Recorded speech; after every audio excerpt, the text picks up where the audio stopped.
Morning, David. Are you able to share your screen? Have your Good slides ready for morning. that? Yeah, let me get that set up. I'll do a brief bio introduction and then let you have the floor Okay, once we get started. I'll just have a quick check.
Hi, Dave. I heard your voice from the other room. Hi. Yeah, so it should be sharing now. Yep. See your title slide here. Okay.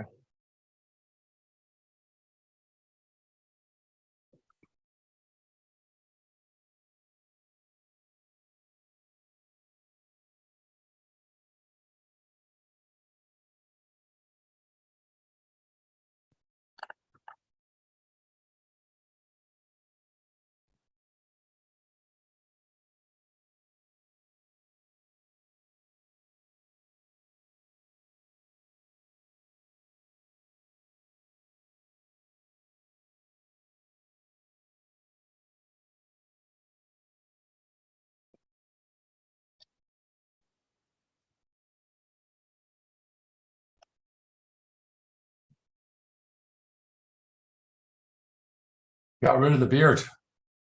Yeah, casualty of COVID, I guess.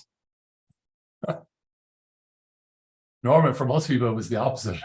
Yeah, I know. So yeah, I started I couldn't go to get it cut the way I normally do, and so I started, I got a shaver.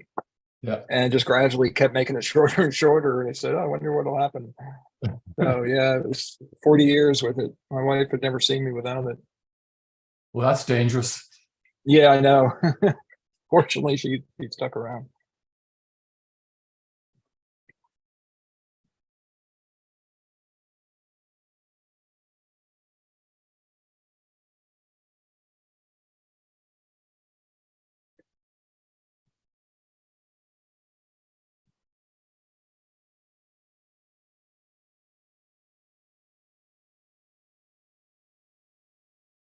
Looks like a great program you have here. I mean, how many? There seems to be a lot of people from all over the world tuning in. Yeah, I mean, it's actually, I think, been very helpful doing it virtually. Like the first time we did it was because we were forced to. We're thinking we might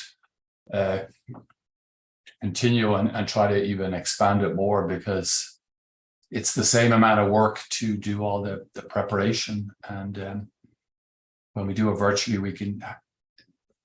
It's possible for a lot more people to attend. Yeah, it's just exciting seeing all the things that it's like the whole field is accelerating. These machine learning potentials and everything is certain to really provide realistic predictions for complicated problems. Yeah.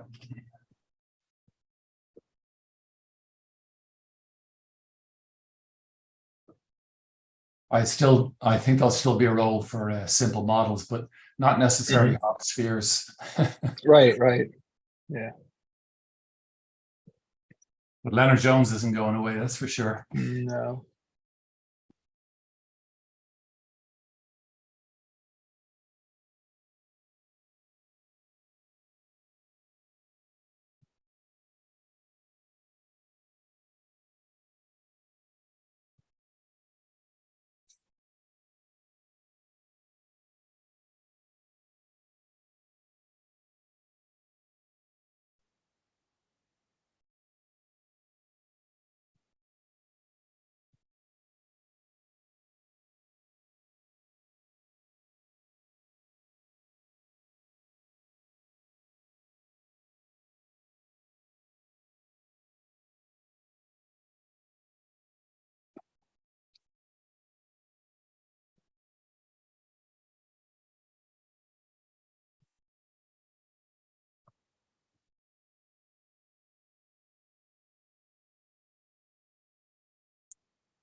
Am I putting the pieces together that you and Aiden had the same PhD advisor?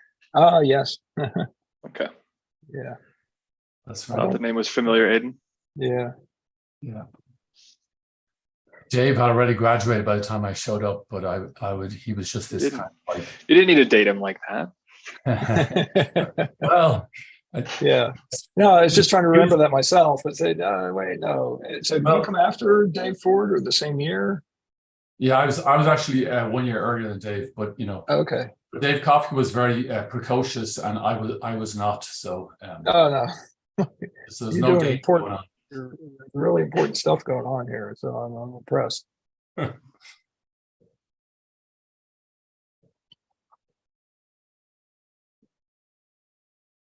Yeah, I had a chance to see Eduardo a month or so ago in June.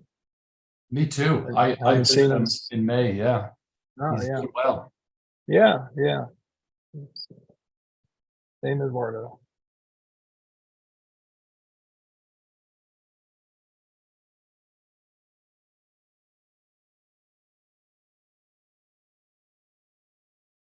Yeah, he's still got amazing energy. Mm-hmm. Yeah, he said he'd been to Madrid 4 times already this year. The same there. So Yeah.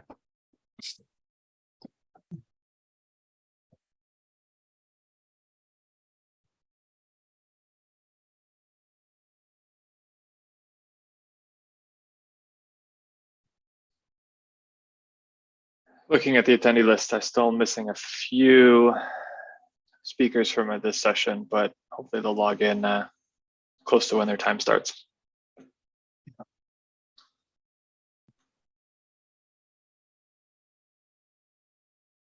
Yeah, Mitch, I'll remind them. Okay, thanks.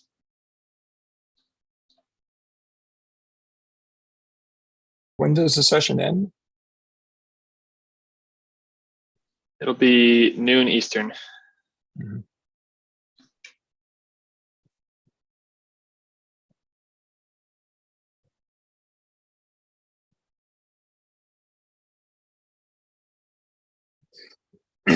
The talks will get progressively shorter to hopefully keep the energy up through this that's block smart. of time. Yeah, that's smart.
Mitch, should we get started?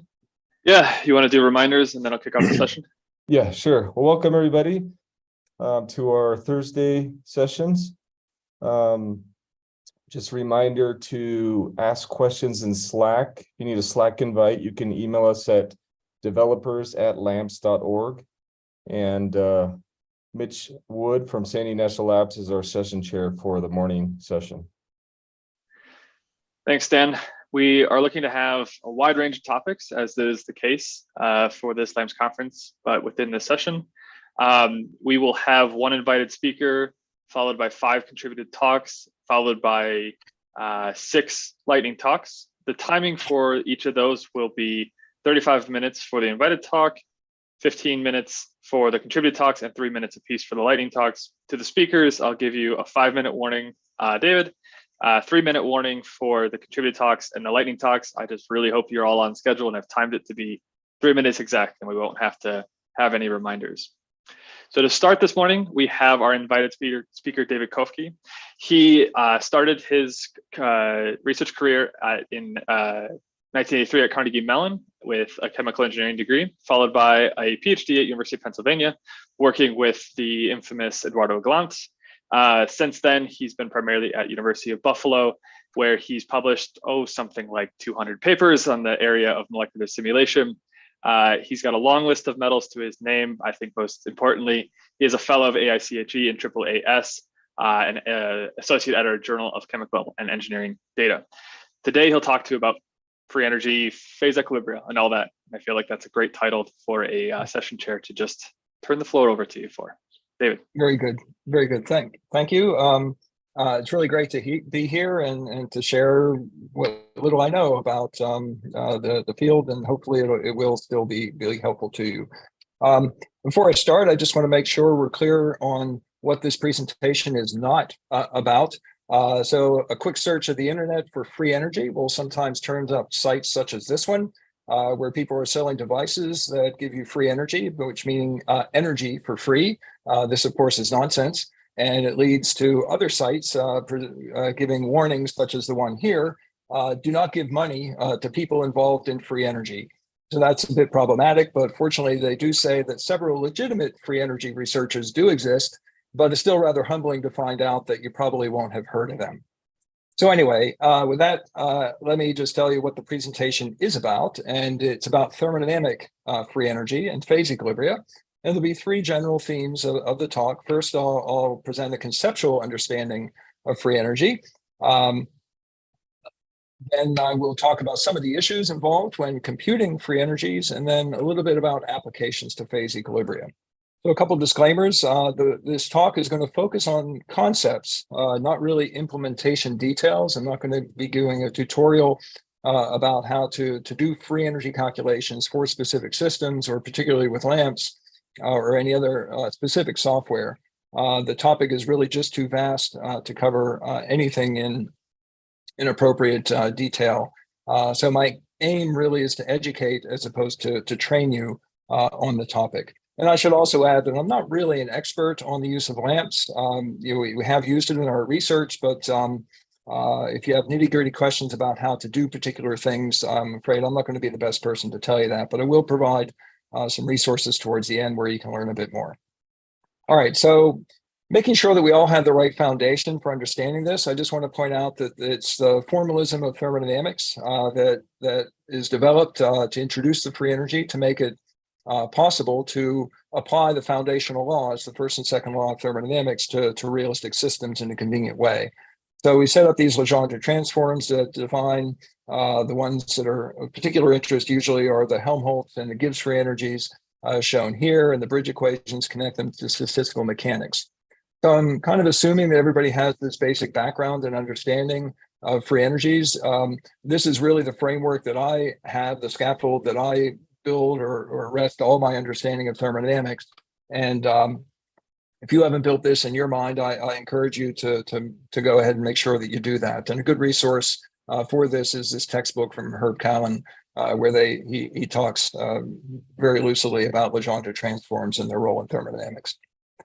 So free energy has 3 primary uses where it's often applied in thermodynamics.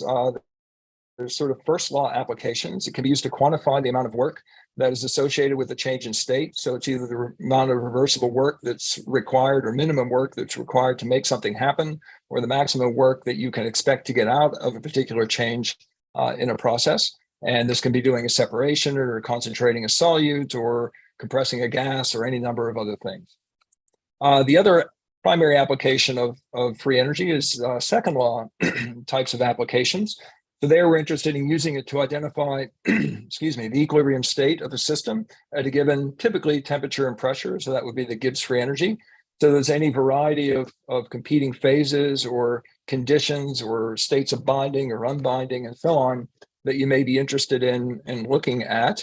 And we turn to the free energy as the quantity that sort of identifies what the system is going to do if we let it go. There's also another role in the formalism of thermodynamics where free energy derivatives are used to derive properties. So sometimes we'll develop a model that will be expressed in terms of the free energy as a function of its natural variables, and we take derivatives of that in order to derive expressions for the properties. So the methods then for computing free energy by molecular simulation can be grouped into two very broad categories that parallel these applications. So we have the so-called work-based methods. So that would include thermodynamic integration, free energy perturbation, and others that I'll be talking about here. And then we also have histogram-based methods that are sort of second law oriented. They allow the system to move around, and they look at where it goes, and they use that information, quantify it as a way of computing free energies. It's important to recognize that whenever you compute a free energy, really what you're doing is computing a free energy difference, because it's really differences in the free energy that represent the thing that we want to do any of these applications. So in the first law, we want to do a change of state and figure out the work associated with that. So that's a free energy difference. The second law, you want to compare the free energy of different systems at a given state condition. So you're computing free energy differences there. And even for property calculations, whenever we compute properties using free energy methods, we'll sometimes use finite differences. So differences, again, are the essential element there. So a key thing I want to make sure that we're all understanding is this notion of phase space. Phase space is the space of all configurations and, in general configurations and momenta, but we're mainly interested in configurations when we do these calculations of the molecules. And we recognize, of course, that some parts of phase space are more important than other parts in that they actually show up whenever we model the system. So I am going to, throughout the talk, have this very highly schematic depiction of phase space shown by this sort of planar configuration. And this planar configuration, this planar representation that I show here.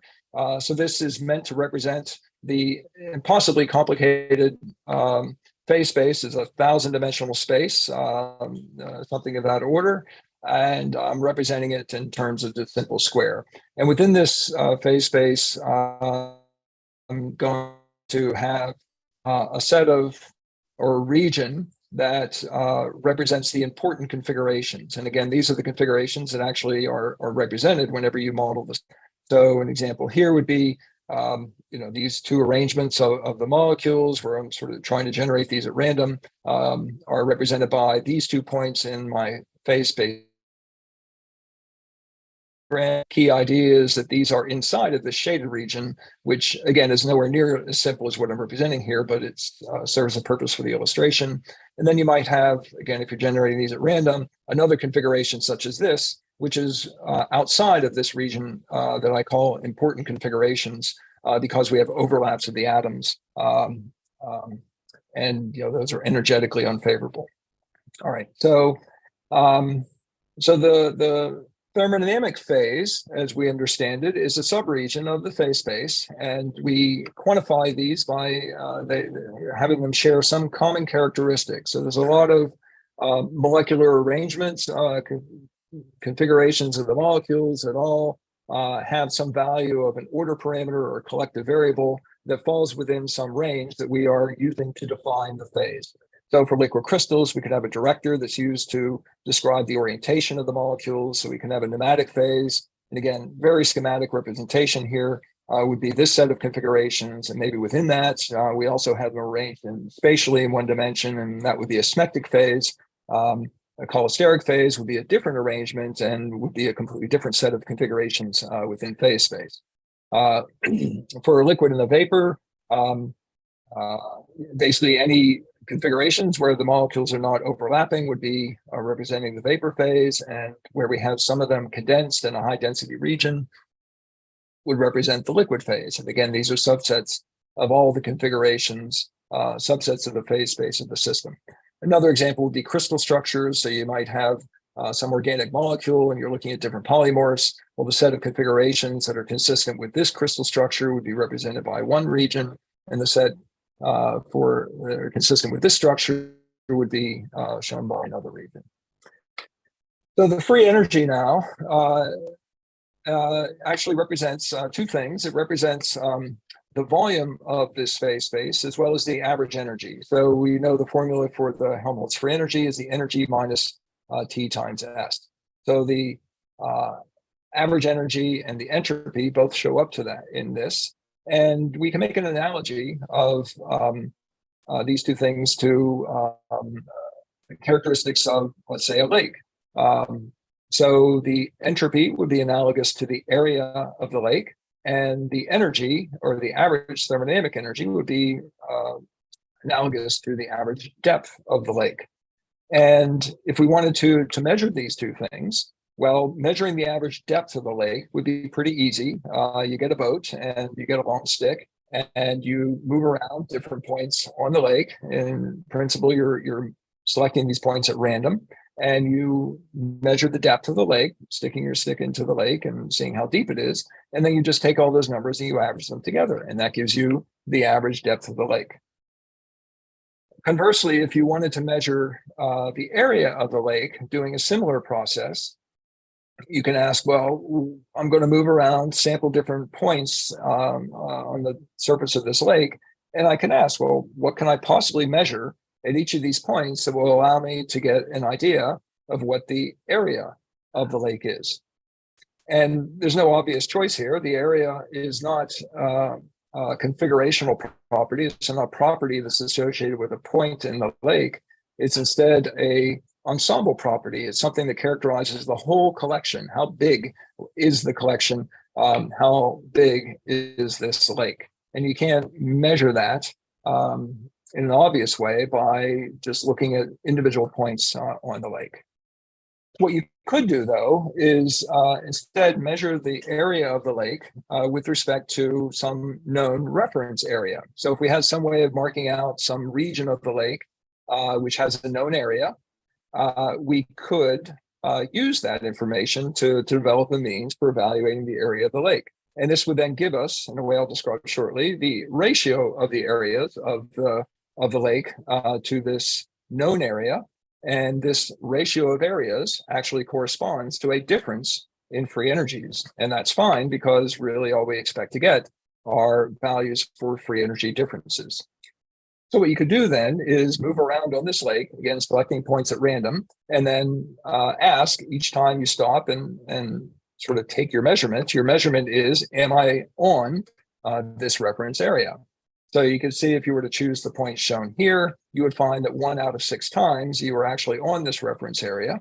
And that would then tell you that the ratio of the area of the lake to the area of this reference surface is 1/6, and that would be an estimate then for the area of the lake.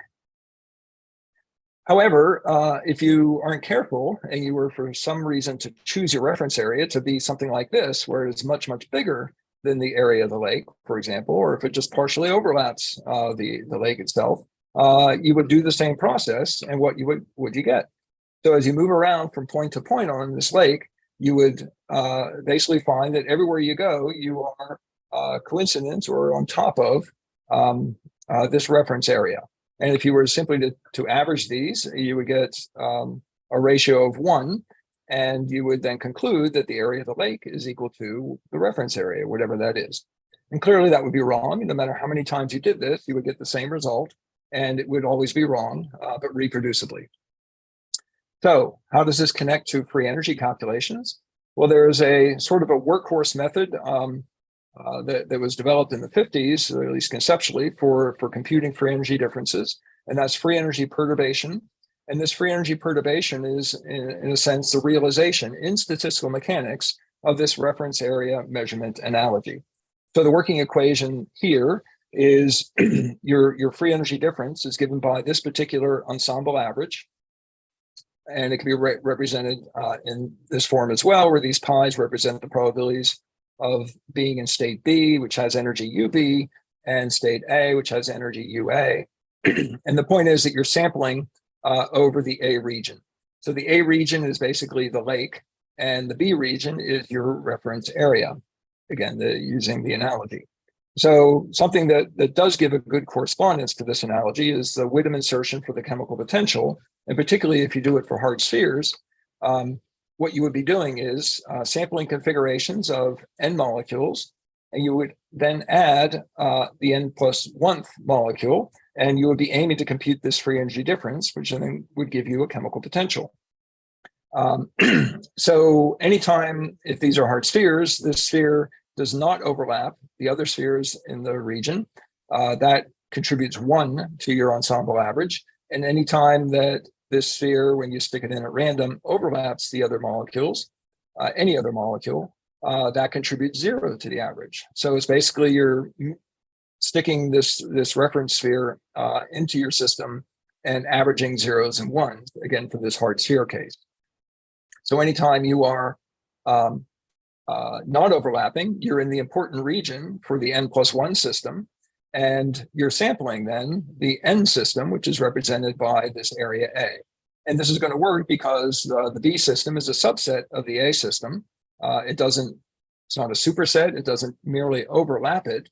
It's an actual subset, and you will get an accurate result. It may not necessarily be precise depending on how dense the system is, but it should converge to the correct value. And that can be contrasted with a corresponding method called Widom deletion. And that would be represented by this formula over here. And it's basically saying, I have n molecules and I'm going to remove one of them. And I'm going to ask, well, what's the change in energy for that removal? And every time you remove an atom, again, for this hard sphere, simple example, the energy change is 0 because it wasn't overlapping to begin with, because you're not sampling overlapping regions, which would correspond to sort of being in this region outside of the lake. And you're going to be averaging 1 every time and get a very reproducible but incorrect value. So this is a rather extreme case when we're doing this for hard spheres, but the same thing arises when you do it for more realistic types of molecules. So even something as simple as Leonard-Jones, which has attraction, is still going to show this.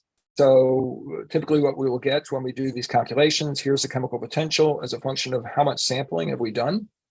So the correct value is shown by, is right around here. And if you do this insertion calculation, you see that it converges, even for this dense system, to the correct result. If you do the deletion calculation, it's got a small error bar, it's very reproducible, but it's clearly quite wrong. And for a long time, the practice was to say, well, I've got 2 values, they don't agree, so let's just average them and take that as the best value. And that's really not a good practice. You shouldn't do that. One of them may be much better than the other, but on the other hand, maybe not. So sometimes they're both about equally wrong. So this is an example for water. And the assertion results give you something like this. Again, chemical potential is a function of the amount of sampling. Deletion results give you something like this. And the average is a little bit better than either of them, but still is not something you want to count on.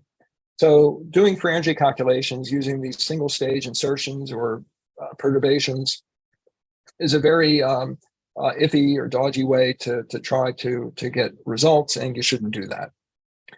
So the appropriate way is to recognize that you've got 2 systems. When you're computing a difference, you've got 2 regions of important phase space, and these may have any of several relations to each other. They could be very strongly overlapping, almost coincident. They could have no overlap at all. They can have one a subset of the other, and that's the one we saw before. One could be a very, very tiny subset of the other, and that's certainly very easy to bring about. Or you may find that they have partial overlap. So you can't really sample either and expect to perturb into the other and get a reliable result. So the way to remedy this is to use stages to do not a single free energy perturbation calculation, but to do multiple stages. So the simplest case, you'll have a single intermediate stage. I'll label that C, and that stage itself is actually depends upon the delta F being computed, the one that you want, but that's sort of an implementation detail that we don't need to get into. And for any particular set of important regions A and B, you could configure C in some way that helps you do this calculation. And you always want to be going from, you always want to do individual perturbations and put them together in a way that gives you the total free energy difference. But you want to make sure each of these individual perturbations is doing a subset. It's not just enough that you're perturbing from one to another system and they merely have overlap. One has to be a subset of the other. So we can do that with this method I call fundal sampling that's really never used. A method that's been around for a long time called umbrella sampling, where the C system is actually a superset of the A and the B systems. And the idea is to perturb from C into A, and then do another perturbation of C into B. And then knowing these two free energy differences, you can easily compute the difference in free energy between A and B. So C then would be roughly the union of A and B. And this other approach, Bennett's acceptance ratio, that I also call overlap sampling, chooses C to be the overlap region between A and B. So we do a simulation of A and perturb into C. It's a subset. We do a simulation of B and perturb into C. And with those two free energy differences, again, allow us to get the free energy difference between A and B, which is what we're actually after.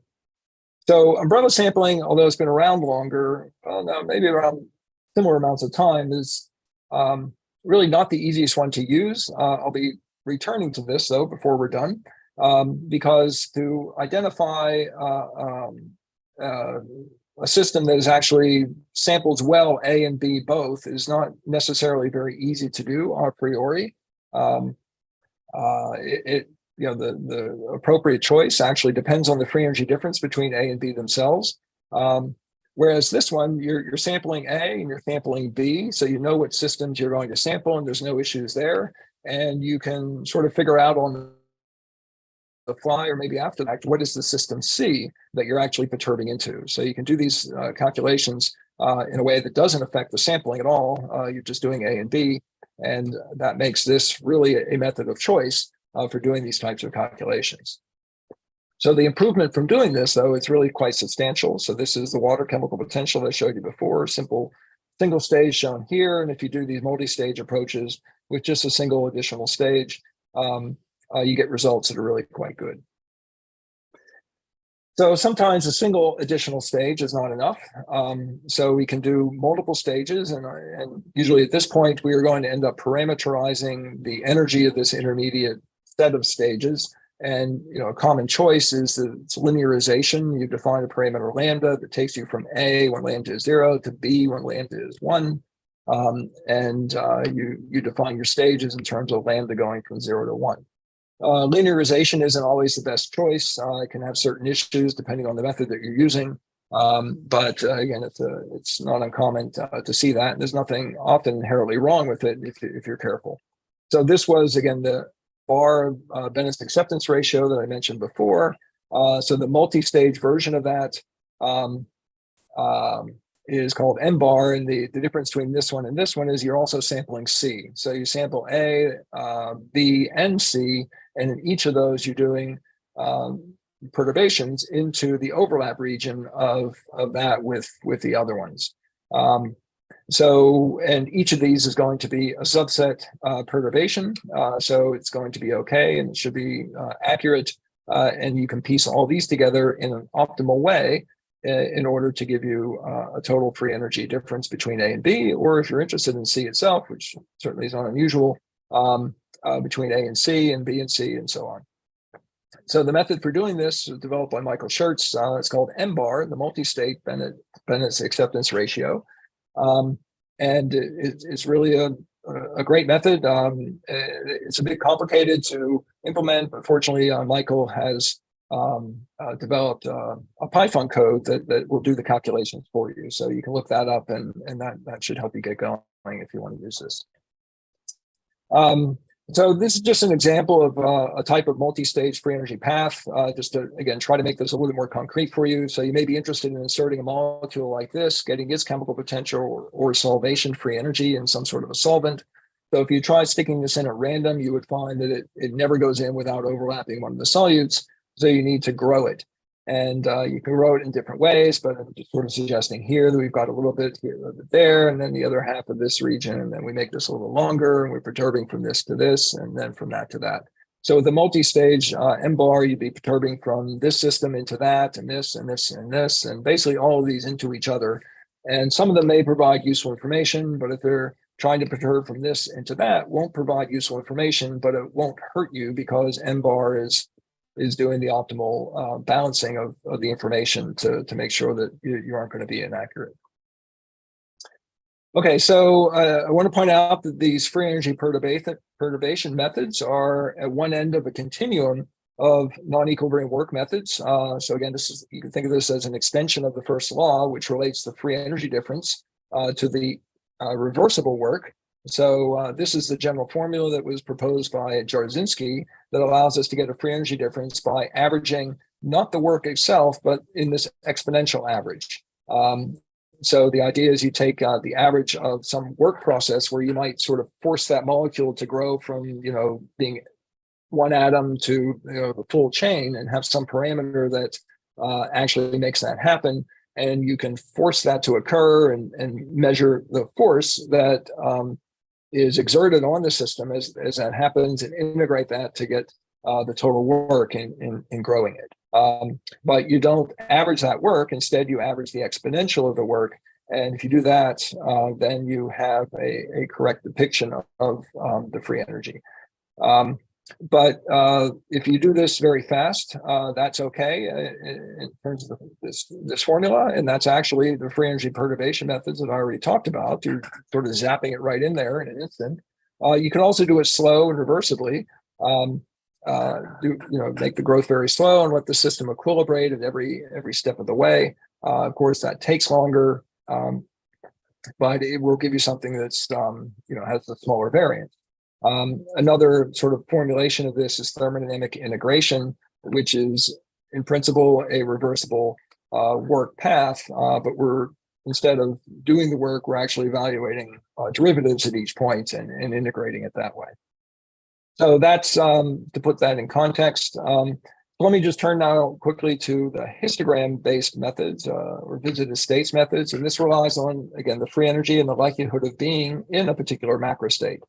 So continuing our chemical potential example, you could do a simulation where instead of doing virtual insertions of this atom, you can do actual, say, Monte Carlo trials in which you attempt to insert it or delete it, and you may accept or reject those attempts. But whatever happens, the system continues sampling with or without it.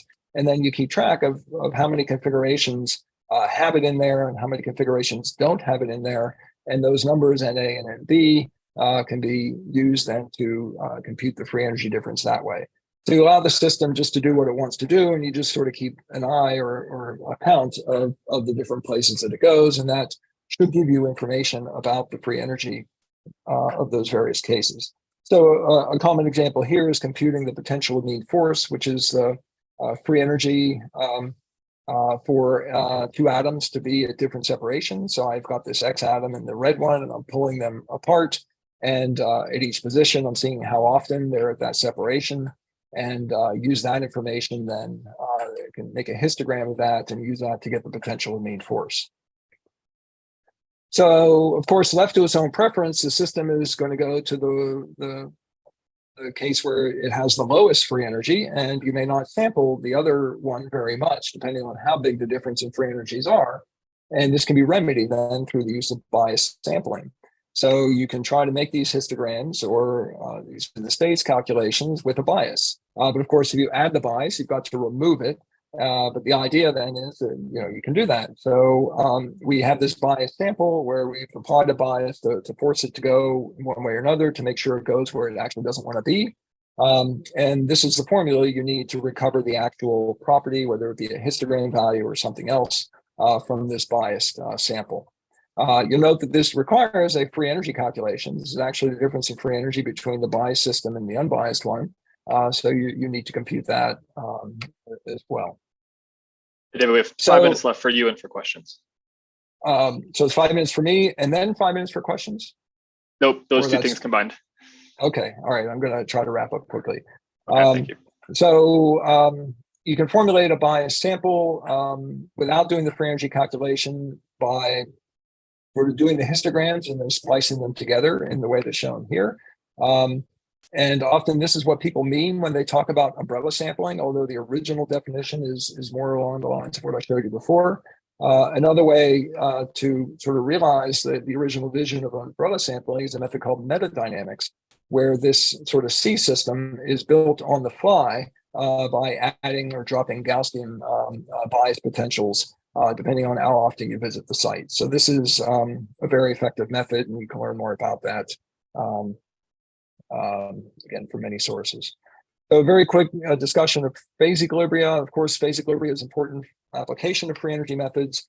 The two types of questions we ask are, if we're given two phases, what thermodynamic states are they in equilibrium?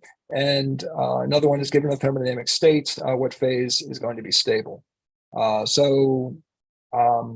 are understood through phase diagrams. So one way is phenomenological methods, meaning you don't do a free energy calculation, or you might do sort of revisit a states calculation. In effect, you just let it run and see what it does. So this is good really for identifying the stable phase of a given state. And so you can run a very large system and just let it condense or crystallize or vaporize or whatever it's going to do. And you can get a pretty good sense, if you can reproduce that, that's the stable phase of that state.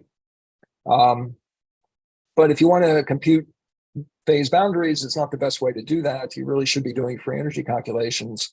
This can be rather tedious.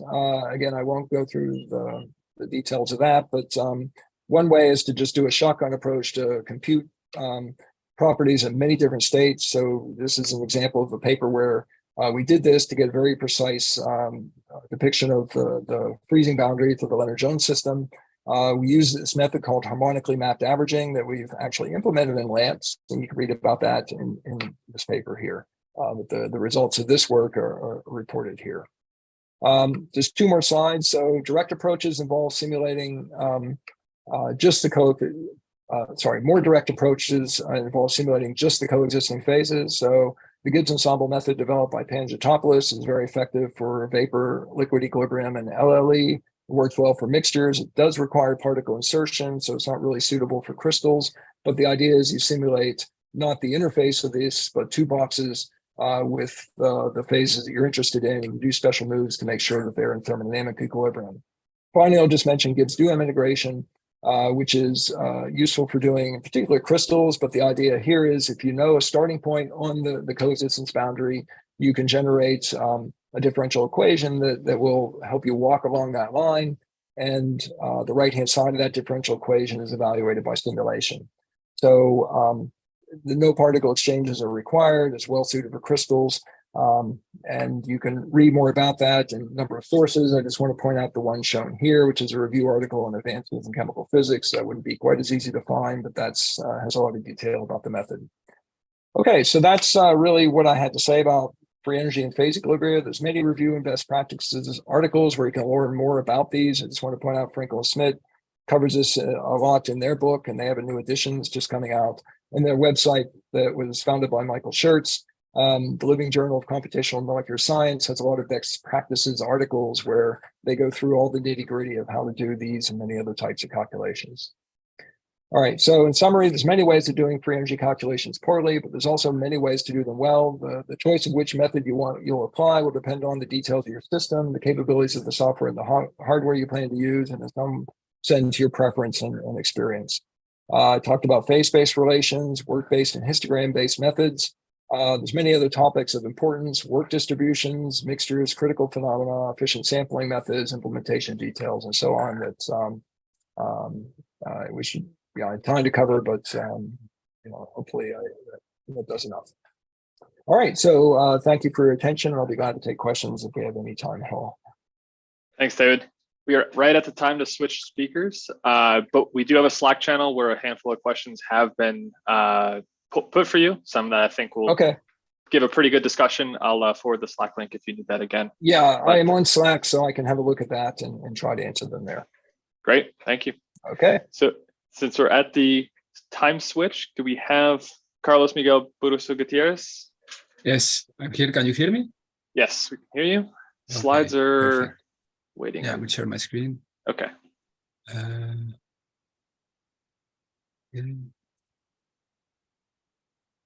Can you see the slides? Yep. Okay, perfect. All yours. I'll give you a 3-minute warning at the end. Okay, yes, please. Thank you.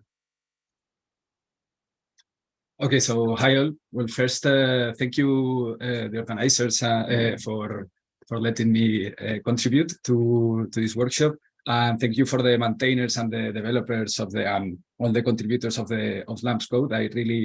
For me, it's really great having something like LAMMPS, because I can actually play with things and have a good time not playing with it. So thank you very much. So I'm Miguel Barriusa. I'm doing my PhD in Madrid, in the Universidad Complutense. With my PhD advisors are Ignacio Pagona-Barraga and Chantal Valeriani. And here I'm going to present you some extension that we are working in of LAMMPS that enable us to simulate microswimmers with dissipative particle dynamics. So moving on.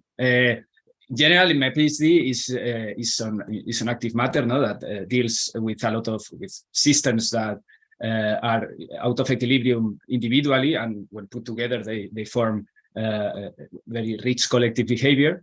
And although in this talk I will be, and in this work we center in microswimmers that more or less are agents or particles or how do you want to call them, that at the microscale, and that involve that swim in an environment, no, that swim or move in a fluid, normally at low and moderate Reynolds numbers, and then hydrodynamics plays a very important role on how these microorganisms are able to self-propel. Confinement also it's very important and gives rise to different things, and also shape is very important, and also temperature. So one of the models that are used to describe like seminal models that are used to describe this kind of systems is the so-called Squirmer model.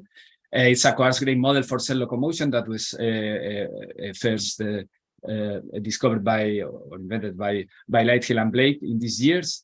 And it's implemented prescribing a tangential velocity around the most simple shape, although there are also implementations from different shapes, but for the moment, the most simple shape for prescribing a tangential velocity in the surface of a sphere, no?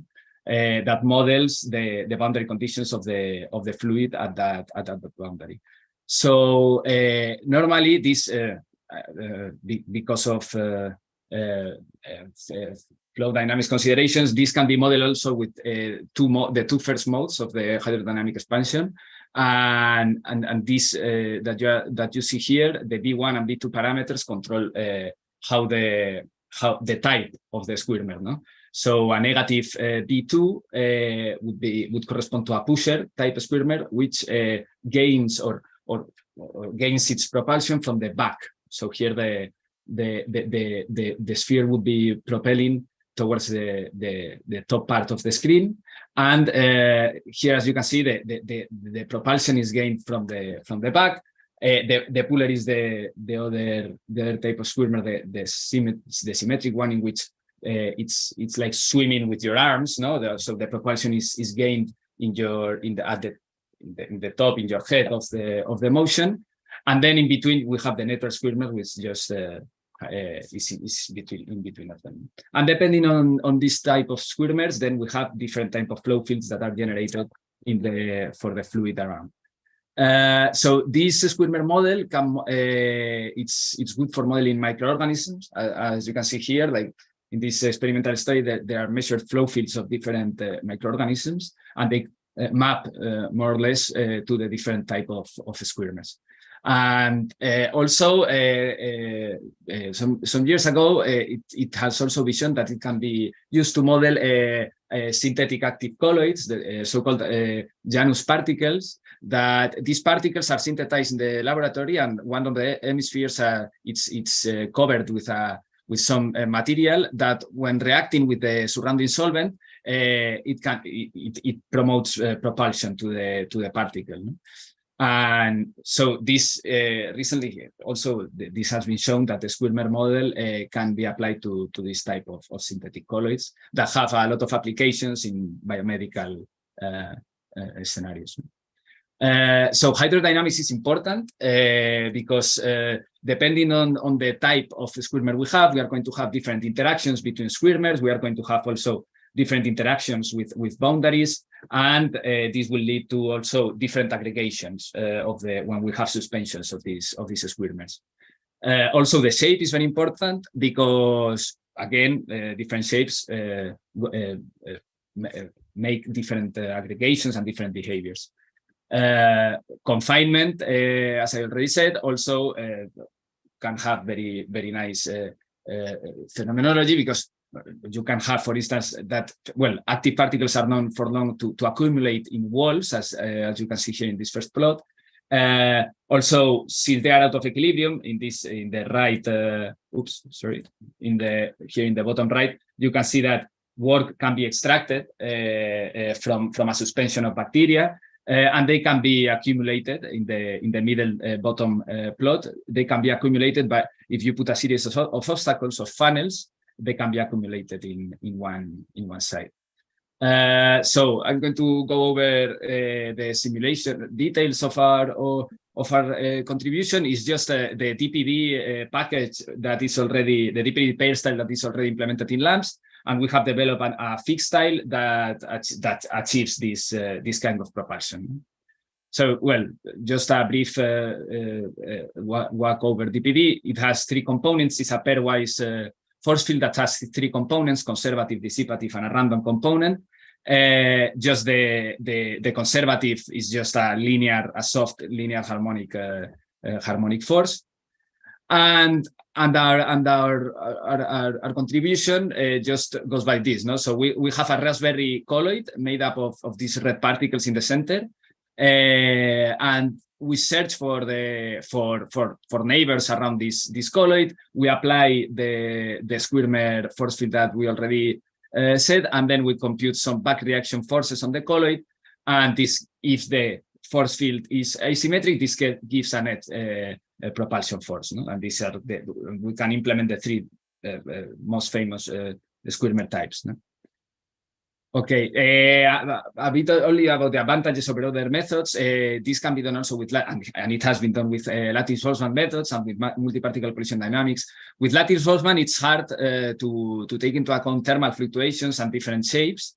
Although I am not an expert in lattice-Boltzmann, so this I cannot expand further. And multi-particle collision dynamics, I mean, it's not that this has a huge advantage over multi-particle collision dynamics. Some references say that DPD allows for slightly greater time steps.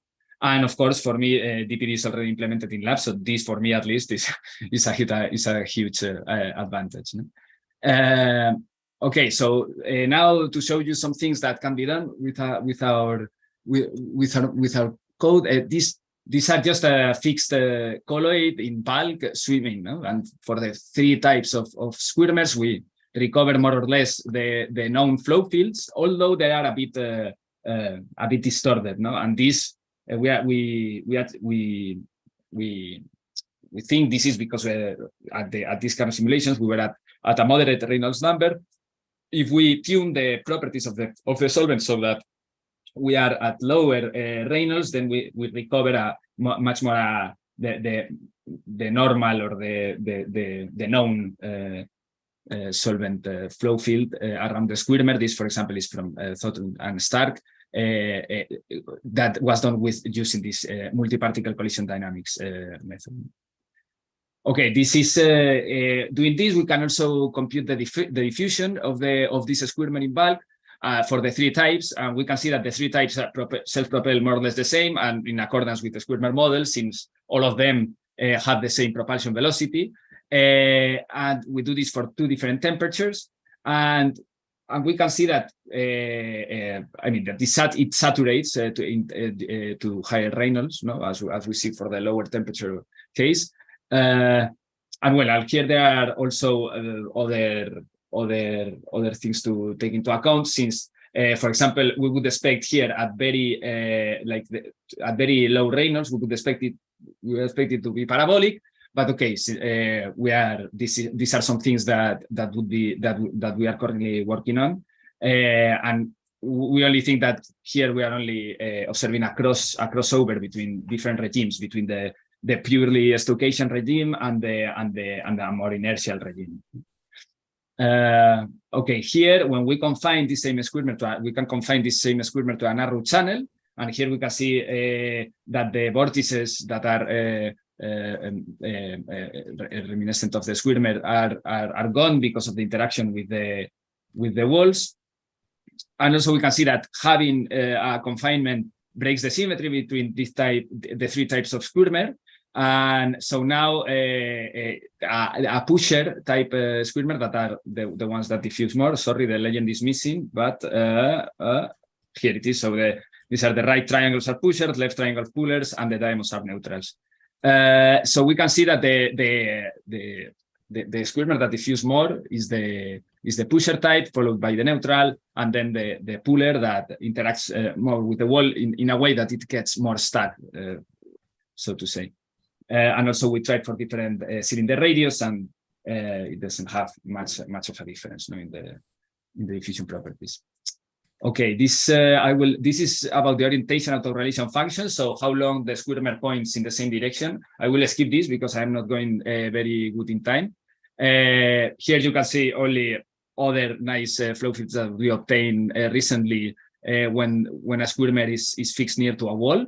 And we can see that incrementing here are for pusher type Squirmers, and incrementing the beta parameter of the Squirmer leads to a more stressed fluid, and thus to more interaction with the boundaries. 3 minutes left until. Okay, the applications, other applications that we are currently doing, and it's already submitted, is mainly, as I said before, modeling experimental chemical microswimmers or Janus particles. No? And this, for doing this, we built a colloid that has a cap that has more mass than that is the blue here, that has more mass than the red one, and we can also put a protrusion, a shape asymmetry that will influence the hydrodynamics of the colloid when moving. No? So adding and of course taking into account gravity. So here we can recover some of the features of 2 different experimental studies that one of them carried by Max Bailey, which was also the principal author of this work that is under review in nanoscale. And yeah, like, okay, so it's not just a beautiful model that you can get nice flow fields, but it also kind of tells you something about experiments. Also, some work that we are working now, it's on suspensions of these Squirmers, and we are observing that since I told before, we will get different aggregation properties and different transport properties and everything. So, although in this last case you are seeing a very nice aggregation, but this is should be taken with care, because we are also discussing like the contribution of depletion forces and other things. So nothing more. Just tell you that this will be soon available in GitLab, and hopefully, but maybe not so soon in LAMMPS, if the developers think it's a good idea. And that's all. Thank you for your attention, and I will be glad to take questions. Great, thank you. Nothing yet in Slack, but I'll ask you a quick question about the timescales. So the flow fields are quite impressive and insightful. But how long does a LAMMPS simulation need to be to converge something like that? I guess I'm more asking about like the critical timescale relative to a time step. Do you mean these flow fields, right? Or... Yeah. Yeah, this actually, well, this was run for 400,000 steps with a time step of 0.01. So, Okay. I mean, on an 8-core machine, this will take hours. I mean, less than a day at least. So, yeah, I mean, it's 7 gigabytes per image also. But okay, Gotcha. yeah. Thank you. Yeah. Please pay attention to the Slack. There's probably a handful of questions that are being typed out right now, and we'd like to sure. get everyone answer this question. Sure, Do thank we have you. our next speaker, Zhangli Peng?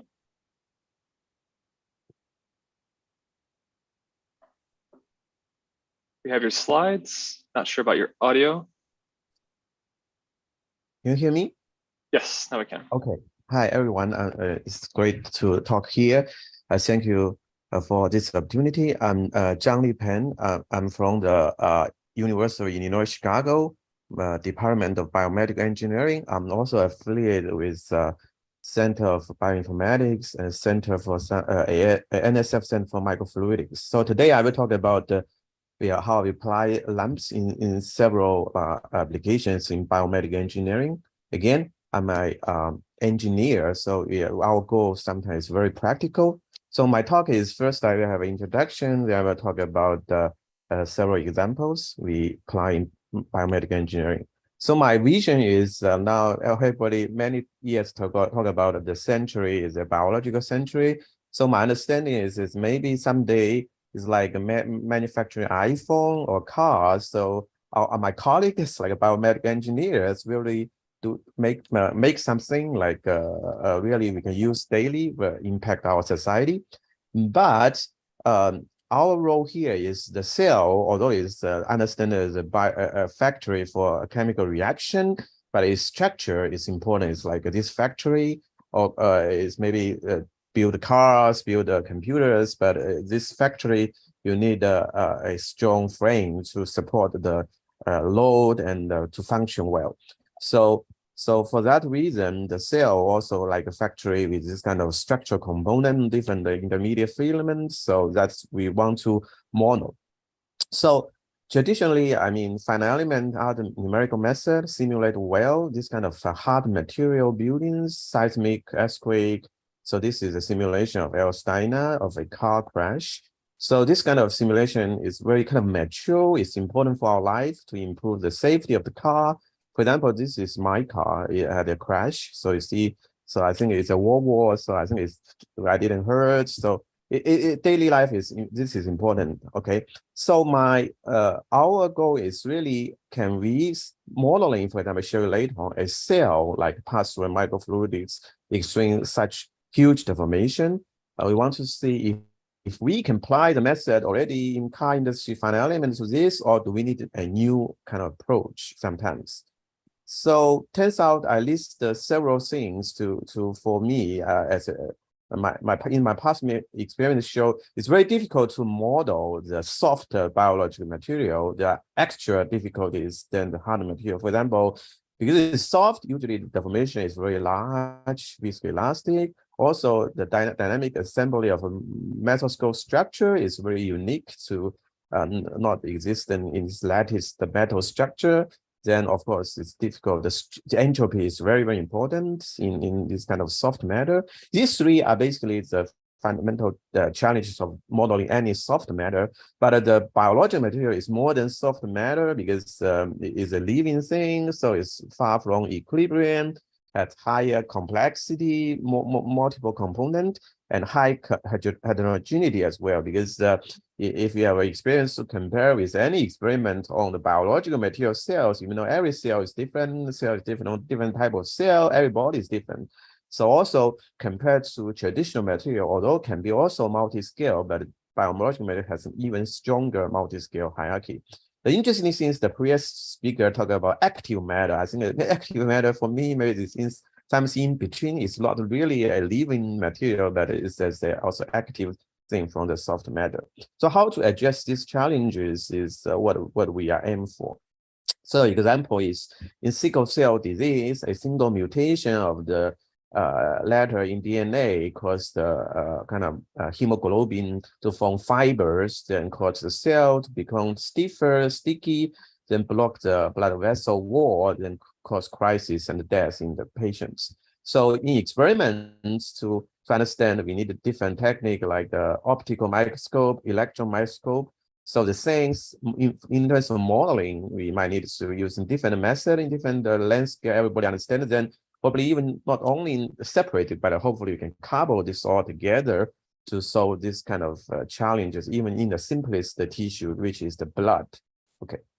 So another thing I want to mention is and the reason we work with a lot of experimentalists. So besides some fundamental, possible fundamental progress in the modeling technique, we are doing this because there's a lot of new information from the crystal structure, SEN super resolution, a lot of measurements that enable us to do this kind of modeling, especially a biomedical engineer. Then also we can use good computers. Hopefully we can really make instead of just explain the result, make a discovery by computational modeling alone. So let's give some examples. The first example is red blood cell. It has a beautiful biconcave shape when it's not moving. So when it's moving, it's like a bullet in a highway. So you see this kind of red blood cell moving in the blood vessel. Some is very fast, like a highway and different local traffics. So for me, it's like a biconcave shape. It's like a donut. And why does this donut shape is still not completely clear to my understanding. So besides beauty, the red blood cell is very strong. It can pass through the spleen slit, for example, 0.5 micron slit. The red blood cell is about 8 microns, so pass through this like 0.5 million tons in their lifetime. So besides beauty, being beautiful is also a excellent strength. So when they pass through the spleen slit, you need a huge deformation. So how to model this, I think it's a very good example. It also have all this kind of challenge I will mention before I will show you in a second. So if something went wrong with the red blood cell, then cause a lot of disease, malaria still kill a lot of patients in Africa, then sickle cell disease I just showed in 1 second ago, and other membrane disorders. Usually it's just a single point of mutation in the membrane cytoskeleton and block the spleen, for example, make the spleen very large, needs to remove. So what is our strategy? Our goal is actually, ideally, we have called a 3-level multi-scale modeling. Actually, all they can do in LAMMPS. For example, in the first level, we can do molecular dynamic simulation. Of course, in this kind of simulation, you're typically using NMD or GROMACS or other because the built-in force field, but in principle, it can be done in LAMMPS as well. It's using stretching this kind of protein to see what's the force length curve. Typically, that's what we do when it unfolds. Then we can incorporate it to a more coarse-grained model, usually typically done in LAMMPS. The coarse-grained simulation with all these proteins, networks. The green one is the lipid bilayer model, is 1-layer model. I will show you later on. So then we deform this kind of a cytoskeleton unit to get the mechanical properties. Then we put in a continuum model and then simulate the cell pass through the slits and compare with the experiment. So hopefully we can capture some mutation caused by in some disease in the molecular level and even in the coarse-grained level, and reflect in our kind of cell level simulations. So for example, this actually is not done LAMMPS, but it's showing very good is we get a mechanical property at a different location of the cell, then we simulate how the cell passes through the spleen slit. It's not actually spleen slit, it's a biomicrofluidics, mimic the slit. So you can see it's passed through at different conditions, actually can damage as well. So I'll skip this one. So we actually have different variation of the red blood cell model. For example, this one is we did early on is a 2-layer model. You can see the red layer is the lipid bilayer, the blue one is the cytoskeleton. It is the simplest one. We built it as a triangle network. So I mean, we did it in LAMMPS, and the fluid particle we did it using TPD, as the previous speaker also explained, for the fluid. But for the membrane, for example, we use the triangle network. We naturally borrow this kind of bound angle. It's not that angle. We use an angle to model this triangle. Then we use the dihedron to model the bending rigidity. And actually, when I was doing this, I also using the improper dihedron to model the interaction between two triangle network.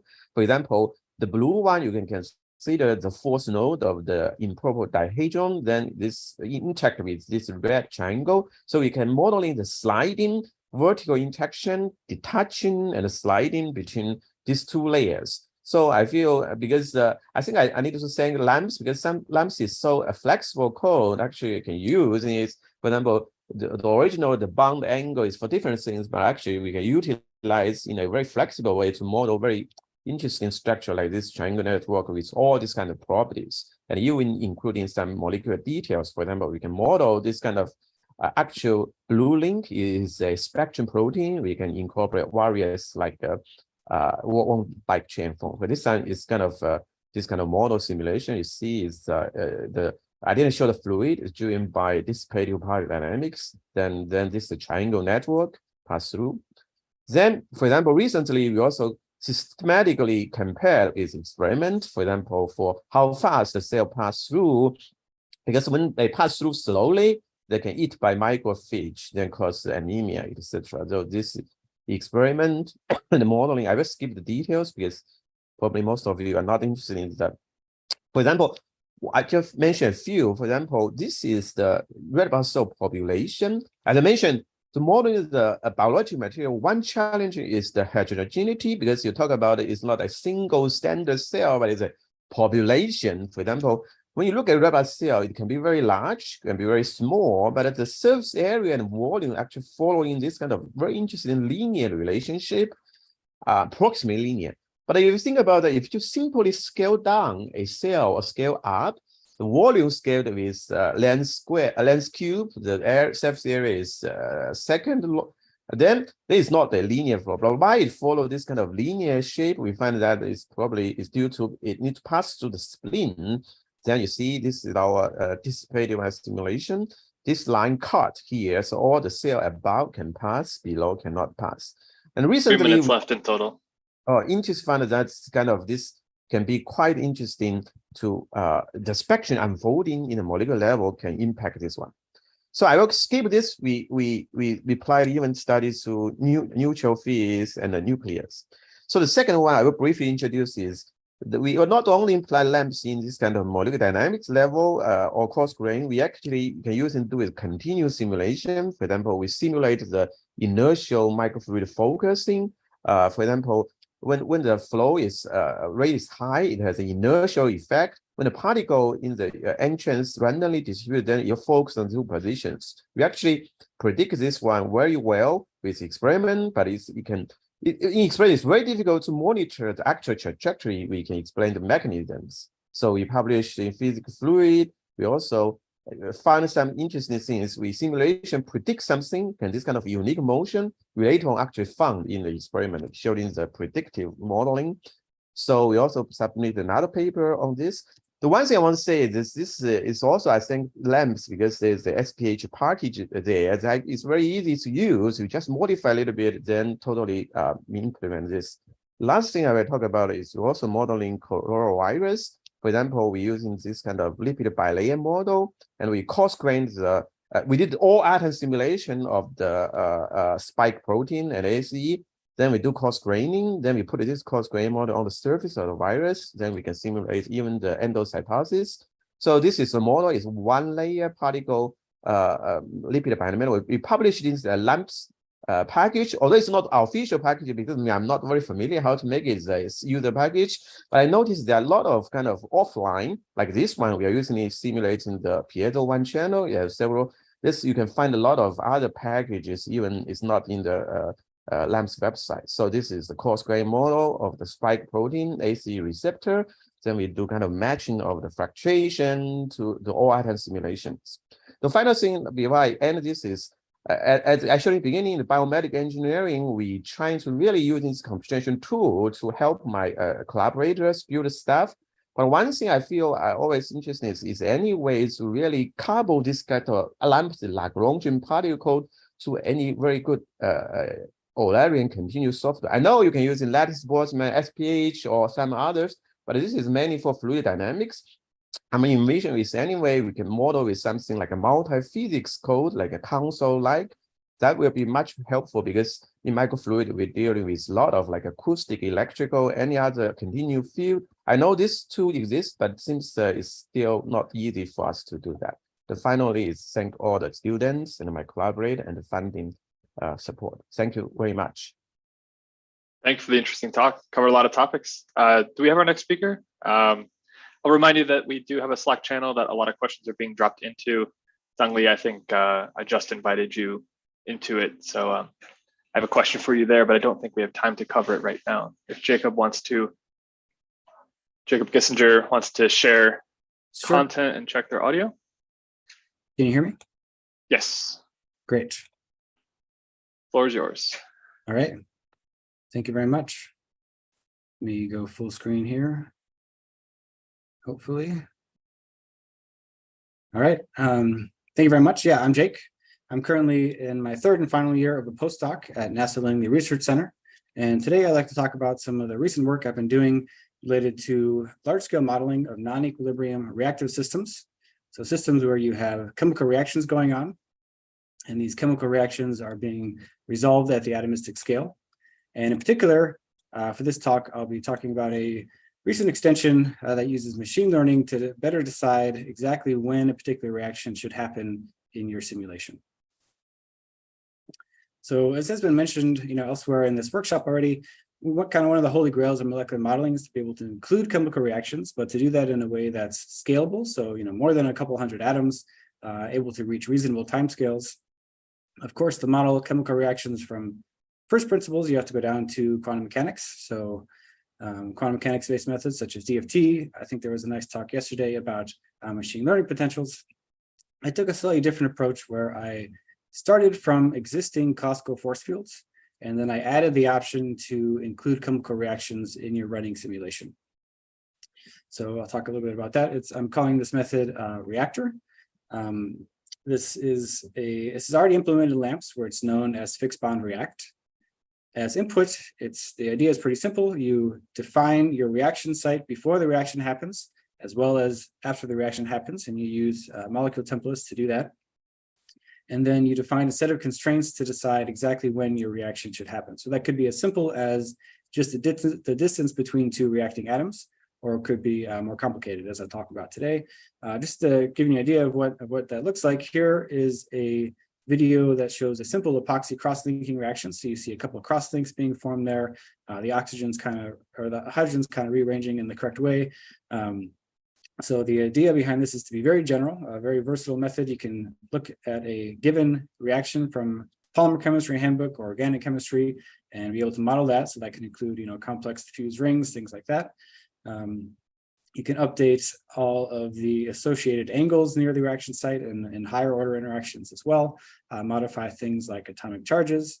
And this does support, any fixed valence force field that I'm aware of. So it was, meant to be a very, very general method. But the punchline for today is that I'll be adding I did add a new reaction constraint called the Python constraint, which enables this tool to communicate with Python scripts, for example, ones that may include machine learning models. So I broke down the process into 3 steps. The first step is to sample what's called the committer function. The committer function is simply the probability of a reaction happening as a function of atomic coordinates. So I'll go a little bit more into that in the next couple of slides. The second step, though, is to learn that committer function using, in this case, I used a pretty simple, straightforward deep neural net.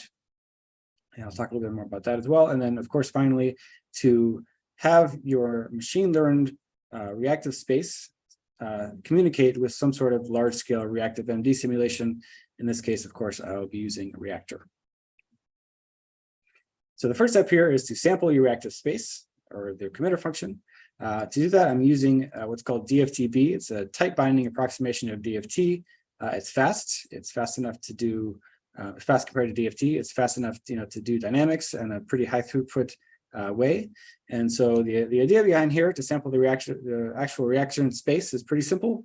First of all, I'm using polystyrene, the radical polymerization of polystyrene as a case study here. But these 2 configurations, you can see the initial styrene molecule and then a radical version of that. And I'll just show you what this looks like. So this is through DFTB, it's a dynamics run, you can see that the molecules don't really interact, they just kind of drift apart. This second configuration on the right here is the same initial configuration of atomic coordinates, but a different set of initial velocities. And so let's take a look at what happens there. Whoops, let's go to the second video here. If we can. And in this case, a bond does form. You do get a polymerization reaction to occur. So you can imagine if you run enough of these trajectories, you can get an idea of the probability that a particular reaction will happen as a function of atomic coordinates at a given temperature. So that's what I did to sample the reaction space for this particular reaction. As I mentioned, DFTB is pretty fast. I was able to run more than 5,000 configurations in a short dynamics run. And of course, machine learning models need a lot of data. This was enough, I think, to get some good training. And what are the ways to look at this? This is a very high dimensional system, but one of the simplest kind of collective variables you could look at is just the distance between the two initial reacting atoms. So that's what's shown on the x-axis here. On the right, on the y-axis, I'm showing the fraction of configurations where there was some chance of a reaction happening. So you can kind of see near the equilibrium bond distance, of course, a very high probability of reaction, and then that tapers out pretty quickly up to above 2.5 angstroms. Pretty much no reaction was going to occur between these two molecules. So we want to kind of simplify this very high dimensional space a little bit. So I broke this down into some collective variables. The simplest one, of course, as mentioned earlier, being just the distance between these two reacting atoms. Another one is the angle between one reacting atom and kind of the axis of the other molecule. And then, of course, you can have the kind of the 3D rotation in space of the second molecule. So this breaks down your, very high dimensional system into a little bit simpler system. And it works well, especially because these fused rings are rigid. So you can assume that they're in the same orientation, the fused atoms are in the same orientation with respect to each other. And these kind of side groups off of the phenyl ring rotate pretty quickly. So it's a pretty fast degree of motion that can rotate and relax pretty easily. So I use this as, first of all, as a collective variables to simplify the system, and also for feature engineering as input to our machine learning model. So that's what this looks like here. On the left, you can see all of those collective variables that I mentioned as the inputs to the machine learning model, essentially codifying the atomic configuration of the reaction. And then if you're familiar with machine learning, you can look at some of the technical details here, but just a number of hidden layers. And then the output is just a single value, the probability of the reaction happening for that given set of atomic coordinates. So, of course, there were a number of technical details that go into this. I'll mention one detail just because I thought it was kind of interesting. I was worried that using Euler angles would cause problems with the machine learning algorithm because it goes from 0 to 180 degrees, kind of have that step jump there. And so I tried using a continuous representation of angles, and it did slightly, very slightly, but noticeably increase the accuracy of the machine learning program or model. So kind of interesting, but once you kind of work out all those technical details, you end up with a very fast model that can input these reduced coordinates and then output the probability that that particular reaction will actually happen. So the nice thing, of course, about these models is that they're very fast. So a plot like this would take, probably days, definitely days of wall time to compute using the ground truth method, but you can model something like, or you can plot something like this, instantly using the machine learning model. So on the x-axis here, you have the same separation between bonding atoms. On the y-axis, your reaction probability, and then I'm showing a couple plots here as a function of this angle theta. So a couple of interesting things to note. Clearly, angle of 180 degrees is very disfavored. Kind of makes sense because you would end up with a linear chain of atoms, so a very chemically unfavorable thing. Whereas this initial angle of 90 degrees is a favored initial angle. Of course, this might not be the final angle that your system relaxes into after reaction, but before the reaction, kind of a favorable initial configuration. So a nice way to take a look at your system. We can take this one step further, and because it's so fast, you can look at how your reaction probability is affected by these coordinates in real time. So I wrote up a Jupyter notebook, which included kind of a interactive tool, as you can see on the bottom here. We can kind of scroll between all these collective variables and look at how that affects your reaction probability. So basically a dynamic way to mess around with your reaction space and make sure that everything makes sense. So I'm just going to play this video real quick. But so reaction probability is shown up the top as the title here. And then hopefully this doesn't slow down my stream too much, but you can kind of see I will adjust the relative orientation between the molecules, and you can see how that affects the probability that a bond will actually form between these two atoms that are connected by that green bond there. So very nice way to do kind of an easy sanity check for your model, because of course these machine learning models are black boxes, so you don't really know what's going on there. But a nice way to make sure that all of your chemical physics kind of makes sense. And as far as I could tell, it looked good. So I moved on to the last step, which was to actually use this in a large scale reactive MD simulation. So I filled the box with, I think it was like 12,000, more than 12,000 initial monomers of styrene, defined an initial percentage of initiator molecules, and then just let the reaction run and polymerize naturally. This is pretty similar to previous work that I published using Reactor. But in this case now, before every polymerization reaction happens, first the local atomic coordinates are fed into that machine learning model, and that decides the probability of the reaction actually happening or not. So here's the result shown here. I was able to reach very high extent of polymerization or extent of reaction. And this is ongoing work. So in the interest of time, I won't get into too much more details here, but you can kind of analyze of how adding this, increased accuracy of the reaction, affects the configuration of your final system.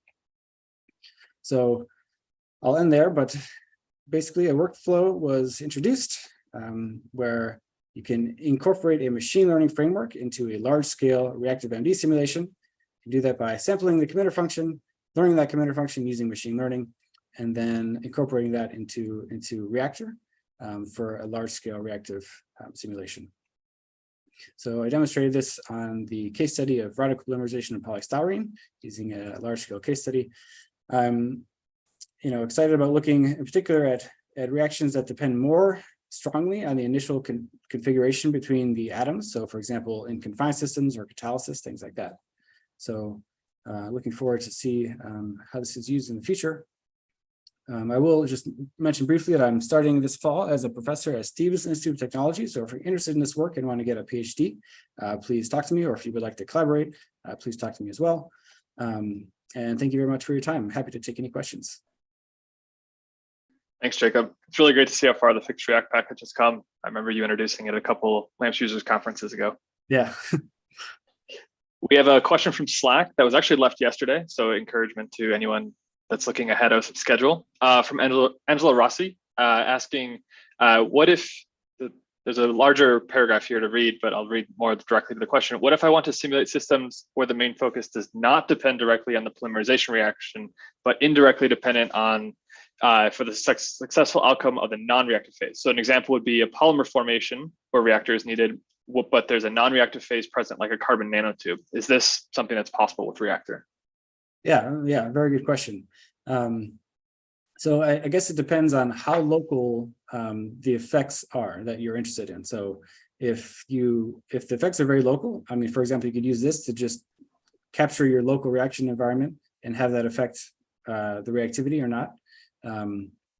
If you have a less local, I'm not quite following the exact question here, but if you have some sort of less local effect, that could probably be captured using the existing LAMMPS variable framework, which can capture kind of bigger picture ideas. For example, if you have some sort of concentration of a particular molecule, that can be captured in a variable, and that can also be fed into another reaction constraint called the custom constraint in fixed bond react in LAMMPS.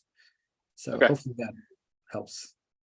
Yeah, there might be a continuing discussion in Slack for that one. Sure. Daniel Castillo-Castro asks or comments that the combination of DFTB, TensorFlow, and LAMMPS is very interesting. Pointedly, can you simulate nanostructure material with these tools? And then there's more of a career development question for you to follow up on with Daniel. Okay. Yep. So the question is, can you model the formation nanostructure materials? Nanostructure. Yeah. So certainly yes. Again, I'm not, depend on kind of the time scale of the phenomena that you're interested in, But one of the benefits of this tool is that it is essentially a very accelerated way to model chemical reactions. So most current ways that you're modeling chemical reactions at large scales, you need to explicitly incorporate some sort of way to accelerate it. In this case, because it's greatly simplified, in this case, you can kind of just increase the reaction distance, and that increases the rate of your reaction. And so you can model reactive phenomena over longer timescales easier than other methods in general. So great. A handful of new questions came in on Slack, but we're at the time to switch speakers. So thank you again, Jacob. Thank If you you. could follow up in Slack, that'd be appreciated. Do we have Jan Janssen online? Yes, I'm online. Okay. Can hear you? And you should see my screen. Correct. Floor is yours. Perfect. Good. Yeah, thank you very much for the kind introduction. My name is Jan Janssen. I'm a postdoc in Los Alamos National Lab. And today I want to talk about parameter studies for interatomic potentials using LAMMPS and Pyron.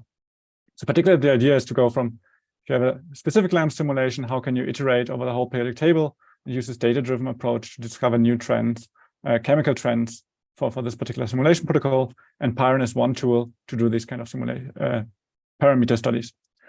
And then all this work is part of a greater project, namely the exascale computing project, where we ask ourselves the question, how can we use the computing power of the upcoming generation of exascale computers to gain new material science insights?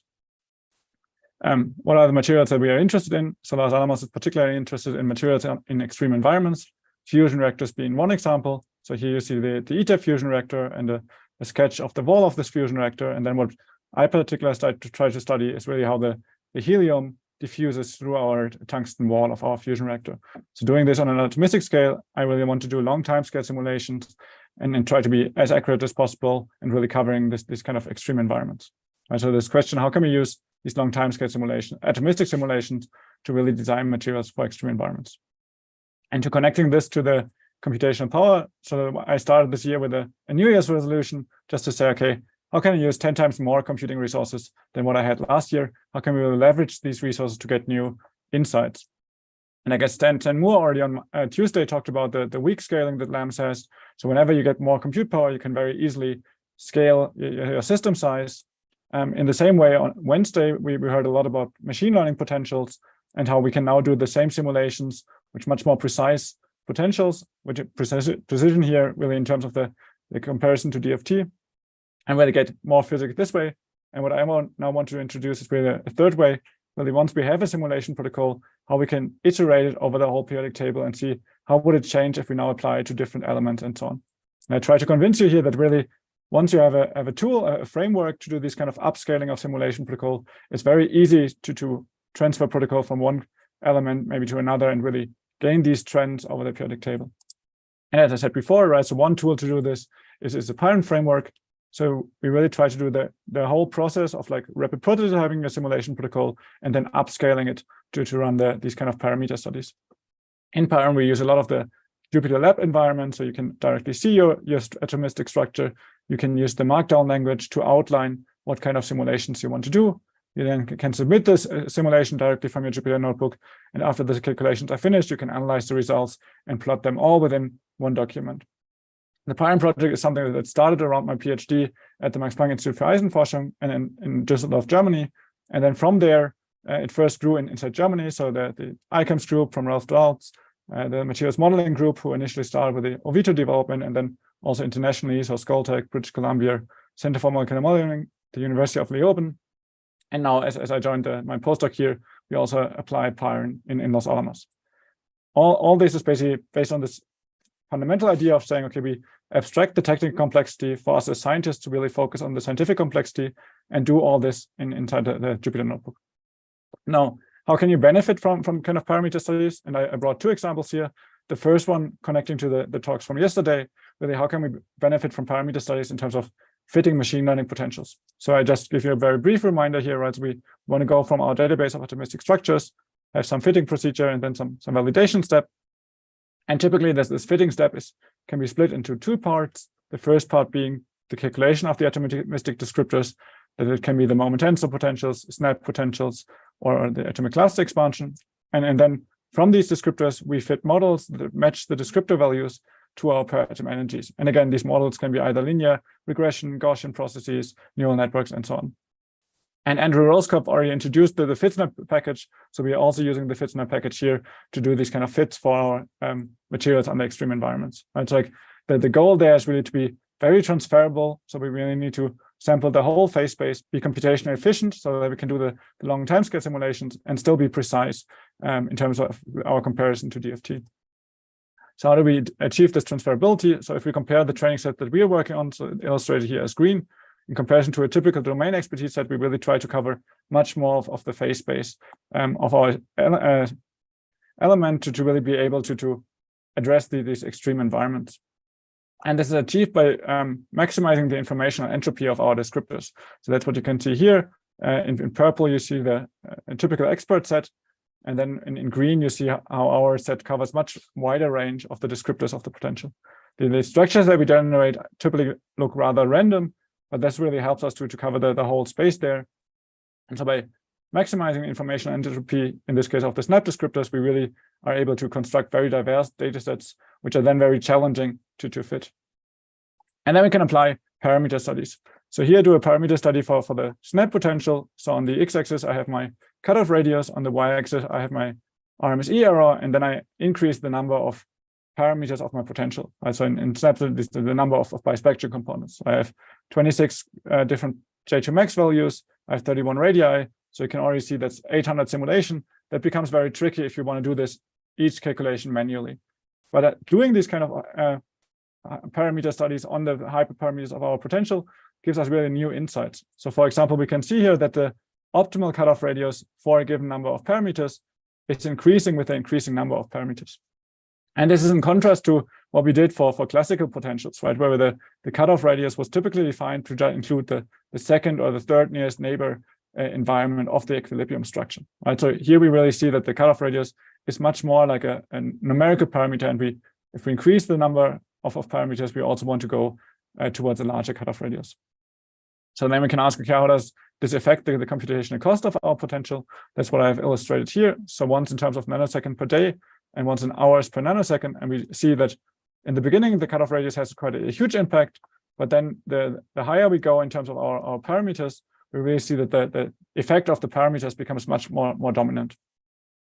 So for our long timescale simulation, again, right, so we want to be able to address these long timescales. We need to have a potential that is precise, but still affordable in terms of the computation cost. So really optimizing to get the maximum performance at a given computational cost, the optimal precision at a given computation cost is key for us.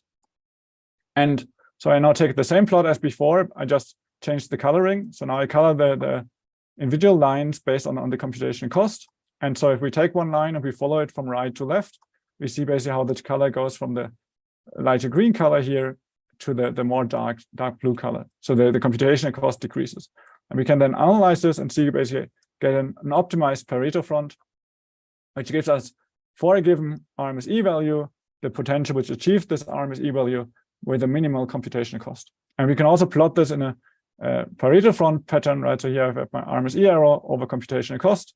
And we can see, okay, how if I want to be more and more precise on this particular data set, how it increases my computation cost. And this is very important for us because the previous potential that we used before we did this parameter study was really using here. So it's like a factor 8 more expensive to achieve the same level of precision. And by doing our parameter study, so we really nearly gained 1 order of magnitude and are now able to simulate much longer timescales and study these kind of phenomena. So the first learning that we can get from these hyperparameter studies is that the cutoff radius is much more of like a numerical hyperparameter, and considerations based on the radial distribution function are as relevant. So now I want to shift gears and go towards the application of these potentials.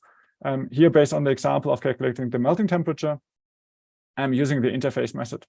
The red boxes illustrate what we require as an input from the user. So the user provides us with an interatomic potential. And then as a potential can have multiple elements, they can also select the element. As an optional input, they can provide a guess for the melting point. The better the guess, the quicker the algorithm converges.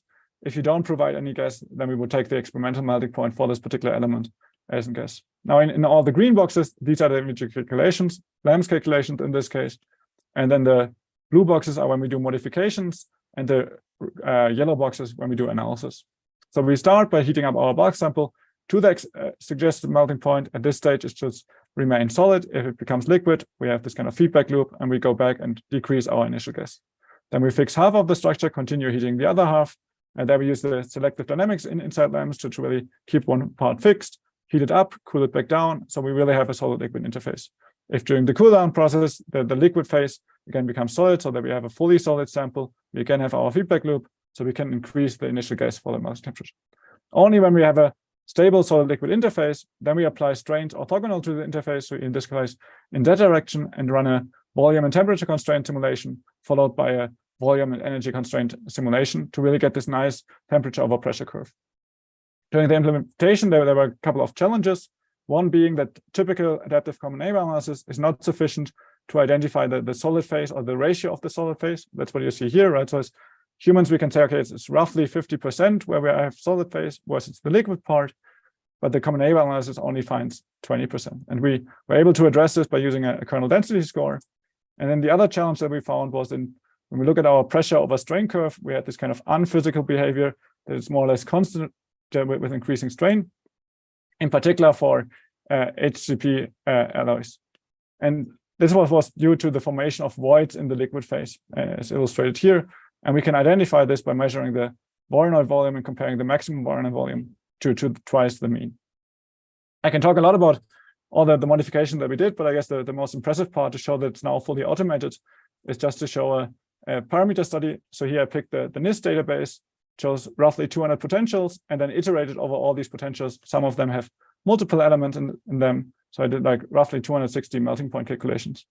And what we see here is that for specific elements, we have a variation of nearly 1,000 Kelvin. So the melting point is definitely a quantity which so far is not included in the fitting process when people design their potentials, and it's quite off from the experimental value. So we hope that by providing these kind of workflows, this can be included in the next generation of potentials. So really the Pyron enables this kind of upscaling of complex simulation data protocols to really develop targeted material property databases. So now what can we do with this database? What I looked at next was the hysteresis. So here we see volume over temperature. At the melting temperature, it still remains solid, and only at the superheating temperature, it becomes liquid. And then when we cool it back down again at the melting temperature, it remains solid. And only at the supercooling temperature, it becomes solid again. About 3 minutes left, Jan. Okay. This is something you can see also when you take a bottle of water out of the freezer, right? So like if you take it out of the freezer, it's still liquid, and only when you shake it, then suddenly it becomes solid. And that's obviously much more pronounced when we look here at our simulation, because we have no defects in there. It's very pure materials. I can then plot this superheating temperature in terms of open symbols and the supercooling temperature in terms of closed symbols in comparison to the melting temperature.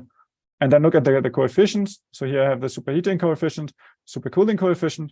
And what we find there is that the BCC phase has a much systematically lower superheating coefficient compared to the more close-packed FCC and HCP phases. And then again, by including this, we can build a very quick model, which from one of these hysteresis curves can already predict the melting temperature.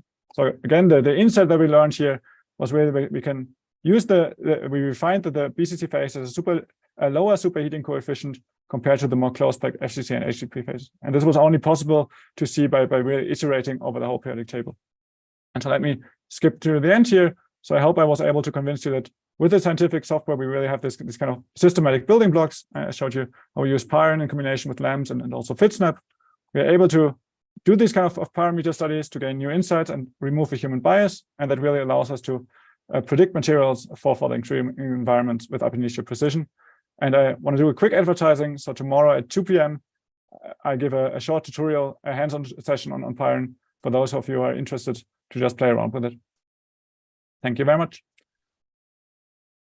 Thanks, Jan. We have a method. We have a question coming in from Slack. Can you use the method to take the melting points be used to calculate elastic constants? So sorry, can you use the method? Can you use the method that you use for melting temperatures on a different property, say elastic constants? Yes. Yeah. So yeah, like the general framework can be applied to different parts. We looked a little bit at the temperature dependence of the melting of the elastic constants and how far these can be used to predict melting temperatures. So yeah, it's definitely possible. Okay, And then one more quick question. Could the radio cutoff increase with the number of parameters be related to the particular material? For instance, it might be for BCC metals, but not typical for FCC metals. So far we find it for all the elements that we looked at, but yeah, definitely it requires more extensive studies. The idea there is that basically if you increase your cutoff, or if you increase the number of parameters, you have a more flexible shape, so you can leverage more information. And so it makes sense to increase the cutoff so then we have access to more information from our local environment. So my assumption would be that it applies to general, but we have to continue carefully testing it because we're currently mainly focused on these tungsten alloys. Great, thank you. There'll probably be a few more questions in Slack. I see a few people typing right now, so if you could follow up there, that'd be great. Our next speaker, Tezia, online? Yes. Great, we can hear you. This will be our last contributed talk before our lightning talks to the audience.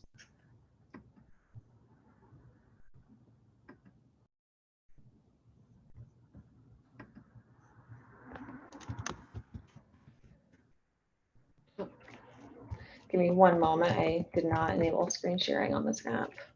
Okay.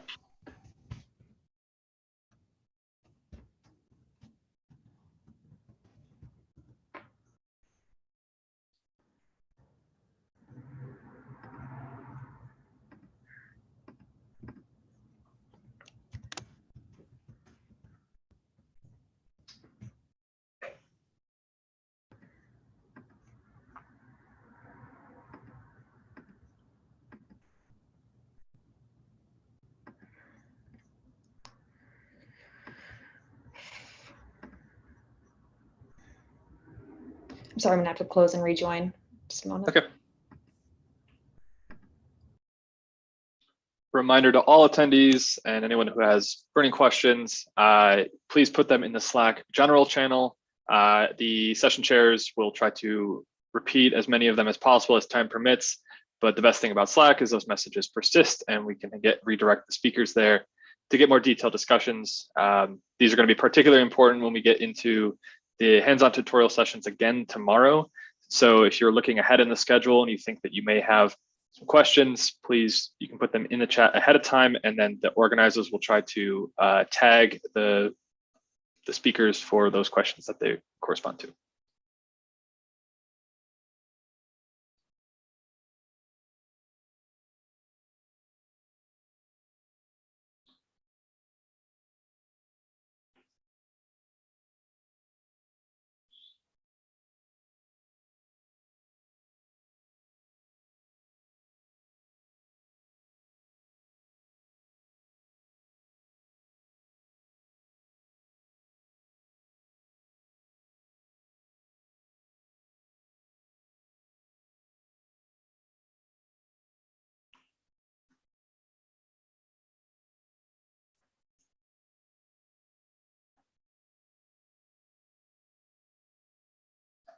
Welcome back, Tezia. You are on mute, so we can't quite hear you.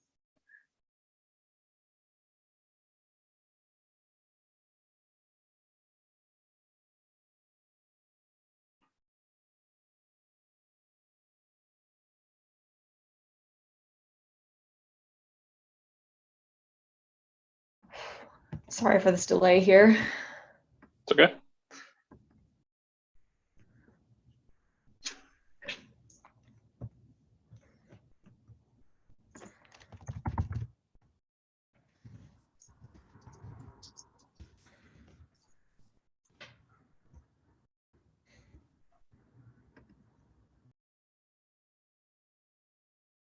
Hey, Mitch, I think it's fine if the session runs a little long to accommodate this and make sure everybody's got time for their talks. Yep, totally agree. We're gonna, at the end of this, we'll go right into a lunch break. Hopefully people have snacks nearby if they're really dying for that.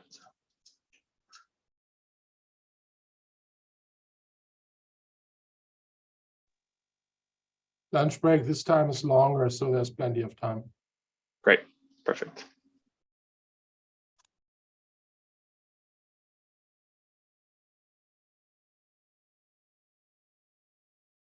We're still on the lookout for one of our lightning talk speakers. If anyone here present knows Mohammed Gonzari, please shoot them a message and we'll try to get them the time slot that they deserve.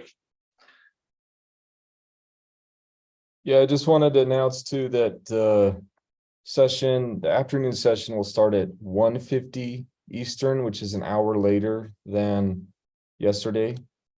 And so just remember that it's later, it's different today than it was yesterday.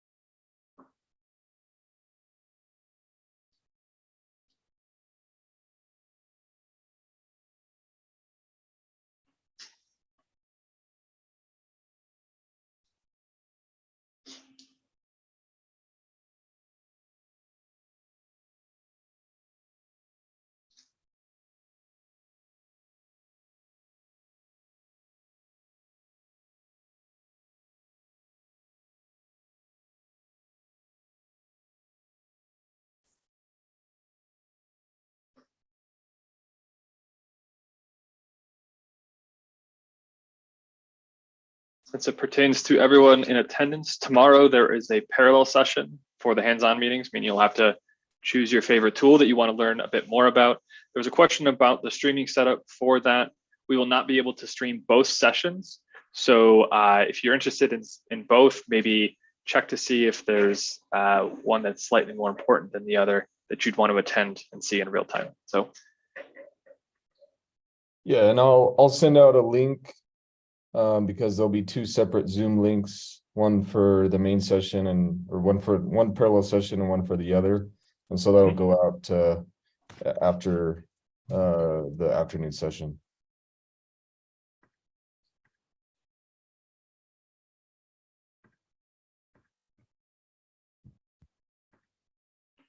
All right, I apologize for the delay once again. I think we're ready to go.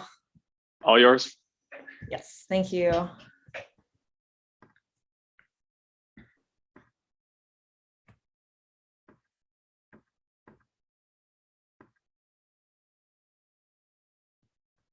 Still no slides though.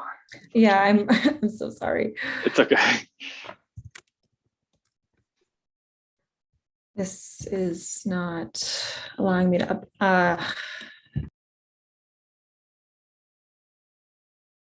If the slides are small in size, you can email them to me as well. I think I will do that. Again, I apologize profusely for this.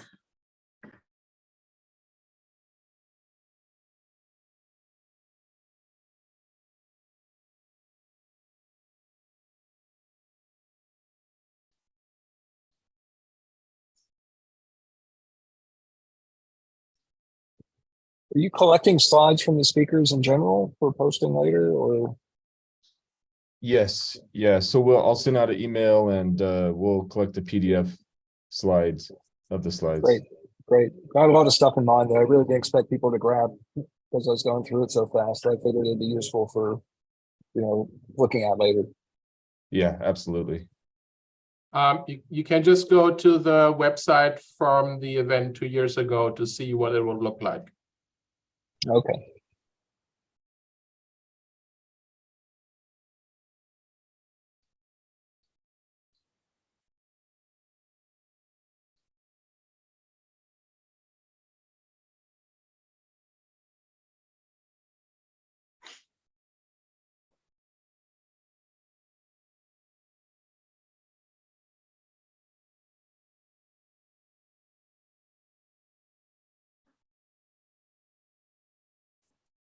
Thank you again to everyone who's attending across the world.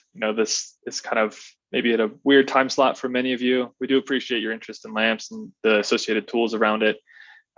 Moving to an online venue 2 years ago, we weren't quite sure how successful this would be. It's really taken off. The numbers of attendance are way up. And we really appreciate your interest and your contributions to this workshop. So.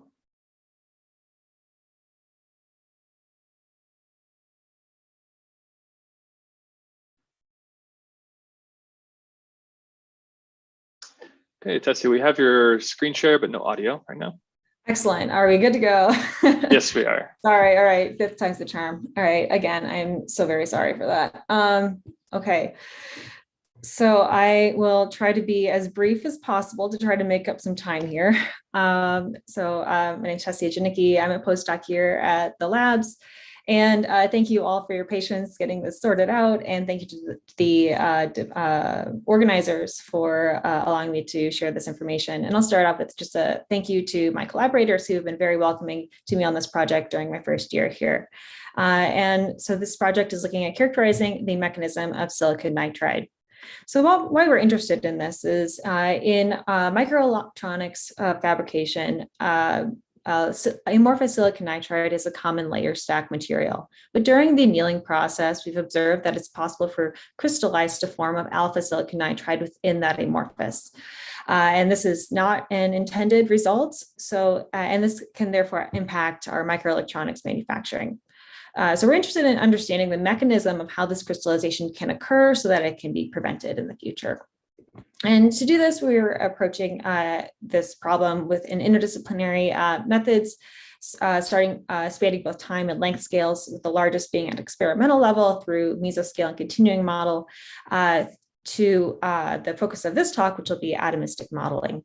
And the goals for atomistic models is to model the crystallization with empirical potentials, some of which have been mentioned throughout the week, and show that these models can retain kinetic properties to extrapolate to experimental conditions in both time and length scale.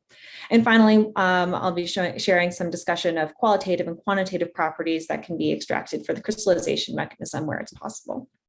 Now, to approach these goals, I'll be introducing 3 potential models. And we'll be looking at Arrhenius fitting of their crystallization rates to compare with experiment. And to answer this question of how crystallization proceeds on an atomistic level, we'll be making some qualitative comparisons with experiment and also generating quantitative input for mesoscale models, again, to bridge that time and length scale gap up to the experimental level. First, to introduce our empirical and our atomic potentials, I have a range of potentials that span both complexity and mathematical form.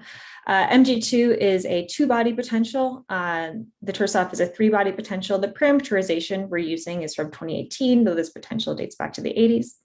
And the Vashisha potential is another 3-body potential, but also incorporates electrostatics. And each of these potentials generates some very characteristic amorphous features or structures, which already sets us up to have some differences in the mechanisms that they can predict for crystallization. So some examples of those amorphous characteristics, we can look at a couple of metrics of structure. Here, this is the silicon-silicon radial distribution function compared with an ab initio MD benchmark from references. That is listed here. And the Mg2 and Tursoff potential, for example, are able to reproduce the shoulder feature that's found on that first silicon-silicon peak, but it's not present in Vasishta. And then we can also look at the angular distribution functions of these amorphous materials, where the Mg2 has a second peak at 90 degrees, whereas Tursoff and Vasishta are constricted to that 120-degree angle. This second point makes sense because these are 3-body potentials that are parameterized to fit to that 120-degree angle. So we already have differences in this amorphous structure, and we can see feed into how this structural difference could impact how crystallization can propagate throughout that amorphous material.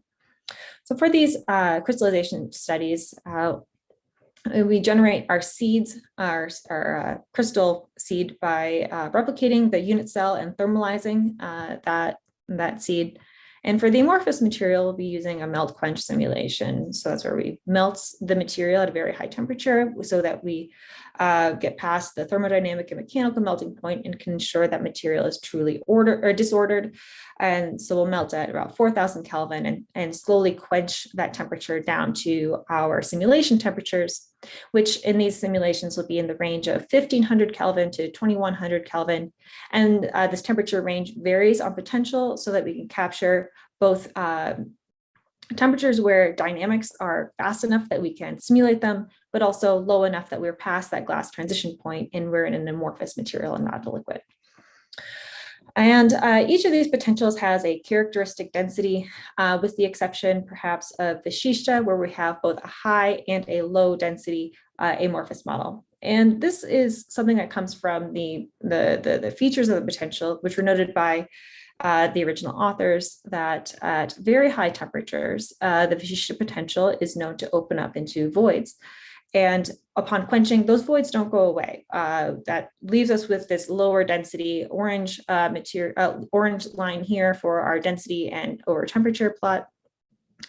And so if we pursue this melt quench by using a constant pressure simulation, we will open up these voids at high temperatures greater than 2400 Kelvin, and then those persist. We can avoid that void formation by using a constant volume simulation box until the temperature is reduced down to about 2100 Kelvin, and release the system into a barostat, and then the system equilibrates without the presence of voids, but that amorphous material is still stable. So throughout the rest of the talk, I'll have 4 different potentials I'm referencing: the Mg2, the Tursoff, and then 2 variants of the Vishishta for the amorphous. Once we have these starting structures in hand, we can generate our seeded crystallization simulations, where we just append the amorphous box onto the top of the crystal. And due to periodic boundary conditions, there are 2 interfaces that are present in this system: the one that's in the middle of the box between the crystal seed and the amorphous, and the one that crosses periodic boundaries. So that we're just studying a single interface, taking a small layer of atoms at the top and bottom of the simulation box and holding that temperature to 300 Kelvin. This temperature constraint with the Langevin thermostat inhibits dynamics across that periodic boundary because it's too cold really to crystallize, and keeps us just so we're able to measure the crystallization properties of a single interface.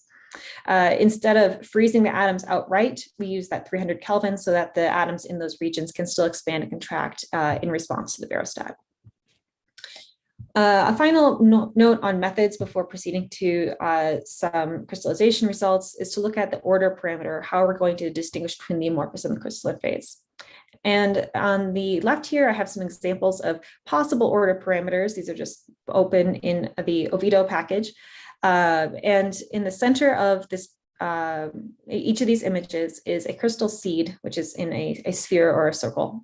And atom type certainly doesn't distinguish between the amorphous and crystalline. Center symmetry doesn't. Polyhedral template matching. Maybe if you squint a little bit, you can see the circle appear in the coordination, but we need a better order parameter. And for that, we turn to the Steinhardt order parameter, which is a rotationally invariant parameter that computes local coordination symmetry. And for this, we're using the spherical harmonic with angular quantum number L equals to 6. So I'll be referring to this variable as Q6 throughout the remainder of the talk. And here I'm just showing the silicon atoms in the center, or excuse me, the nitrogen atoms in the silicon nitride seed in the center, surrounded by the amorphous nitrogen atoms. And this really distinctly shows the difference between the amorphous and crystal structure, which will be key for being able to identify our interfaces and how they propagate. Not only is this collective variable able to distinguish between the amorphous and the alpha crystal structure, but also among other polymorphs, which is just reassuring so that during the progress of crystallization, we can be assured that we're looking at the alpha structure, which is what is experimentally observed, and not one of these other polymorphs. And a note on implementation, all of this Q6 analysis was performed in Plumed, which is a toolkit which has enhanced sampling methods that can be patched into LAMMPS. But here I'm just using it as a post-processing tool to take advantage of the collective variable library. A first look at how some of these seeded crystallization studies propagate. Here I'm showing us crystal seed embedded into the low density amorphous of the Vishishta potential. And over the course of crystallization, we see this very directed growth where there's a very clear preference of one growth direction over another. And this is observed also in experimental studies, this TEM video here taken by my colleague Calvin Parkin. Here we see this, again, this very directed growth and one preference over the other. So already we're starting to draw some qualitative connections between these experimental observations and what we're able to reproduce in our models. We can probe this anisotropy in the growth a little bit more directed way by looking at these different facets of planar growth. And this is, again, a simulation of growth in these planar simulations where we see these interfaces propagate. We can identify the interface as being the inflection point of properties that distinguish between the amorphous and crystal phase, and then plot that interface as a function of time to identify the growth rate of each of these directions. Here I'm showing the growth rates for 1500 and 1800 Kelvin in two directions, the 0, 1, 0 and 0, 0, 1. And we see that there is this anisotropy present again, where the mostly distinctly, you can see this in the 1800 Kelvin case, where the 0, 0, 1 growth facet is slower than the 0, 1, 0. We can apply a similar growth analysis to the rest of the potentials in our set and plot them in Arrhenius fitting to show the extrapolation to experiment. So this is an Arrhenius fitting plot with the log of velocity versus the inverse of temperature, which should be a linear fit. And on opposite axes, I have temperature and velocity in full units, so you can orient yourself within this plot. The MG2 is plotted in red for both the 0, 0, 1 and 0, 1, 0. The Tursoff in dark blue for 0, 0, 1 and 0, 1, 0 again. And for Vashishta, I'm plotting both the high density and low density just in the 0, 0, 1 orientations. So here we can clearly see the influence of that anisotropy and growth rate, especially for the Tursoff potential, where the 0, 1, 0 is growing much more rapidly than this 0, 0, 1 direction. And we also see the influence of density, where the high density variant of the Vashishta grows much more rapidly than the low density. And this trend is also consistent with the densities that are predicted for each of the amorphous models, where MG2 was our most dense initial phase and the Vashishta was our least dense. You can also draw some comparisons to how these each of these potentials extrapolate to experiment, or how experiment values can extrapolate back up to our simulation temperatures. And we can conclude that we do have a potential set that spans a range of Arrhenius fits, which are reasonable to these growth rates predicted by experiment. So with this potential set in hand, we can move forward to quantifying some characteristics of the mechanism to feed into our mesoscale models. And these have the purpose of bridging the time and length scale gap back to experiment. So in addition to growth rates, we can also calculate the interfacial free energies, which feed in as parameters into phase field models. This video here is a model produced by my colleague Ashik Rezwan of classical nucleation theory approach to looking at silicon nitride nucleating within the bulk. And this video was created with some toy parameters, but now we have some physically motivated parameters from our models that we can feed in and help bridge that time and length scale gap yet again. About 3 minutes left, Tessia. Thank you. And in a parallel track, we heard yesterday, Teresa Head-Gordon made the statement that we may be seeing the end of empirical potentials and moving into machine learning. So we're also looking at collaboration with the University of Florida to develop ultra-fast interpretable machine learned potentials, which have accuracy on par with first principle simulation at the computational cost of classical force field methods. UF may be a familiar potential to some of you. It is built into the LAMMPS package, and we're currently working with our collaborators to build a parameterization for the silicon nitride system. So we can also build that into our potential set for our analysis. Leading back to the goals of this work is we've shown that we can model crystallization with empirical potentials, and that we do have some reasonable extrapolation to experimental conditions and our kinetic properties. And finally, we're in the process of extracting these qualitative and quantitative properties of the crystallization mechanism, both to understand the atomistic behaviors of crystallization, but also to feed into our mesoscale models and inform experimental observations. And so with that, I'll leave on this summary slide, and I'll welcome any questions. Great, thank you. So we have a question from the Slack channel. You calculated Q6 with PlumeD. Did you find that option faster than the LAMMPS option with compute orient order, or was there another advantage to that? Yeah, so the other advantage is that the implementation is slightly different. The approach to doing this in PlumeD So this is an example of what the script looks like when I run this. Is starting at LAMMPS, we feed in the plumed file. And so I'm not just doing the Q6, I'm also doing that secondary local averaging. And so that exact implementation isn't quite what's present in LAMMPS currently, to the best of my knowledge. But this secondary averaging is necessary to incorporate that larger cutoff. Gotcha. We have another question from Slack. What kinds of parameters can you get from MD to feed into phase field? So the key values that I'm looking at right now are the rates of growth, which we already have, and I'm currently calculating the interfacial free energies, and doing that by actually calculating the interfacial stiffness, and then there's a known approach to being able to extract free energy from that. So those are the interfacial properties, and then in addition, enthalpies of formation, any bulk properties as well, those feed in. Great. Thanks again for the talk and toughing through technical difficulties. Oh, yes, thank you for your patience again. With that, we're going to switch over to our lightning talks. As a reminder, these will be 3 minutes apiece. I will be moving the slides. So if you are a speaker, please just say advance the slide, next slide, anything like that. I will bring up my screen to do that. We are looking for Mohammed Gunzari. I did not see them log in. So if Sukaina, I apologize for butchering so many names today, is present, we'll probably start with you. Hello. Yes, hello. Well, I'm Sukaina. So is it possible to start, or maybe I should wait for? No, that's. I don't think we have our first speaker, so the floor is yours. Go ahead. Well, hello everyone. My name is Sukaina, and I'm truly honored to present my lightning talk about exploring nanocrystalline nickel during thermal annealing using MD simulations. So next slide, please.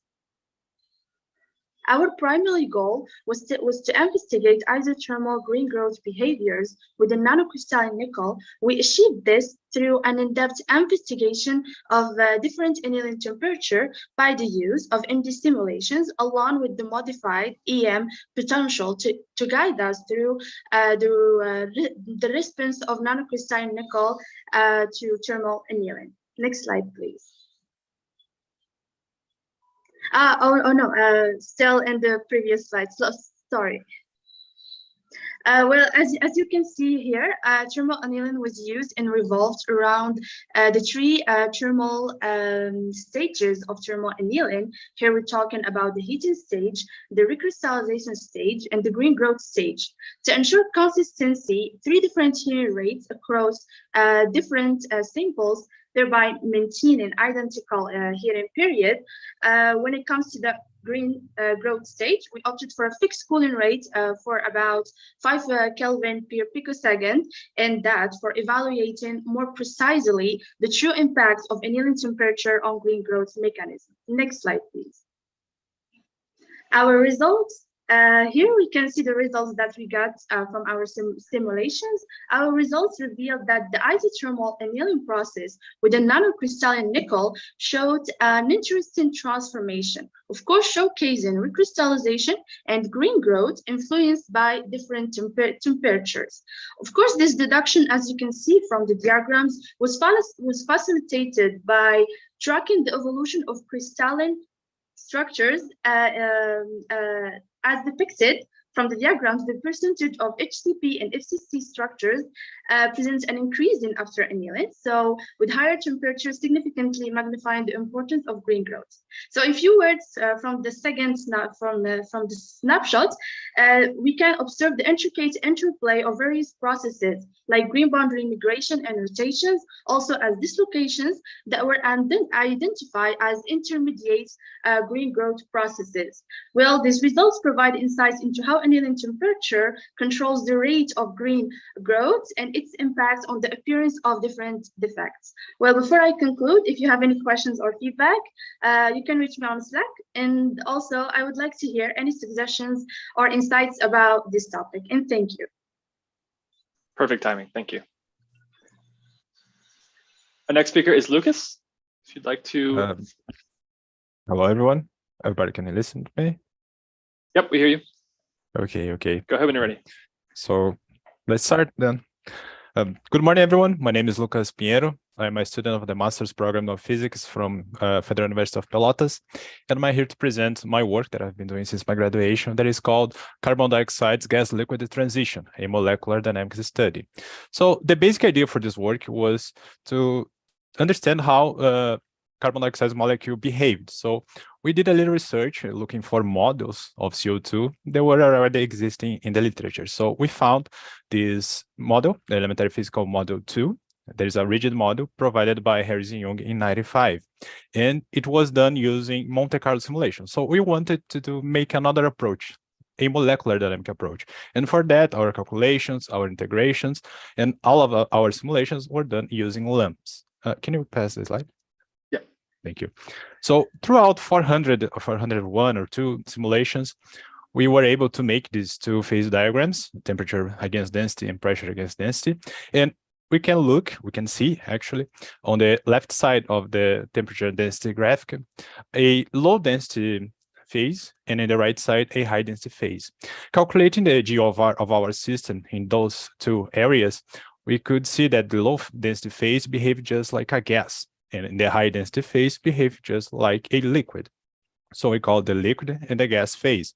And between them, we have a coexistence phase. And we also compared our simulation data using some experimental data provided by Harris and Young. And we also calculate some response functions using a variational method.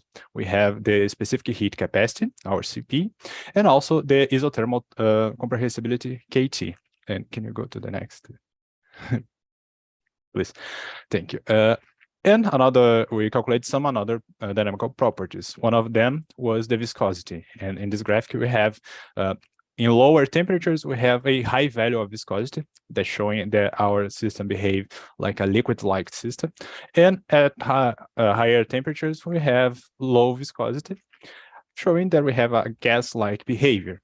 So this corroborates all of the work we have done until now. And what we want to do next, we want to analyze the trajectories of our simulation for each molecule in the gas and liquid phase. And for that, we're going to use TragePy. That is a Python package specifically made for analyzing trajectories and managing with those files. And we want to see which molecule have a gas-like or a fluid-like behavior in distinct points of the supercritical isotherms. So that is it. Thank you, everybody. For any questions or anything, you can contact me through my email. So thank you for your time. Or Slack, if you have questions. Or Slack, exactly. Thank you. Thank you for your talk. Next up, we have Poonam Tandon, if you are online. Can I unmute? Yes. Am I audible? Yes, you are. The floor is yours. Okay, sure. Yeah. So we are talking on the radial distribution function study of noble dense fluid argon at various degrees of freedom, and particularly the talk is focused on fluids whose structure is intriguing due to its many particle nature. The radial distribution function, as has been discussed in the beginner's tutorial, gives us an insight into the structure of the material.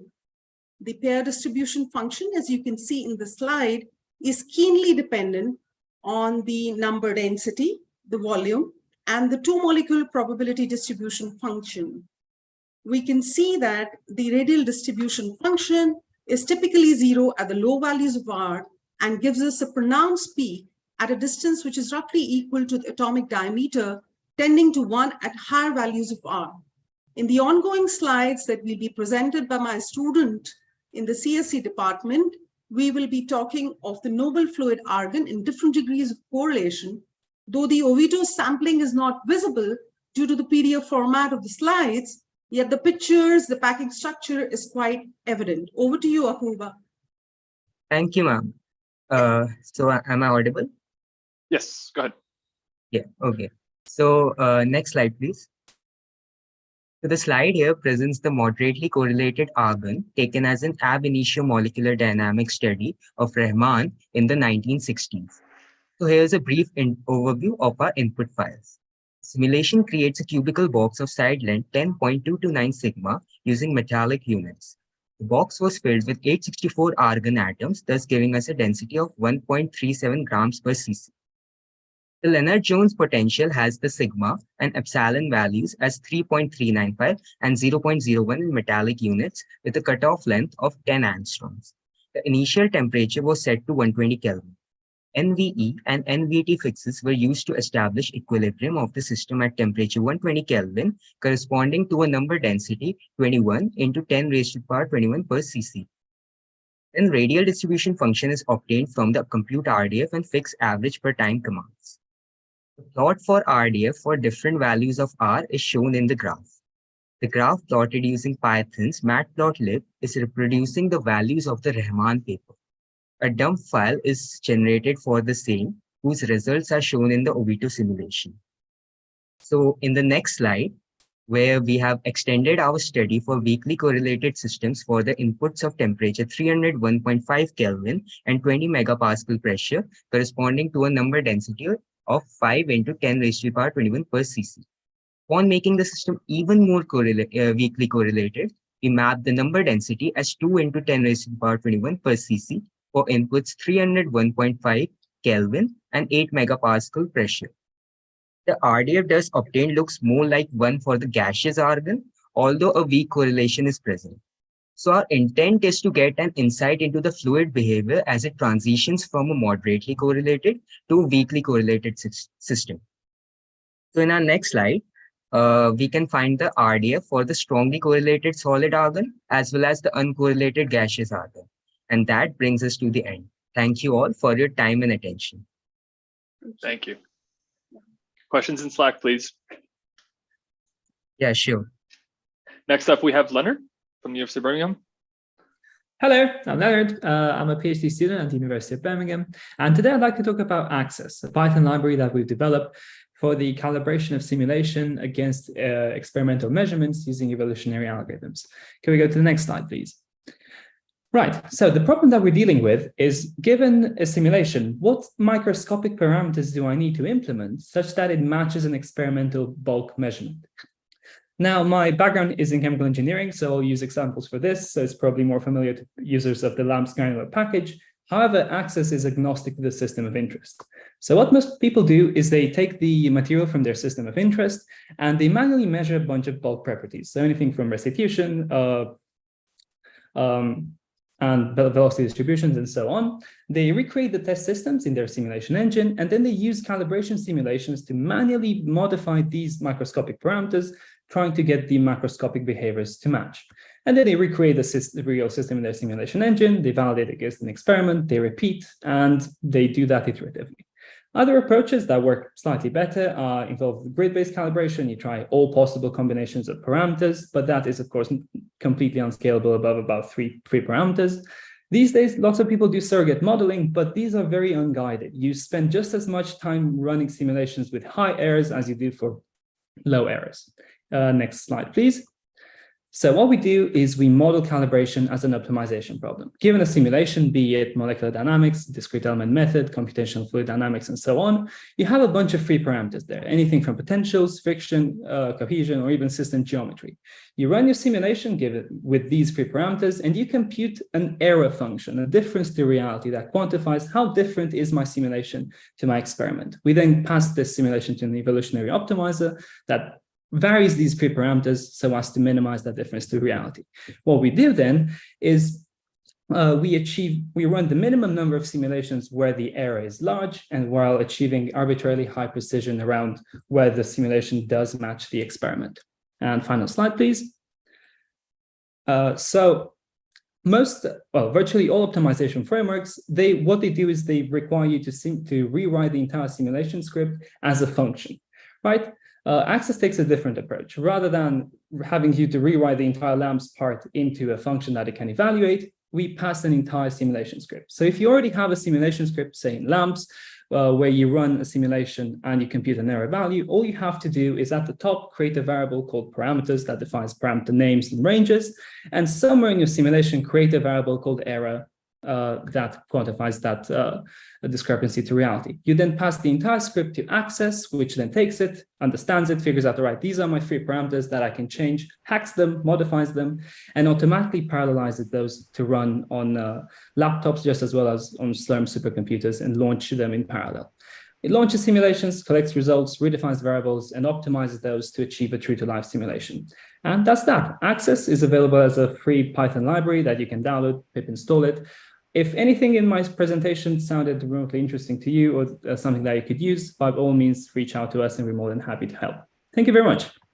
Thank you. Last up for the lightning talks and before our break will be Lucas Hale from NIST. Hey guys, so I gave a kind of an overview of the interatomic potentials repository and some of the supporting Python codes on Tuesday. So if you're not familiar with the stuff, go back and watch those videos online. But I just wanted to give kind of a quick overview of some kind of cool improvements to some of the features that are in the Atomine code. The first link on there is the documentation of the code. Second one's the code itself, and then you can just simply pip install or conda install if you want to.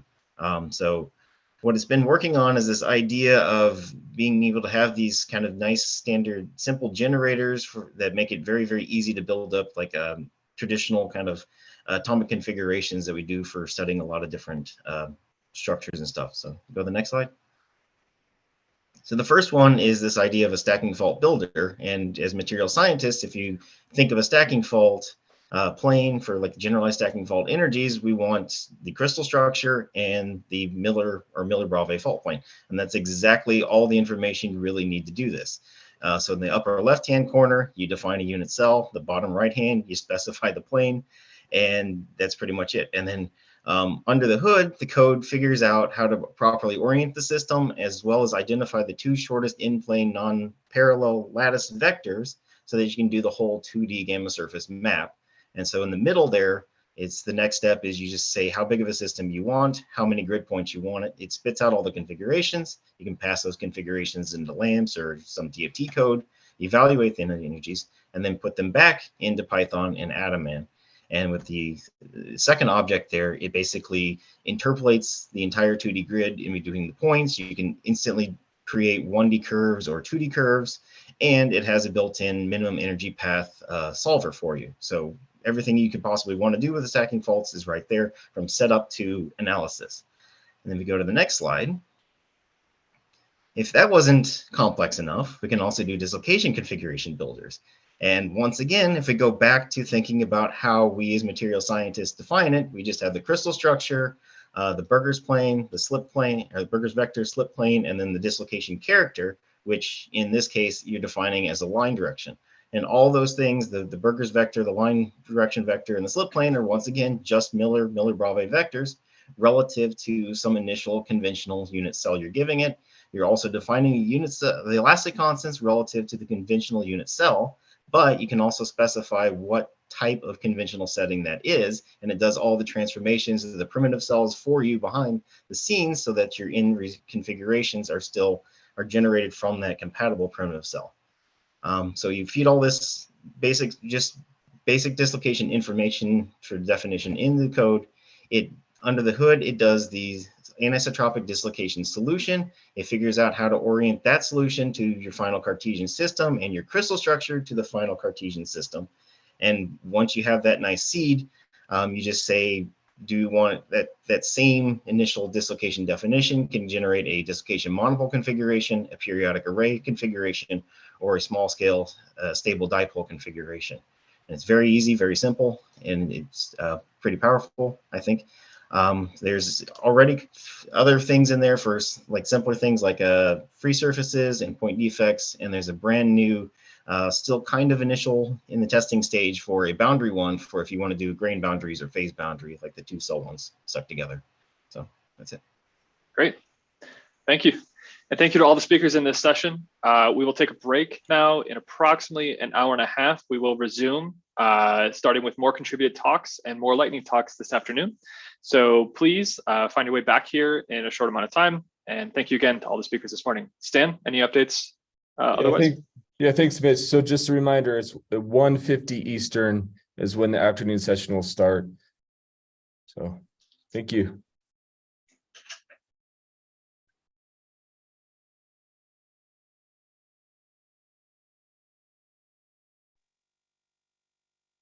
Hey, Axel. Ivan, do you want to do the test now? Yes, Yeah. please. Yes, please. Do you hear me well? Yes. Okay, good. All right. Hello. I will test my video and voice. So, sorry, say again real quick.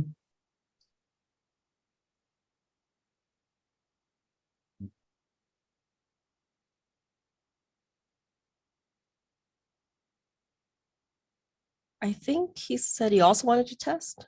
Oh, okay. Yeah, sure. So Ivan, why don't you go ahead and share your screen? Yeah, can you please tell me how I can share? Because I don't see. Do you have a green arrow at the bottom, kind of in the center of your screen? Yeah, but it says that, okay, PowerPoint. Just click on the icon, not on the small caret on the side. Yeah, but when I click, it says desktop, whiteboard, and then Microsoft PowerPoint. I'm not sure. Yeah, you have to choose either you can either share the entire screen or you can choose a specific window. So probably you have to start the presentation and then select the window where the presentation is. If you have any movies though, then you need to share your screen. Screens. I can share the PowerPoint. Correct?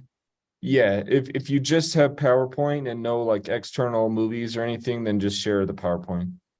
Okay, let me check. Just a second. I need to close all other PowerPoints. Actually, I'm giving a talk in half an hour at the workshop. So.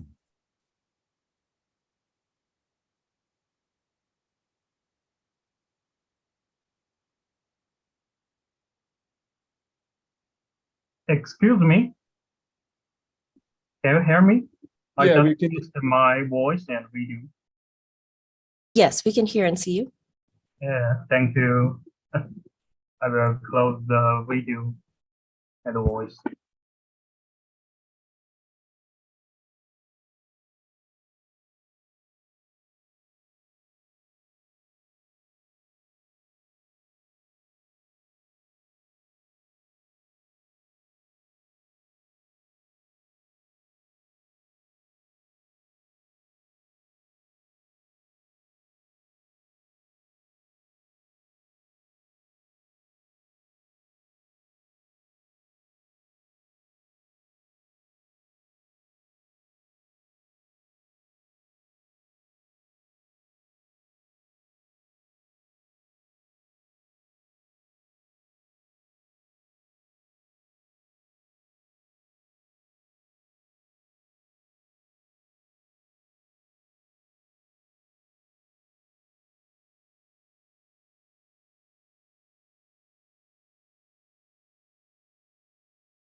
Okay, do you see my screen? Yes. Okay, so let's play the movie. Okay. All right, so a lot of windows popping up.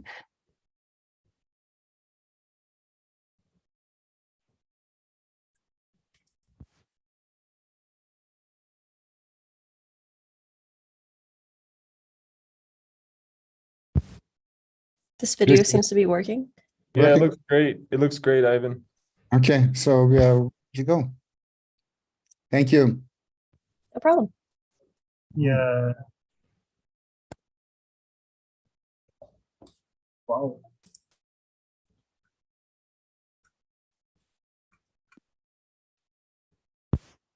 Okay, so then see you in an hour and 2 hours or whatever it is, whenever it is. Yeah. Yes, see you soon. Okay. All right. And Ruchin, I believe I have your slides, so I'll be sharing them for you. Yeah, and Ember, just a heads up, one of the speakers said they wanted to update their slides, so I'll regenerate a new PDF and email it to you. Okay, sounds good. And then, did you say someone had, was there anyone missing from my session, or is everyone still presenting? So there was one cancellation, but I updated the schedule. So there's just 4 lightning talks. Oh, okay, gotcha. Thank you. Yep, thank you.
Axel? Hello? Yes. I have a question. Stan told me that the questions will be posted on Slack. Yeah, but the session chair will tell them. Okay, so I don't need to watch Slack, right? No, only if you want to answer questions after the fact.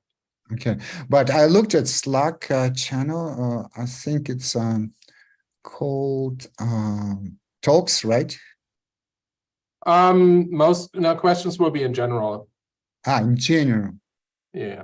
I don't see general. You're already subscribed. When you get into the Slack, general is the one. Yeah. I see channels talks, and I don't see general. Yeah, that was done. This one, the Slack workspace has been around before, and it was initially tried to have the questions for talks in the talks channel, but we should actually delete it. Yeah, but I don't see general. This is the thing. It's at the top of the list of channels. I have only one channel talks, and I don't see anything else. I can share the screen, and you can just direct me. You can't share right now. I cannot. Okay. I have to. Okay, so never mind. If well, just show me. Actually, I did find it. I did find it by some reason. No, this is the old stuff. Yeah. Just show me. Okay.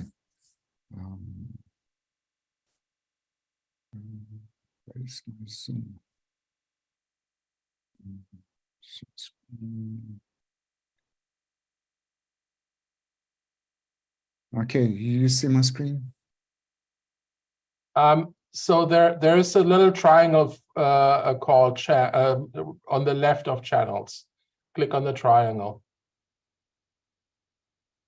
Now you can click on Add Channels. Browse channels. There you go. All right, sounds good. Thank you very much. Okay. Yeah, you should join. There's a green button, Join Channel. So somehow you got kicked off. Okay. All right, sounds good. Thank you very much, Axel. Yeah. Okay. No problem. Right. Thanks. Bye.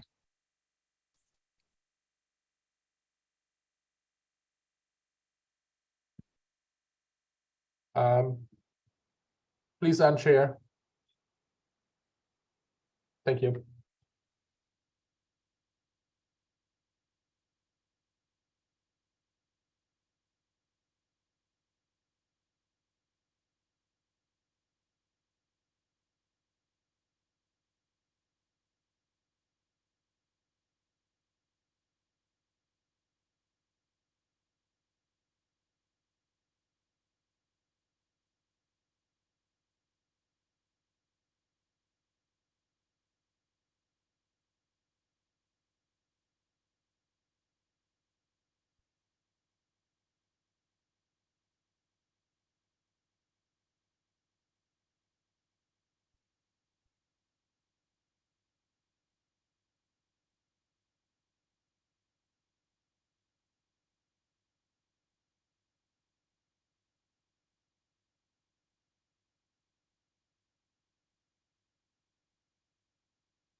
Podemos citar ese también.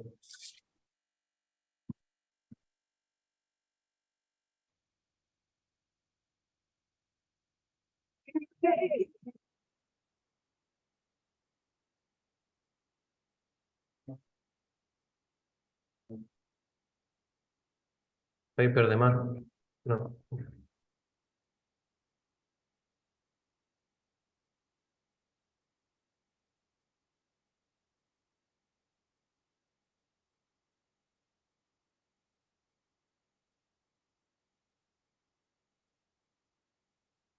¿Ah?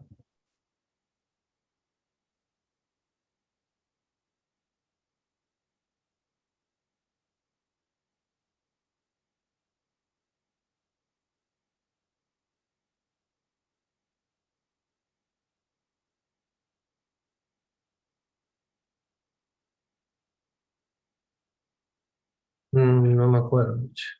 No me acuerdo.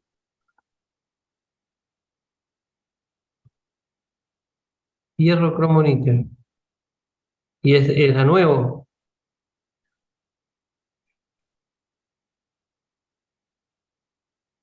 Por acá estoy viendo los papers de más.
in 12:10. Yeah. Because I have a meeting at 12. No, that's no. We need to do something. I cannot. Can you go to another place? Yeah, I can see.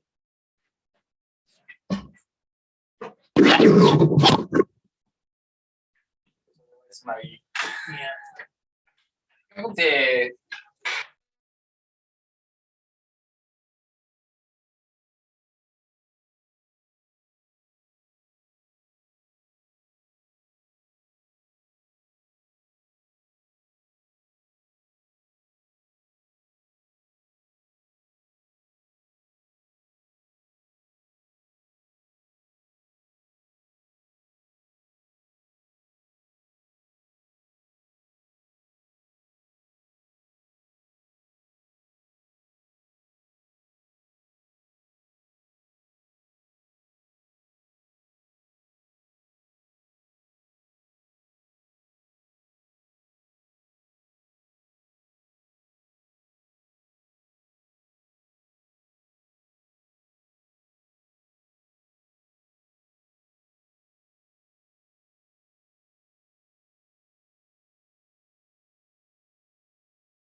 Alberto, if you'd like, you can go ahead and try to start screen share.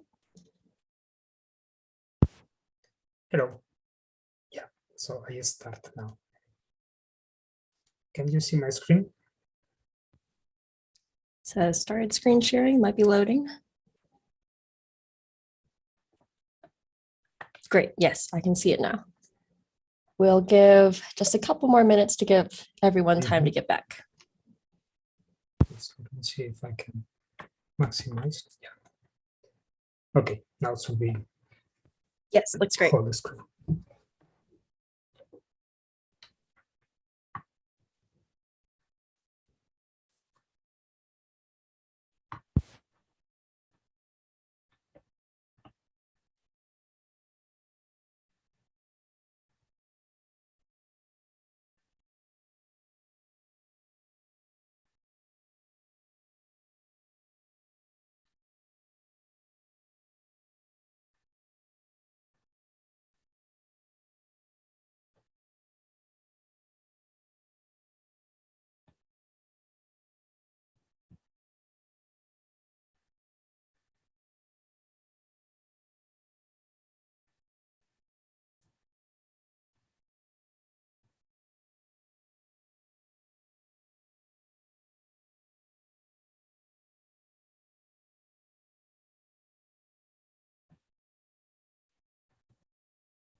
Ember, do you want to introduce the session?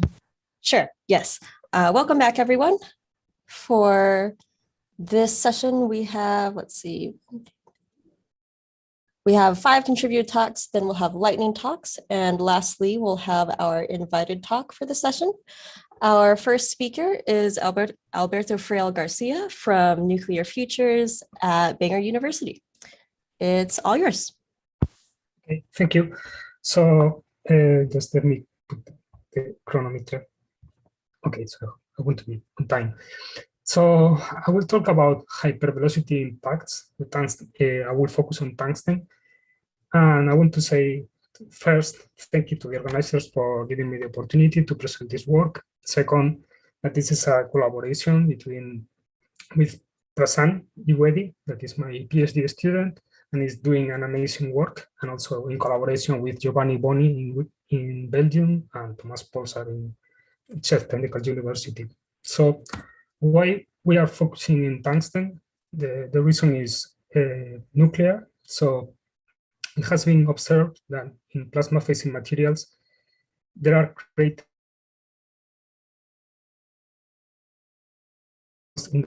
that go and I have bad connection. So, and these impacts can be at very high velocity. It's debated what's this velocity if it's up, but it's supposed to be up to 5 kilometers per second.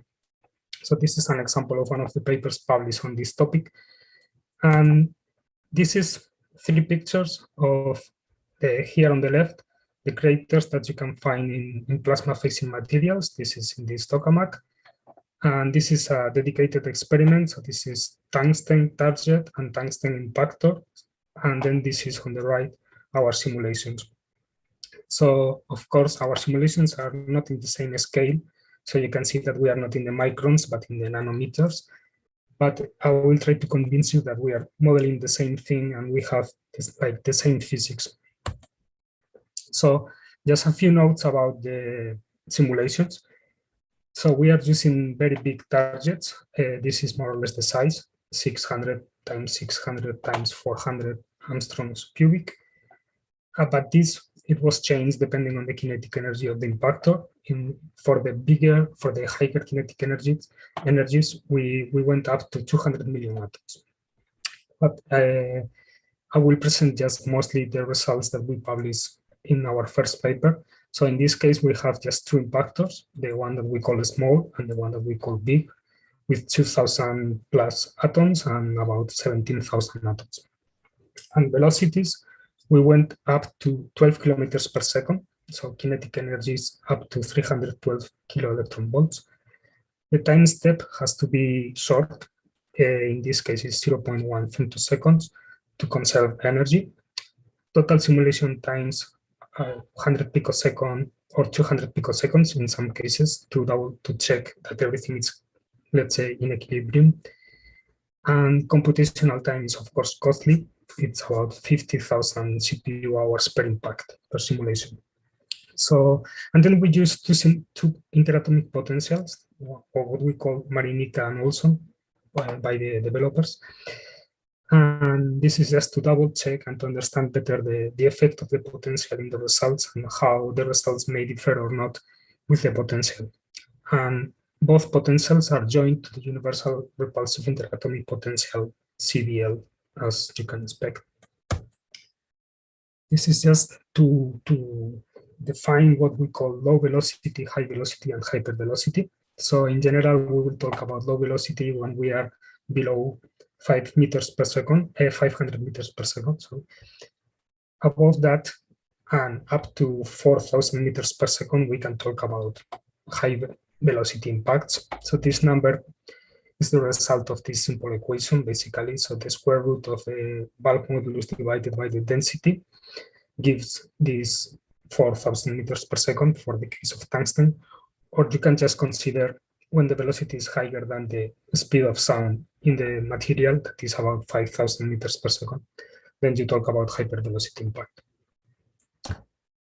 And as I said, you have to use an interatomic potential, and which one is the best for a given problem is always a big question.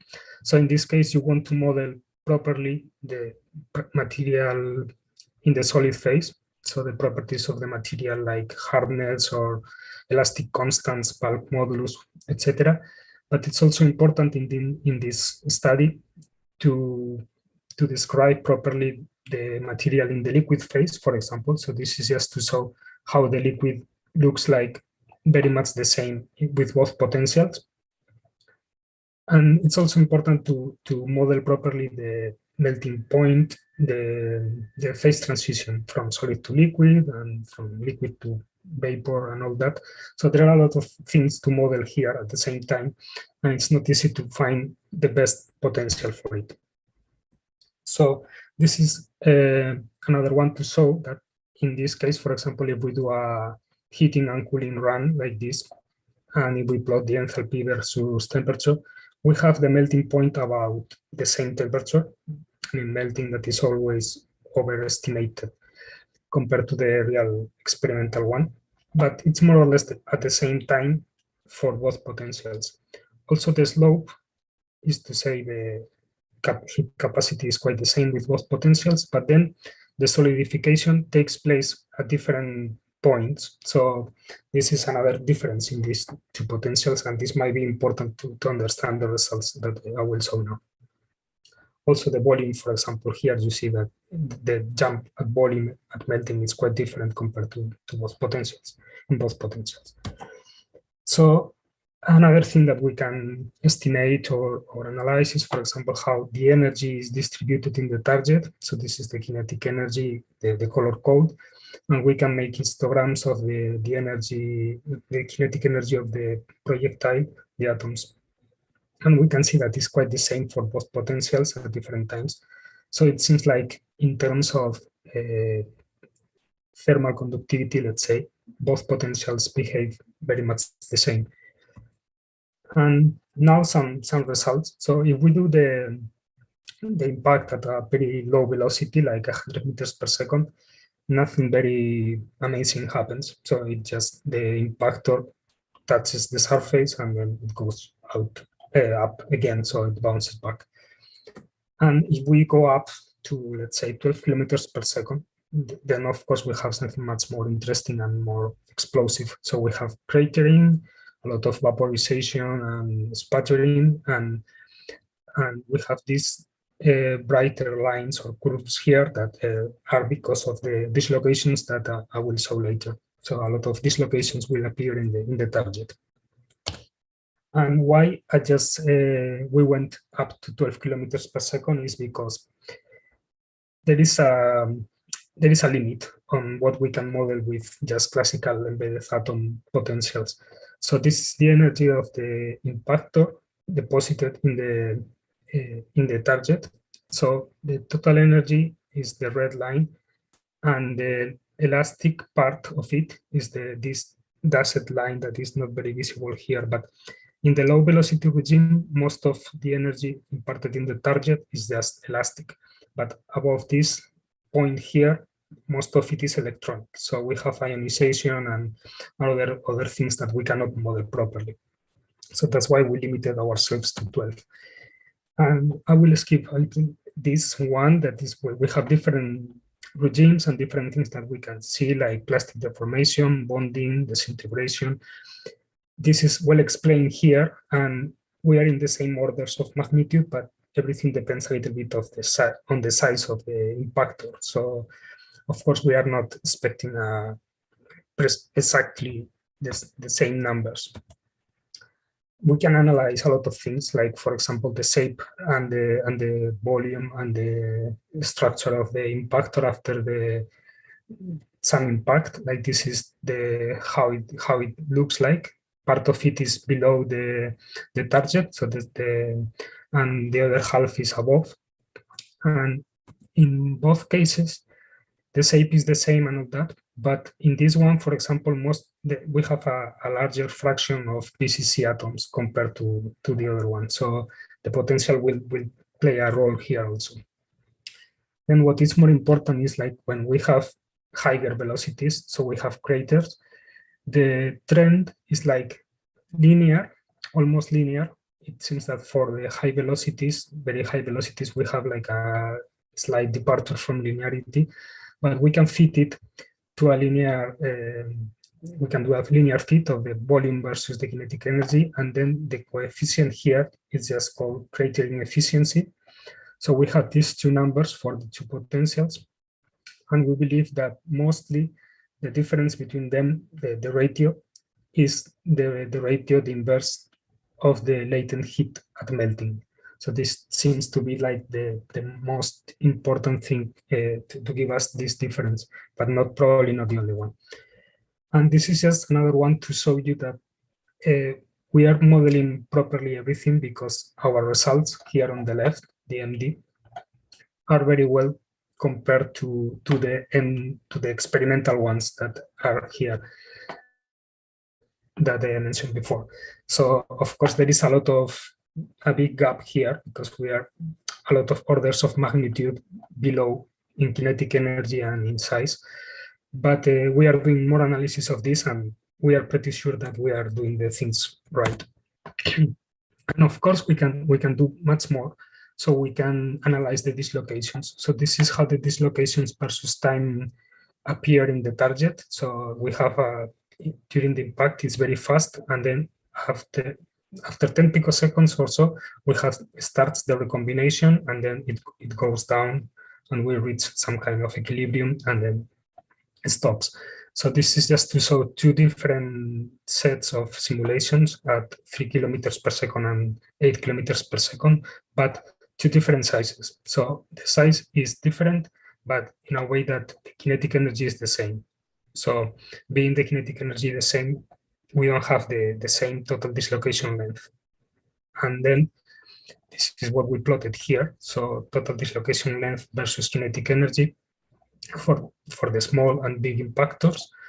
And we have like two different curves, more or less is parabolic, the trend, and the ratio we thought maybe is like about 4. That is the ratio, the area between the two impactors. One is having these diameters, but it's not really 4. So we are trying to analyze this better.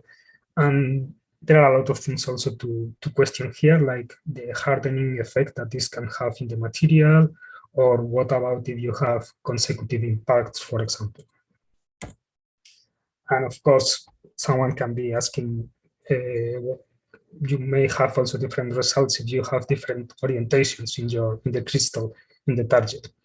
And it is true. So this is, for example, for 100, 110, 111, 3 different orientations at 30 picoseconds. Then at 100 picoseconds, you have like different dislocation forest, if you want. And also the crater it looks different. So we are analyzing this now with more simulations and to have more statistics and everything. And this is every simulation was done 3 times to have some smooth curve. And it seems that About for 3 the minutes 110, sorry, for the 110, it's the case that you have lower dislocation density in the target. And the same analysis can be done for the volume of the crater and all that. So we are now doing all this. And just to finish, of course, we can do much more, like introducing vacancies or helium substitutional atoms in the matrix, in the tungsten. And for example, here, just to show an example, 2 kilometers per second, single crystal, perfect, or 1 or 2 vacancies, percentage of vacancies, and then the total dislocation length is just very much the same. And finally, again, so if you have a polycrystal, for example, everything is much more complicated and will be very interesting as well. So then you have like cracks here that the shape of the volume, the volume of the crater will be something not necessarily semi-spherical, and it will depend on the grain boundaries that you have in the target. And then you can have this kind of cracks depending on the kinetic energy and all that. And you can also put like helium bubbles, not just substitutionals. And then here is what I did. I put a helium bubble. Then it was so compressed and all that by the impact that now it's pushing up, and depending on the depth, this will break and the helium will go out, or it just stays like this. So there are a lot of things that can be done. And I have no time for conclusions, but most of this was published in nuclear fusion. They selected our picture for the cover. So you can find all the details and much more in this paper. And then we hope to publish a couple of papers more with a lot of things that we have now. And any questions or comments, you can contact me or Prasan. And with that, and with this, I'm finishing. So thank you all for your attention. And if I have time for questions, I'm happy to take it. Thank you. We can do a quick question. When the particles impact, they generate lateral shock waves that will travel through the periodic boundaries. I may have missed it, but how are these pressure waves damped such that they don't affect the impact site? Yeah, very good question. Yes, so basically we did very big targets. So all the shock waves go to the boundaries of the target, and they are already not so strong to go back to the affecting the effect, the results. the dislocations that we have in the center of the target. But we also tried like with dissipative boundary conditions, for example, to check that we were using big enough targets to avoid all these kind of artifacts. Yeah, correct. Okay, thank you. There's another question right now, but for the sake of time, please take a look at that in the Slack. Okay. And okay. Our next speaker is Juan Pedro Mendez Granado from Sandia National Laboratories.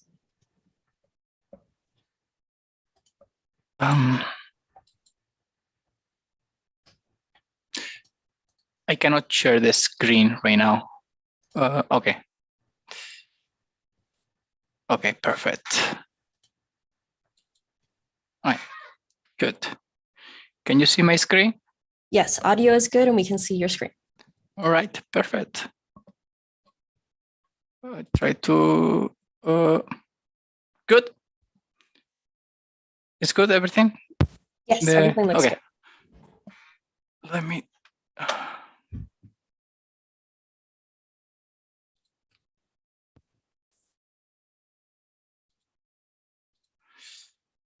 All right, should I start?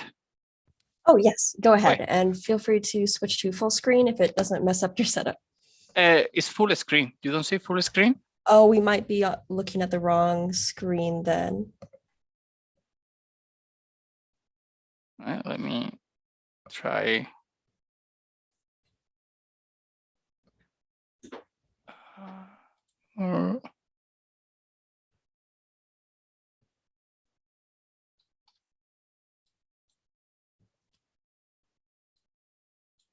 Can you have to unshare and share the presentation window, not the edit window. Yeah, that's the presentation window. And what about now? Now you're showing your edit window.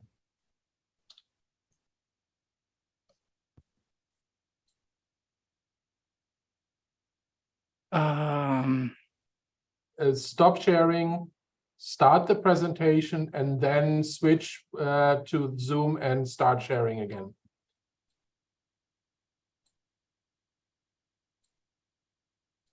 Share. And then you should see the presentation window next to the actual edit.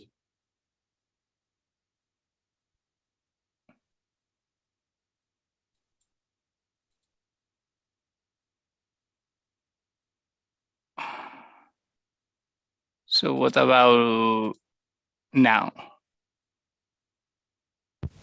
It's still showing the edit screen.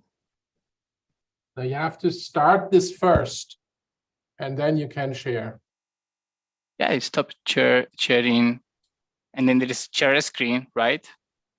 No, but you have to start the presentation so that you have the window as an option. Otherwise, you have to share your entire display. I don't see the.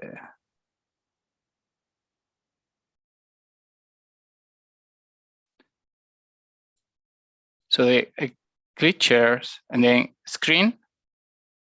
I have the option screen or my presentation. All right, let's try this one. What about now? Okay, that's working. Okay, perfect. And feel free to start. All right, thank you. Sorry about that. So my name is Juan Mendez. In this presentation, I'm going to talk about an implementations in LAMMPS package for simulating long-term diffusive mass transport. So this work was done in collaboration.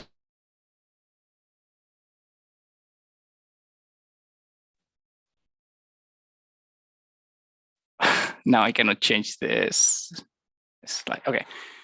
So molecular dynamics present several limitations, and one of the limitations is that cannot reach very large time scales.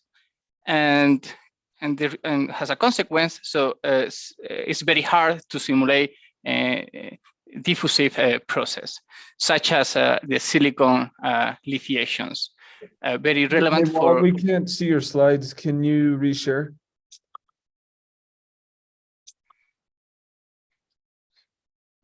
Okay.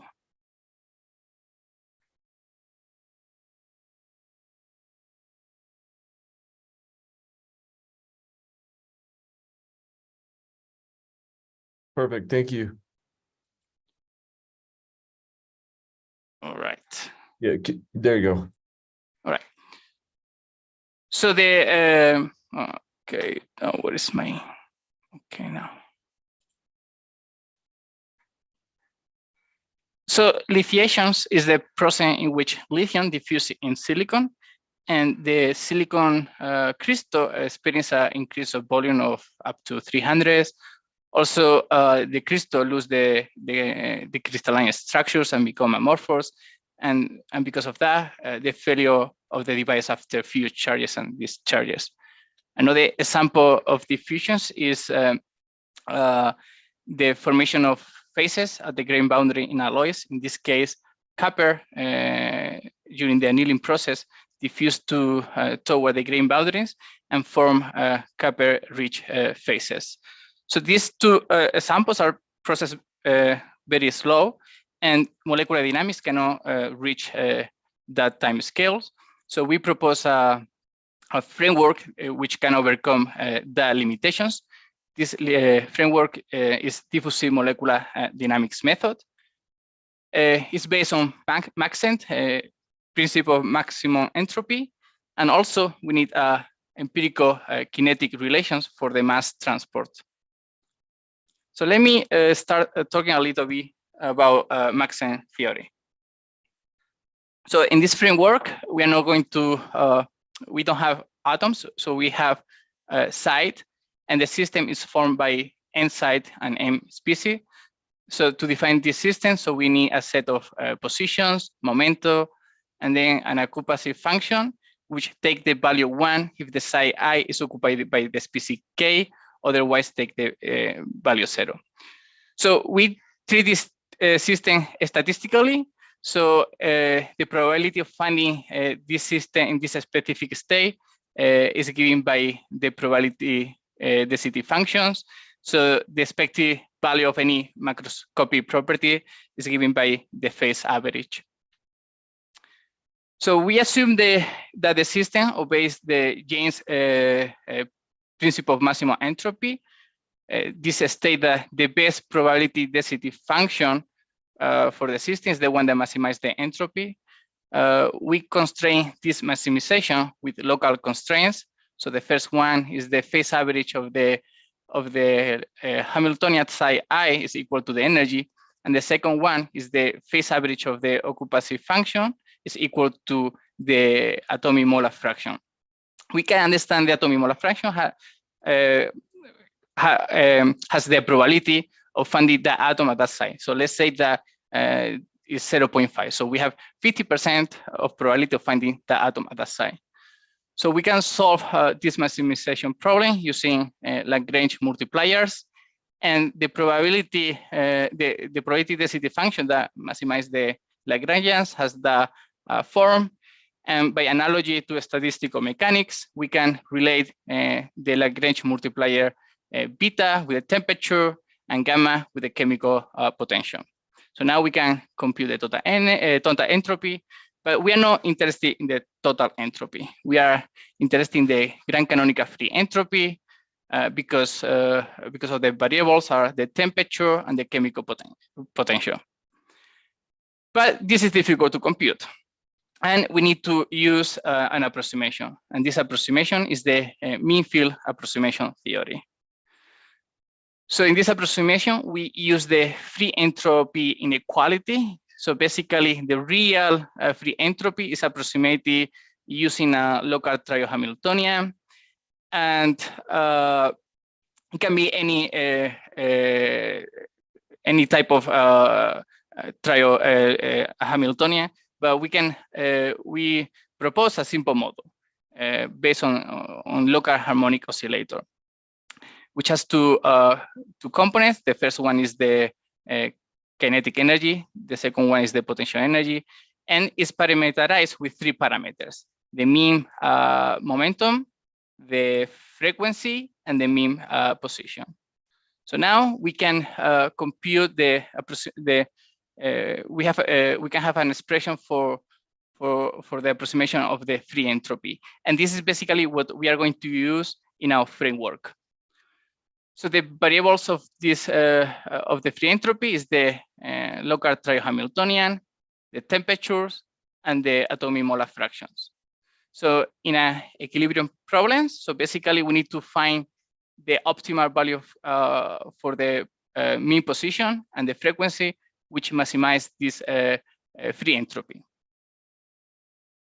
So in this framework, the interatomic potential is included in this phase average of the Hamiltonian, which has 2 terms. The first one is related with the kinetic energy of the vibration of the atom, and the second one is the phase average of the potential. So we can use in this framework any potential. All right, so in the same manner that interatomic potentials are empirical, our kinetic relation for mass transport is also empirical and is subject to modeling. So we have used this master equation for the continuity equation proposed by different groups, which give you how the atomic molar fraction change in time for every site. So that term corresponds to the attempt probability. EV is the barrier energy, basically the energy that the atom need to overcome to migrate from one side to another side.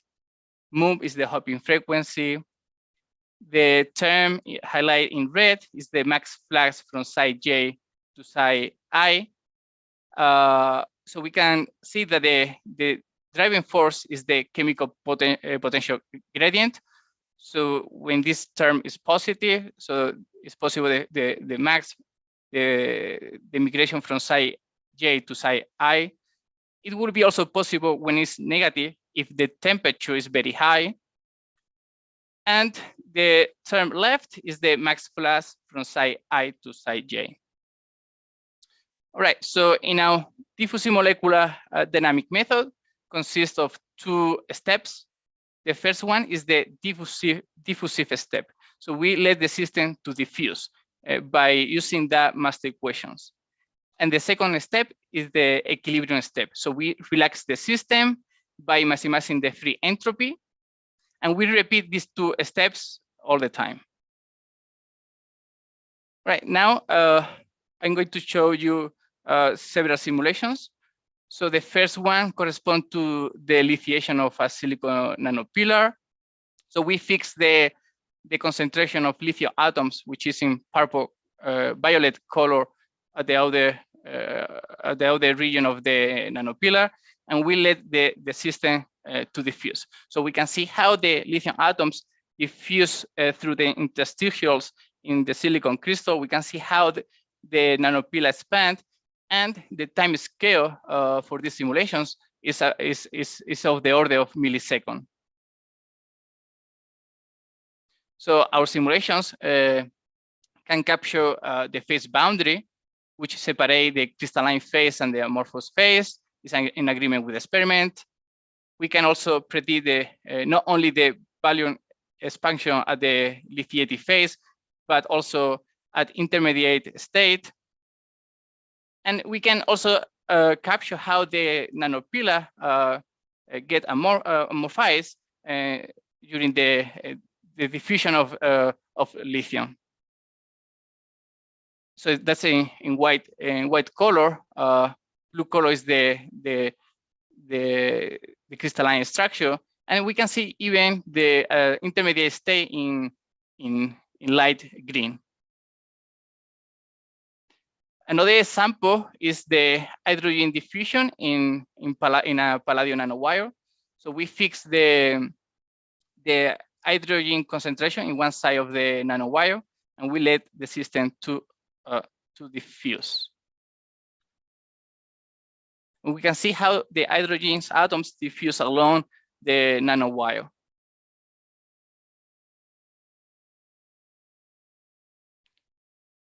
So this framework has been implementing LAMMPS. The code can be downloaded through these two links, and it's very easy to use. Just basically, you need to add like a few commands in an input script, and it also shows excellent scalability in LAMMPS. So I would like to finish this presentation just summarizing the main message is that MXE is a LAMMPS package to simulate long-term diffusive phenomena. It's based on diffusive molecular dynamics method and Maxent, and can reach a longer time scale than molecular dynamics simulations. So this framework has been validated against different systems, showing excellent agreement with experiment, analytical solutions, and molecular dynamics and Monte Carlo simulations. And with that, I finish the presentation. Thank you. Thank you very much. I think for the sake of time, we'll direct questions to the Slack channel. And then our next speaker is Paul Atzberger from the University of California, Santa Barbara.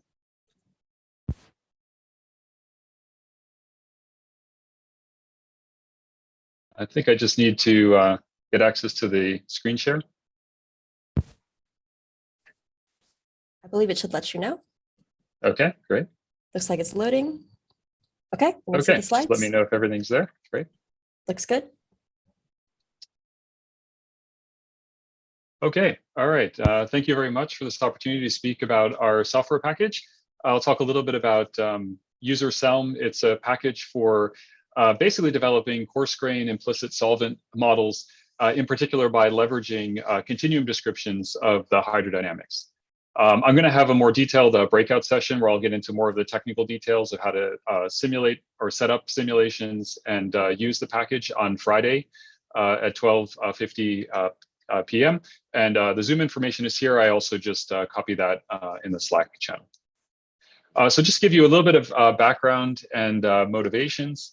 What we're basically trying to leverage here is an overarching framework, which is known as fluctuating hydrodynamics. So the idea is essentially going to be to thermostat continuum mechanics to remove a lot of the solvent molecular degrees of freedom. And of course, this will be done for the purposes of allowing for longer time scales and spatial scales to be accessed within our molecular simulations. So typically the setup is that we have some microstructure that we're interested in. It could be something like a colloid, lipid bilayer membrane, polymeric fluid, things of that nature. Now, if we were to take sort of the fully atomistic approach, our solvent degrees of freedom would often dominate the number of calculations, given the relatively few number of microstructures. And so what we'd like to do is in some sense replace these detailed solvent degrees of freedom with an appropriate continuum model, since in many of these problems, such as complex fluids and the soft materials, it's really the collective dynamics, the hydrodynamic modes that are contributing to the mechanics. And so what we'd like to do is replace that with Gaussian random fields. And so the framework that we're going to leverage is related to some classical work by Landau and Lipschitz, which are known as fluctuating hydrodynamics, where you can start to correct the continuum theory of the Navier-Stokes equations as you get down to sort of molecular scales by adding essentially random stresses. And so by resorting to fluctuation dissipation principles, one can actually work out what the covariant structure is of those random stresses. And so in that way, you'd essentially be mapping these molecular degrees of freedom to collective modes, and these equations essentially are governing the dynamics of those collective stochastic modes. Now, the challenge, of course, if we're doing something like this problem I've shown on the left, or more complicated fluid structure interaction problems, is we also have to account for the fluid structure coupling, and that, of course, can be quite expensive. So the framework that we're going to use for that, and what is implemented in the user SELM package, is this stochastic Eulerian-Lagrangian approach, where what we're going to basically do is have an Eulerian reference frame for the Eulerian degrees of freedom, and that's going to be coupled to the Lagrangian degrees of freedom, essentially your molecular or coarse-grained molecular degrees of freedom. And the way that's going to be done is through an effective coupling term, as I'm showing here. The second equation looks very much similar to Langevin dynamics. The difference, of course, here will be that instead of us simply having kind of a fixed drag, there'll be a force, a velocity averaging operator, which essentially looks around in the local flow environment to get a reference velocity. And if our particle is going faster than that, it'll experience a drag. If it's going slower than that, it'll kind of get pulled forward. And there'll be an equal and opposite force in the fluid equations. So in this way, we can kind of account for the total momentum of the system instead of just seeding that to sort of an ambient bulk bath, as is done in Langevin dynamics. And then by looking at essentially fluctuation dissipation principles, we can work out a way to thermostat this system consistently with respect to statistical mechanics, and that's what's been done here. And so what's interesting to point out is that the thermal fluctuations that occur in the Langevin type dynamics and that of the fluid actually have a cross correlation, because now momentum is no longer seeded to this bulk bath, but is actually exchanged spontaneously with the fluid degrees of freedom that are being tracked. And so in this way, we're able to capture a lot more of the dynamical behaviors arising from the solvent than you would have in a typical Langevin dynamics, which are often missing these kind of lateral correlations through the hydrodynamic modes. And so the fluctuating hydrodynamics would allow us to account for that and other related phenomena. We worked this out in a few different regimes. Again, I don't have a lot of time to go into detail. So the approach that I showed you is fully inertial. We also have regimes where we've removed certain degrees of freedom, like the momentum of the microstructure, or you can even have a strong coupling regime where essentially the microstructures follow the local flow. This would be closely related to things like stochastic immersed boundary methods, or you can go to a fully overdamped regime and use this approach to get effectively long-range hydrodynamic coupling tensors. And so I'm just circling here is some interesting terms that come up from the analysis related to phase space compressibility. And so anyway, these things are in the details. I'd be happy to talk more offline on, or you can look in our papers, and these are implemented within the package. So the basic overarching organization of the package, it's been interfaced with Python and Jupyter notebooks. It's modular. It's essentially a library, which is something that you can compile separately from LAMMPS and then simply reference from the user CELM interface, and easily installable using pip, as I've shown here on the left, or you can go to our website to download the source codes and Docker images for using the package. So what it provides essentially is an interface that operates through LAMMPS to set up essentially the models. Then the CELM part of this is essentially acting as an effective thermostat or dynamics within your LAMMPS model. Again, all of this has been implemented in C, C++. The Python is mainly just the interface for setting up the simulations and post-processing analysis. We've also used fairly standard file formats. A lot of the package is controlled by script-generated meta XML files, so that data can kind of be passed back and forth between the model setup and the runs. And then the outputs are in standard formats. You can, of course, output most of the microstructure data through LAMMPS, but also use for the continuum fields things like VDK formats, so you can visualize those continuum aspects of the system. We've also implemented thermostats, not only for fixed periodic boundaries, but also for less Edwards boundary conditions that allows essentially for rheological or shear type boundary conditions. And it's all been implemented in a very modular way. So if people are interested in extending the package with other types of Eulerian degrees of freedom, continuum modes coupled to the molecular dynamics, or other fluid structure interaction operators, or even other types of Lagrange degrees of freedom, for example, that have rotational degrees of freedom, all of that can be done within the package. So I'll just briefly talk about the realization of the fluid structure coupling approach. There's many approaches that could be used. One of the most common ones, which is based on this adjoint condition that comes from energy considerations, is essentially to use a smeared out Dirac delta function to arrive at a local reference fluid velocity. And then the adjoint conditions tell us then the force spreading operator, that equal opposite force in the fluid equation, should use that same underlying kernel. You can also develop more sophisticated kernels for particles, for example, that have rotational and translational degrees of freedom. And so this provides kind of a unified mathematical framework to do that while still adhering to the appropriate principles needed to thermostat consistently with statistical mechanics. And so this is just showing a realization in that overdamped, semi-overdamped regime of what's known as stochastic inverse boundary method. And that's something that's implemented within the package. So I won't go into a lot of detail, just say that this will get you things, if you're familiar with the fluid mechanics literature, Rotney-Pragner, Yamakawa type hydrodynamic coupling. You can also do rotational degrees of freedom, and this is just showing a validation study that this agrees with what you would see if you did more detailed calculations of rotational and translational hydrodynamic coupling.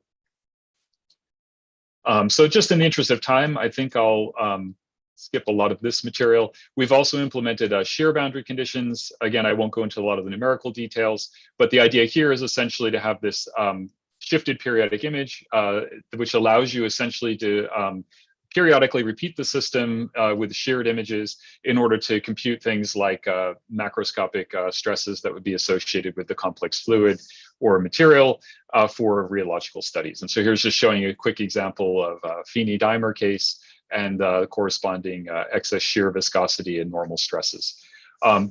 We've also done this for more complex fluids. Here is given a fluid that kind of ages over time, and you can compute things like the Thixoshopy as I'm showing here. So I'll go over Friday a lot more detail how to set this up with Jupyter Notebooks. It's a relatively straightforward process. We've developed a lot of modules in Python to sort of facilitate this easy setup of polymeric fluids and other types of models. And I'll give some examples again on Friday of that. This is just showing our shear results for a polymer knot simulation, which I'll cover in more detail. If you're interested in more information, here's just a quick listing of some of the publications associated with this work. And I think I'll end there and just refer you to the breakout session Friday and look forward to talking with everybody in more detail. Thanks for this opportunity to present on this package. Great, thank you. We do have time for questions if any of the panelists have questions or if anyone wants to write anything in the chat.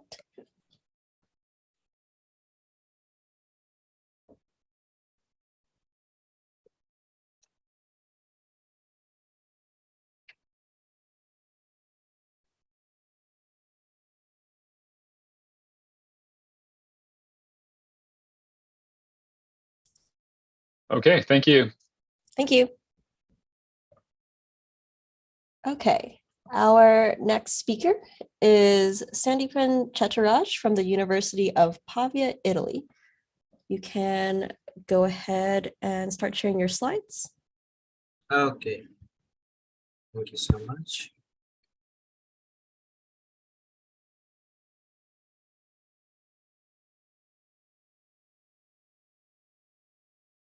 Okay, can you see my slides, my screen? Yes, we can see. Okay. Okay, so just quickly, it's not in there we go, presentation mode. Great. So I'm going to talk about today about the SEM square, a multi-scale model for cell and tissue mechanics in morphogenesis. So it's a biological application of of material science concepts. So I'm Sandeepan Chettaraj. I'm a postdoctoral fellow at the University of Pavia, and we have been working on this approach of using coarse-grained particle dynamics to model cells and tissues, to model bioengineered tissues in various kinds of conditions. So one of the big problems that is there in biology is how the shape of embryos and organs, how this shape emerges, how they develop, and this is a multi-scale problem. So inside a cell, there are the filaments such as the microtubules and the actin filaments, which are for which the length scale is submicron. Whereas when they form bundles, they form subcellular components, which are a few micron long.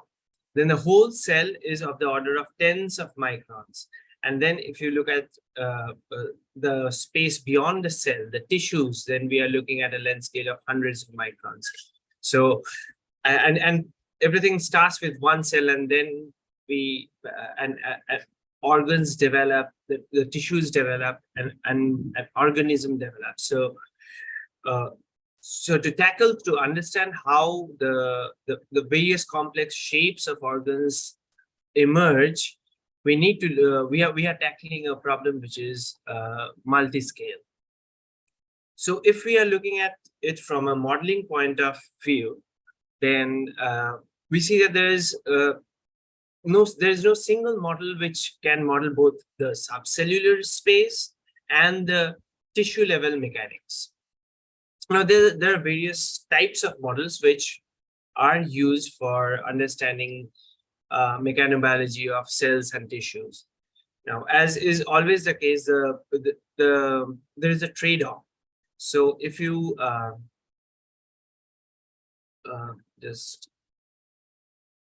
so if the length scale increases, then we lose out on detail. And on the other hand, if you want to look at some aspect of cell mechanics in very much detail, then we are looking at a very small length scale.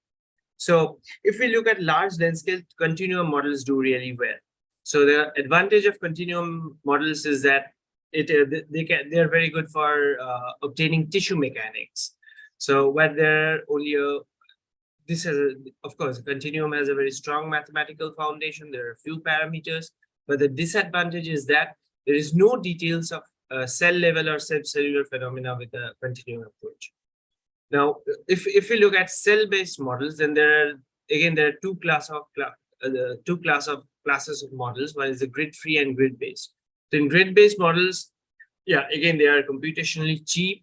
You can simulate many cells, but on the other hand, it is difficult to relate parameters to experiments, to calibrate the parameters from really experimentally accessible quantities. There is the grid-based models where there are very successful models such as the vertex model, where you model the various points of the cell membrane. So this is very good for obtaining interfacial tension, cell-cell interface, the stresses at the interface. But again, it is different. The disadvantage is that one can't access the intracellular space. But the the mechanics at the subcellular level, at the intracellular level, is important. Plays an important role in the development of the tissues, in the development of the shape and size of the tissues. So then there's this class of models where which is called the subcellular element modeling, where a cell is assumed to be composed of particles, of subcellular elements. Now, the advantage of this model is that this class of models is that we can model the emergent cell shape. We can model different kinds of irregular cell shapes, and cell shapes are in reality irregular. So, and we can also find out intracellular details. But the disadvantage is that if you model a single cell with too many particles, and then in order to incorporate heterogeneity, if we incorporate many different types of particles, for example, for actin filaments, for microtubules, for the nucleus, for Golgi bodies, then it becomes computationally intensive as we try to look at more and more detail. So, one possible solution for this is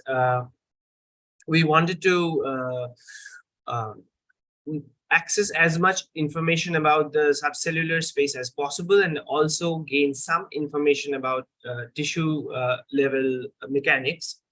So there was this model called SEM++, which was a package built in 10 years back, around 2013, 2014, where a cell is considered to be composed of subcellular elements. Now, this was a cell can be assumed to be made up of a single type of particles or different types of particles. So in SEM++, they had this was a work which came out of the lab of Petrus Komotsakis at ETH Zurich. So they assumed two different types of particles. So one is the cytoplasmic particle, and one is the nucleus. So the cytoplasmic particles and also the particles of each cell are distinguished with an attribute which is called the cell ID. And there is two different types of potentials. One is the intracellular potential for particles within a cell, and then there is the intercellular particles for particles belonging to two different cells. And they were modeled with Morse-like potentials, and the net force between the particles were the sum of the Noyes term and a Morse-like potential. And these were since in the interior of the cell is highly viscous, these were assumed to be overdamped systems. So they were modeled with overdamped Langevin dynamics. And by doing so, we tried to model as many cells as possible, and we were reasonably successful in modeling various aspects of shapes, sizes, and mechanics of both the cell, the subcellular space, and the and tissues as well. So, in order to test whether SEM square works properly, it gives us proper mechanical, reliable mechanical information in biology. We wanted to see whether the framework is mechanically sound or not. So first, we wanted to test that with experiments which are simple, but not so abundantly done in the field of biology. For example, single cell creep experiment, where a cell is grown in between two plates. One is a movable plate and a fixed plate, and then you apply stress to the movable plate, and the cell elongates, and you measure the elongation, and from the strain versus time, we can measure the property, or we can calibrate the properties of the model, the potential parameters. So we did that, and to determine the properties of a single cell. And the model parameters are based on a single cell elasticity and viscosity. And once we tested the sanctity of the model with a typical single cell creep experiment, we wanted to see whether this model can be applied to biologically relevant phenomena as well. So we tried to model single cell migration, where cells where cells move in a three-dimensional matrix, which we have ultimately modeled with as an implicit solvent. So we wanted to see whether this kind of biologically relevant phenomena can be modeled with this framework. And also we wanted to, another very important biological phenomena in morphogenesis is proliferation, where the cell grows and divides, and then so one mother cell gives rise to two daughter cells, which then again grow further and subdivide, and we get a tissue. So we wanted to see whether this kind of behavior and the mechanics therein can be captured with the subcellular with SEM square or not, subcellular element modeling and mechanics. So first we wanted, we performed the single cell creep experiment. So we designed the simulation as per the experimental papers that were done around 20 years back. So a small stress was applied to, so we created 2 slabs of particles mimicking the movable plate and the fixed plate, and we fixed the particles in the fixed plate and applied a stress to the particles at the movable plate, and then measured the strain versus strain time course. So we found that the strain time courses were reasonably in agreement with each other, even when we varied the number of particles in a cell from 250 to 10,000. So this shows us that the size, the number of particles that is used to model a cell gives us the level of detail that we want to look at, that we wish to look at in the single cell mechanics. So the parameters of the model is scalable with the number of particles is another strength of this model, showing that we can, if we want something, if we want detailed behavior, we can model with a large number of particles, whereas if we want the overall cell behavior, then we could reduce the number of particles according to the problem that we are trying to attack. So with these kind of, we have performed these experiments both with nucleus and without nucleus. I'm showing here the results without nucleus. And but apart from this, we also wanted to see how what happens if we apply a large stress, so which leads to highly nonlinear deformation behavior. So there the subcellular mechanics becomes really interesting. 3 minutes left. So okay, thankfully with the particle mechanics approach, we can find out the per particle stress and strain. So we looked at the per particle stresses and strains in large deformation experiments, and we saw interesting stress distribution based on the shape of the cell. Now, when we wanted to look at the biologically relevant experiments, such as the migration, the migration was modeled with addition and removal of particles. So particles were added at the leading edge and removed from the trailing edge. But with this, we saw that there was a problem. There is an artifact in this model, that the nucleus, which is modeled as a single large heavy particle, it lags behind because it starts moving only when it is at the very edge of the cell. So in order to fix this, we added a biasing force which biases the nucleus towards the center of the cell, and we used, and this was done without any code change from the code which was there from the 2014 paper. So this was all done from LAMMPS input script. So we used fix add force to add a biasing force between the nucleus and the cell's center, and we can tune this. So this is spring-like force, and by tuning the spring, the stiffness of the spring, we can control the nuclear position inside the cell during cell migration. And proliferation was modeled by addition of particles, so that a cell grows to twice its original size. So there is twice the number of particles, after which the nucleus gets replicated, and the particles are assigned, the particles get reassigned, half of them to one nucleus and half to the other, depending on their proximity. The closest nucleus gets the cytoplasmic particle. So in this kind of proliferation simulation, if we look at the subcellular, here we are looking at the the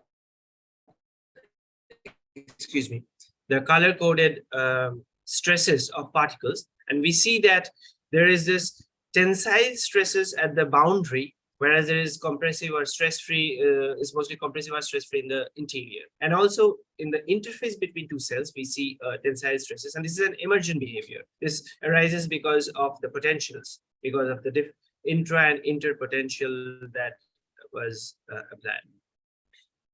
and we try to implement it in different engineering platforms, tissue engineering platforms. So we wanted to see unconstrained and constrained proliferation, and unconstrained and constrained environment. So we did that, and here also, if we look at subcellular stresses, we see very interesting one very interesting phenomena where we see that the subcellular, the junction between cells, they get aligned in the constrained environment. So again, a behavior that is an emergent behavior from the simulations, whereas in some of the earlier papers, the particles at the membrane were algorithmically determined depending on the number of neighbors, whereas here it emerges from the mechanics of the cell, the subcellular mechanics. We're over time if you have any final thoughts. Oh, thank you. Okay, so yes, this brings me to the end of so if we look at whether we can model a large tissue with this, we have been able to model a large system. For example, this was for 28,000. This consisted of 28,000 cells, 33 million particles in 2 months, and this ran in 4 cores. But one of the challenges in this SEM-square is that it is poorly parallelizable. So we were looking at options of either the best option would be to incorporate it with into LAMMPS, because now this model was initially proposed 10 years back, and LAMMPS capability has increased manifold since then. So if that can be done, it would be wonderful, because if the parallelizability of LAMMPS can be fully utilized, or if we could bring out an improved package which is more parallelizable, that will also be very useful, because this will be extremely useful for the and interesting for the biophysics community. Thank you. Let's have any further discussion or questions in the Slack chat. And okay. I'd like to introduce our next speaker, Rosita Sivaraj from Clemson University. Okay, we can see your slides.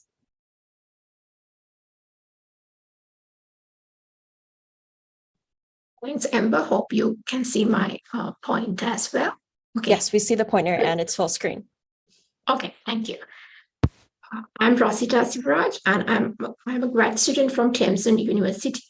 My talk is about nonlinear uniaxial elongation of flow, entangled associated linear polymer melts using MD simulation. This work has been done in Devora Perahia's group, Clemson, in collaboration with Supun Mahotalake, Gomez O'Connor, and Gary Grest. This presentation is structured as follows. I will start by introducing you to polymers under flow, followed by brief methodology and the results related to flow response, and finally the conclusions. Here we are going to look at the complex systems under flow. It is known that under flow, polymers stretch. This stretch induces ordering and sometimes even crystallinity. Some examples are 5-5 stacking groups, hydrogen bonding functionalities, and ionizable groups. Our group is highly interested in ionizable groups. In polymers, 2 factors constrain the motion. One of these is associative group, and the other one is the entanglements. Our working hypothesis is that the interrelation of polymer backbone and associative groups drive the behavior under flow. Therefore, this entire study is aimed at understanding the effects of associative groups on the structure and the viscoelastic response of the entangled linear polymers under extensional flow. Now, let me introduce you to what is known about non-associative polymers. Understand the effects of flow, we are going to look at how extension of viscosity as a function of time is measured in 2 of the interesting experimental and simulation studies. The experimental study based on polystyrene shows that initial linear response followed by nonlinear response at higher rates. This pattern was very well captured qualitatively in simulations using the bead spring model with approximately the same number of entanglements per chain as polystyrene. So what is known about associative polymers?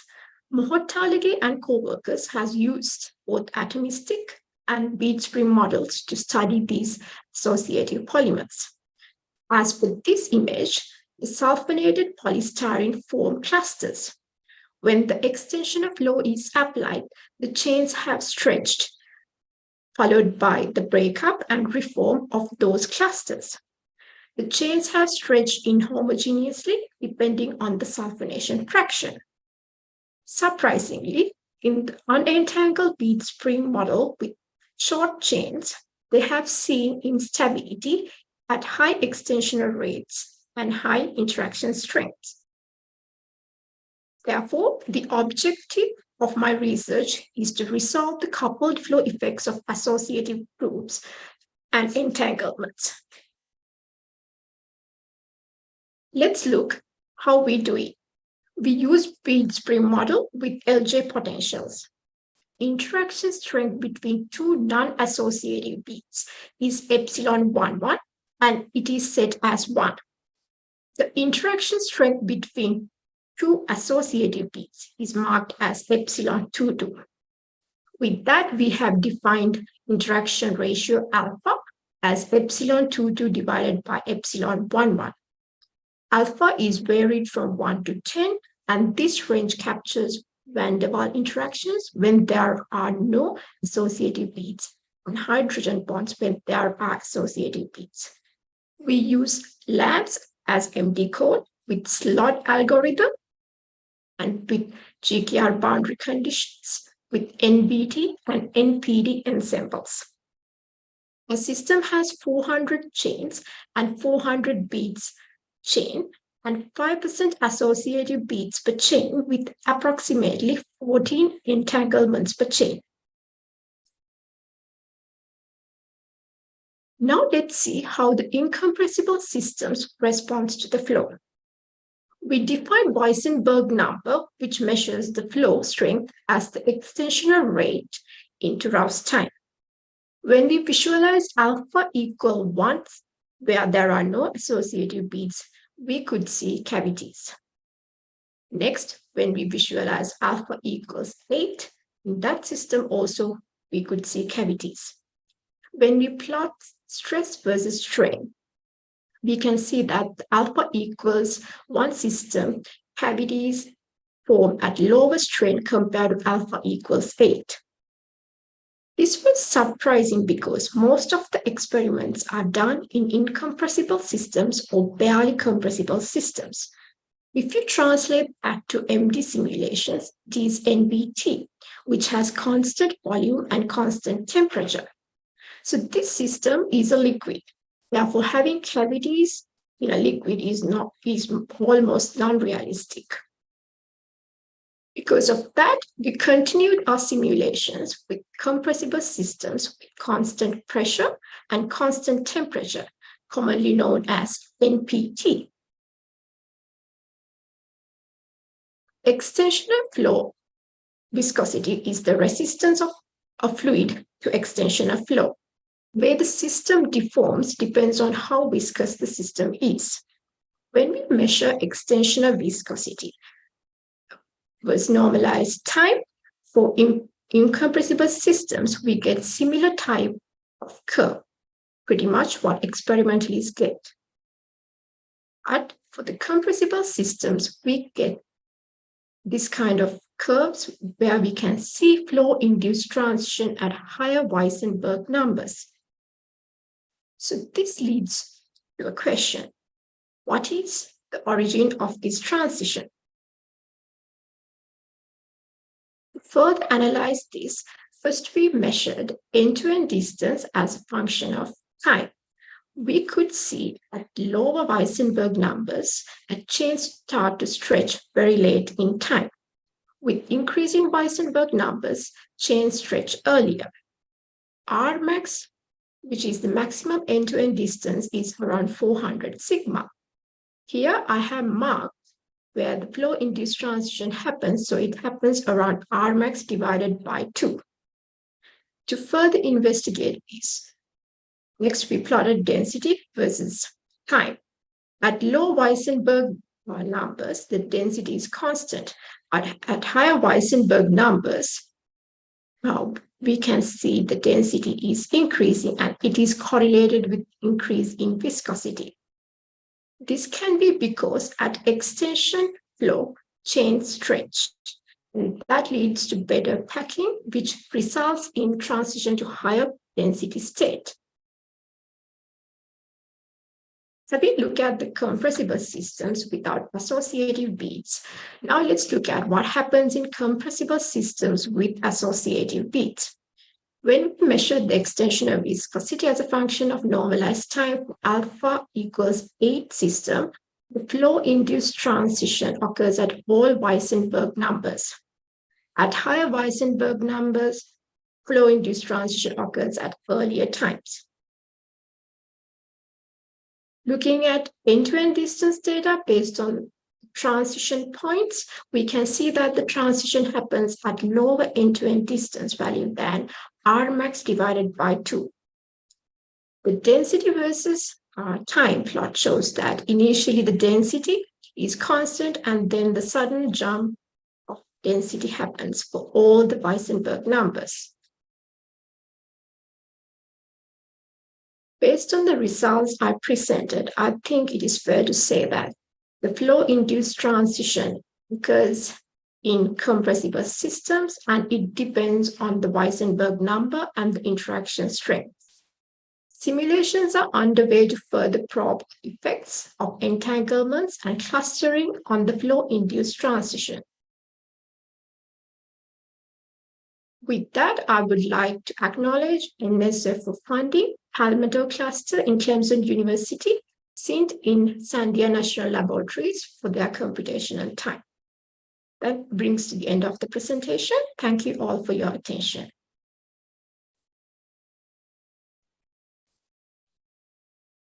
Thank you very much. We have time for a couple questions. Feel free to write anything in the chat if Rosita doesn't have time to answer it now. I'm curious, I apologize if you already went over this, but how do you set the simulations up to change whether it's compressible or incompressible? Oh, we changes the fixes. So fix NPT means compressible, fix NBT means incompressible. Oh, okay. And then for your next simulations, are there particular fixes you'll be using to explore more parameters? We are planning to change the chain length and the sticker strength now, and we have we haven't think of changing the fixes yet. Okay, gotcha. Thank you.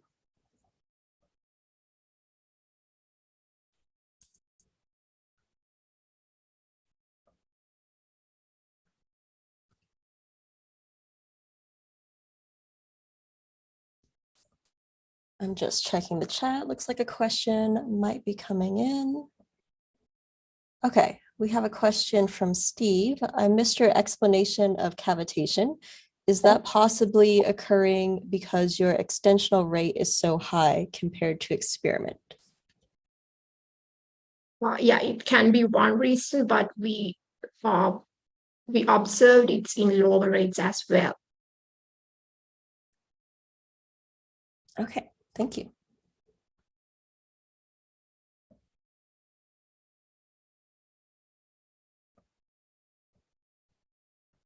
All right, well, thank you very much for your talk. If there's any further questions, please put them in the Slack general channel. I will start to get the lightning slides shared.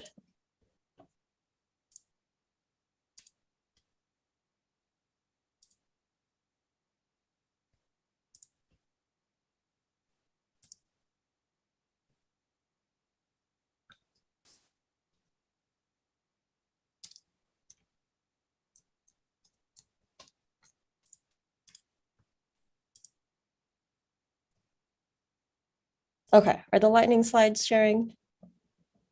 Yes. Okay, perfect. All right, so our first speaker is Bowen Lee. Let me know when to advance your slides and please go ahead. Okay, thank you. So my name is Bowen Lee. I'm a research software engineer from Newcastle University. So for this lightning talk, I would like to introduce a new version of NewFab software. So the NewFab is an agent-based simulator for modeling and simulating cell populations, and is built on top of LAMMPS, extended with features for the biological system modeling. So if we go to the next slide. Thank you. So here we have an overview of the NewFab key features. First of all, we introduced the several new item styles for representing different cell morphologies, and the tool also provide various of biological processes based on the LAMMPS fixed commands. So for example, the fixed growth is for modeling the cell metabolisms, and the fixed divisions for modeling the cell proliferation. In the physical part, we have also implemented some new pair styles and fixes to describe mechanical interactions between the cells. The other key features is the coupling with OpenForm, allowing us to run the CFD and DM simulations. While in the chemical part, NewFab extends the LAMMPS codebase by introducing the grid structure to describe a continuous field in the simulation box. And based on this grid structure, we provide the functions for solving, for example, the diffusion reaction, the pH, energy, and gas-liquid transfer. And in the next slide, thanks. So I'm going to show some NewFab simulation results. So the top left one is the simulation of biofilm formation. So what we simulated here is called Anammox multi-species biofilm. So it can undertake the nitrification process in the wastewater treatment. And the middle one is the consortium between the two species. So here we model the cyanobacteria and the E. coli using the rod-shaped particles. The top right one is the simulation of plasmid dynamics. So the plasmids are those small green spheres, and they're located in the rod-shaped cells. And then we apply several plasmid related processes to study their behaviors. Then the bottom left one is the CFD-DM simulation. So to study the biofilm deformation and the detachment and the fluid flow. And so here we use the OpenForm to solve the fluid dynamics, and then apply the NewFab and the LAMMPS to simulate the cell-to-cell interactions. And the last one is one of our ongoing works. So here we are applying the NewFab to model the epidermis dynamics. So the software is available on our GitHub repository, and the link is on the top right corner. So please do have a try if you found it may be useful for your research. Thank you. Thank you very much. Okay, our next presenter is Samane Sadeghi. Hi, Amber. Is my voice clear? Yes, we're hearing you. Okay, thanks. Hello, everyone. This is Samane Sadeghi. I'm excited to introduce you to steered molecular dynamics, or SMD, a powerful technique in molecular dynamic simulation. Next, please. In SMD, we apply external forces to molecules, causing them to move along specific degrees of freedom. This simulation technique can be used to study binding, unbinding events, and conformational changes of biomolecules. A notable advantage of SMD over other similar techniques like umbrella sampling is its capability to induce significant conformational changes in molecules within nanosecond timescales. By using the Jarzynski equality, the non-equilibrium work performed on a system during a process is related to the free energy changes of the system during an equilibrium process. At the bottom, you can see our research simulating the unbinding and unfolding of beta-amyloid 42 dimer using SMD within labs. By mimicking single molecule AFM experiments, we immobilize one end of the dimer and apply a harmonic force to the other end. This approach provides us with force extension profiles enriched by VMD visualization and analysis for a deeper understanding of conformational changes. Next, please.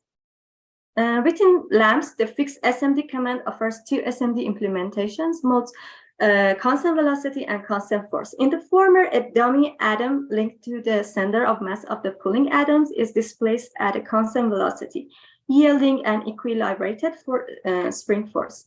In constant force mode, the force is directly applied to the pulling atoms, tracking their displacement. These modes can be executed via tethering, connecting a single group of atoms to a point, or coupling, connecting two groups of atoms together. And next, please. Fixed SMD provides 7 primary outputs. The first 4 are the X, Y, Z components and the total magnitude of the pulling force. The next 2 are displacements, and the 7th is the accumulated work done on the system. This work can be exponentially averaged across different initial conditions, applied in Jarzynski equation for calculation free energies. Force extension profiles are another key outputs, aiding in mechanical property analysis like stiffness and stability. Examples highlight these outputs' relevance in understanding of folding and conformational changes. Next, please. Beyond simulations, further analysis are possible both within LAMMPS and in post-processing. Visualizing trajectories can be achieved using actually VMD, while its timeline plugin helps track each residual secondary structure evolution and characteristics. And moreover, Python-based libraries like MD-Traj and MD analysis can use simulation trajectory and topology files for various analyses that are valuable for studying proteins. Next, please. I would like to thank my supervisor, Dr. Musay Mashadi from University of Tehran, and you all for your attention. Thanks. Thank you very much.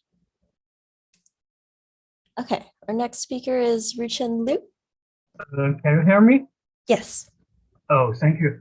Good afternoon, everyone. I'm Liu Ruchen from the BIT. I will introduce my work briefly. Next slide, please.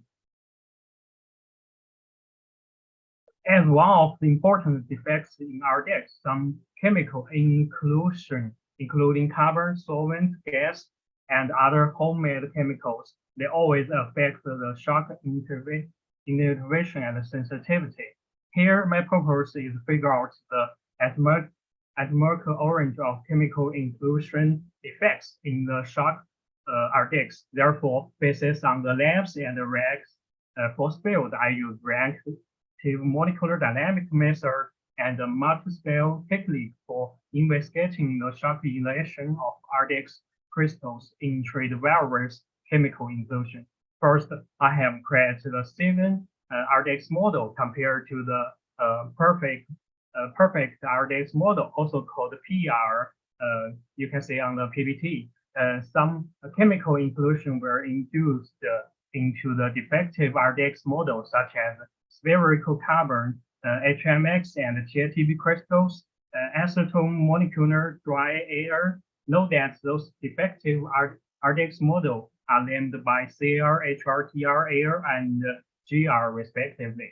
Second, according to the resultant temperature map, for example, local high temperature region in CR occurs in the interfacial boundary between the carbon and the RDX molecular, but the local high temperature region in AR or GR concentrates in the center of the RDX model due to the void caps.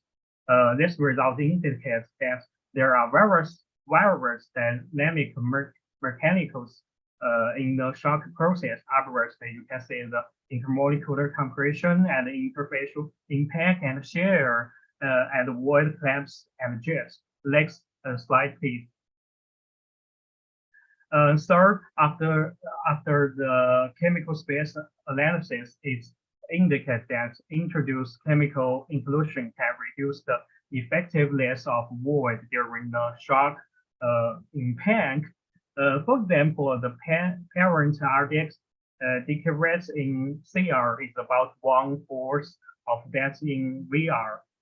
And this study can help in understanding the shock inhalation of crystal-like defective RDX content some inclusion. That's all. Thank you.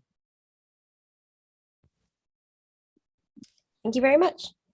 Okay, and then our final lightning talk speaker of this session is Mitch Wood. Thanks, Ember. So I'm going to talk to you about how we're using LAMMPS to measure material strength in dynamic conditions. So dynamics problem, fluid instability problem called the Rickmeyer-Meshkov instability. It occurs when you have a pressure wave that approaches a non-planar density discontinuity. That's the schematic you see playing out in the top left. If this is a perfect ideal fluid, the vorticity that's deposited at that surface actually causes jets to form and grow indefinitely.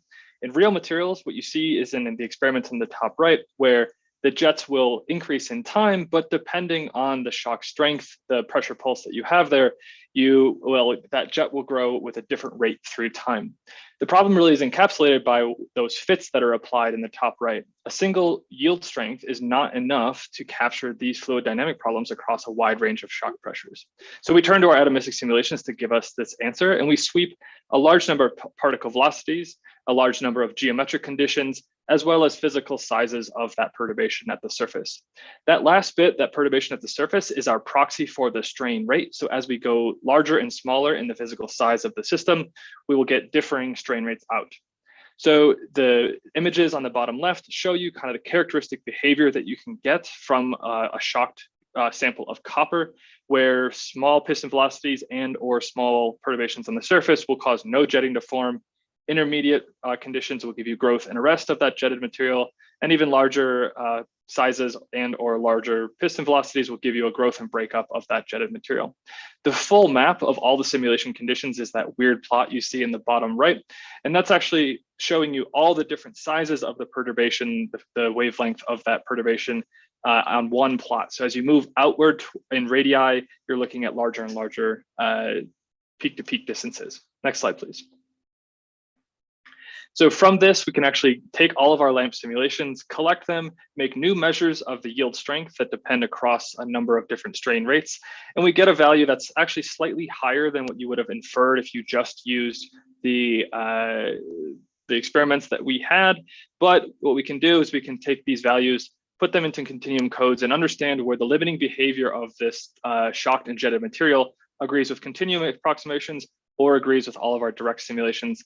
And the reason we know we get those limiting behaviors right is actually the experiments capture a bit of both the continuum and the atomistic predictions that we see here. Next slide, please.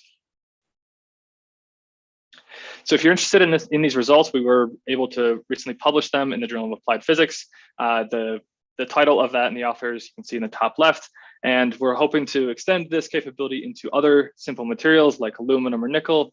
And just as a plug, we can use this to not just look at the jet material, but also the spalled material at the original values of that sinusoidal perturbation. Thanks. Great, thank you to Mitch and to all of our lightning talk speakers. If you have any questions for any of the lightning talk speakers, please put them in the Slack chat. Next, it is my pleasure to introduce our invited speaker for this session. Let me just pull up. Okay, yes, I see Dr. Olenek in the panelists. So I'll quickly introduce him. He is a professor at the Department of Physics in University of South Florida. His research focuses on studies of materials at extreme pressures and temperatures by advanced theory, simulations, and experiment. And I believe he's going to talk about this, but I'll briefly highlight that he led a team that earned a 2021 Gordon Bell Prize finalist nomination for billion atom simulations of carbon at extreme conditions. So with that, I'll give it over to Professor Olenek. Thank you very much for introduction. Do you hear me well? Okay, so I'm on travel right now, so I'm going to turn off my camera to preserve my bandwidth. But it's a good opportunity for me to highlight our recent advances that we've made with LAMMPS, with extreme scale computers, and experiment to elucidate some important fundamental processes of materials at extreme conditions. I will specifically talk about carbon and carbon is extremely important system in many applications. Something happens. I'm sorry. I need to advance my slides by some reason. You might have to use your arrow keys since the laser pointer won't advance for you. Make sure that you're actually in the presentation. Okay, it works. Okay. So I'm going to talk about carbon extreme conditions. There are a lot of outstanding unsolved science questions. We are going to address these science questions by looking at the quantum accurate description of carbon-carbon interactions. We made some significant ones by developing machine learning interatomic potentials for carbon. We apply this new technology using leadership class high performance computing systems. Specifically, we are looking at the shock response of diamond, looking at the novel inelastic mechanisms of deformations and effects of crystalline isotropy. And another important application is to look at the synthesis of long sought BC8 post-diamond phase of carbon. This is something that we made significant advance from simulations, and our simulations inspired experimentalists to set up some experiments at National Ignition Facility. So why carbon is so important? A lot of interest recently for carbon. There were some suggestions that diamond forms in interiors of Uranus, Neptune, and other carbon-rich exoplanets.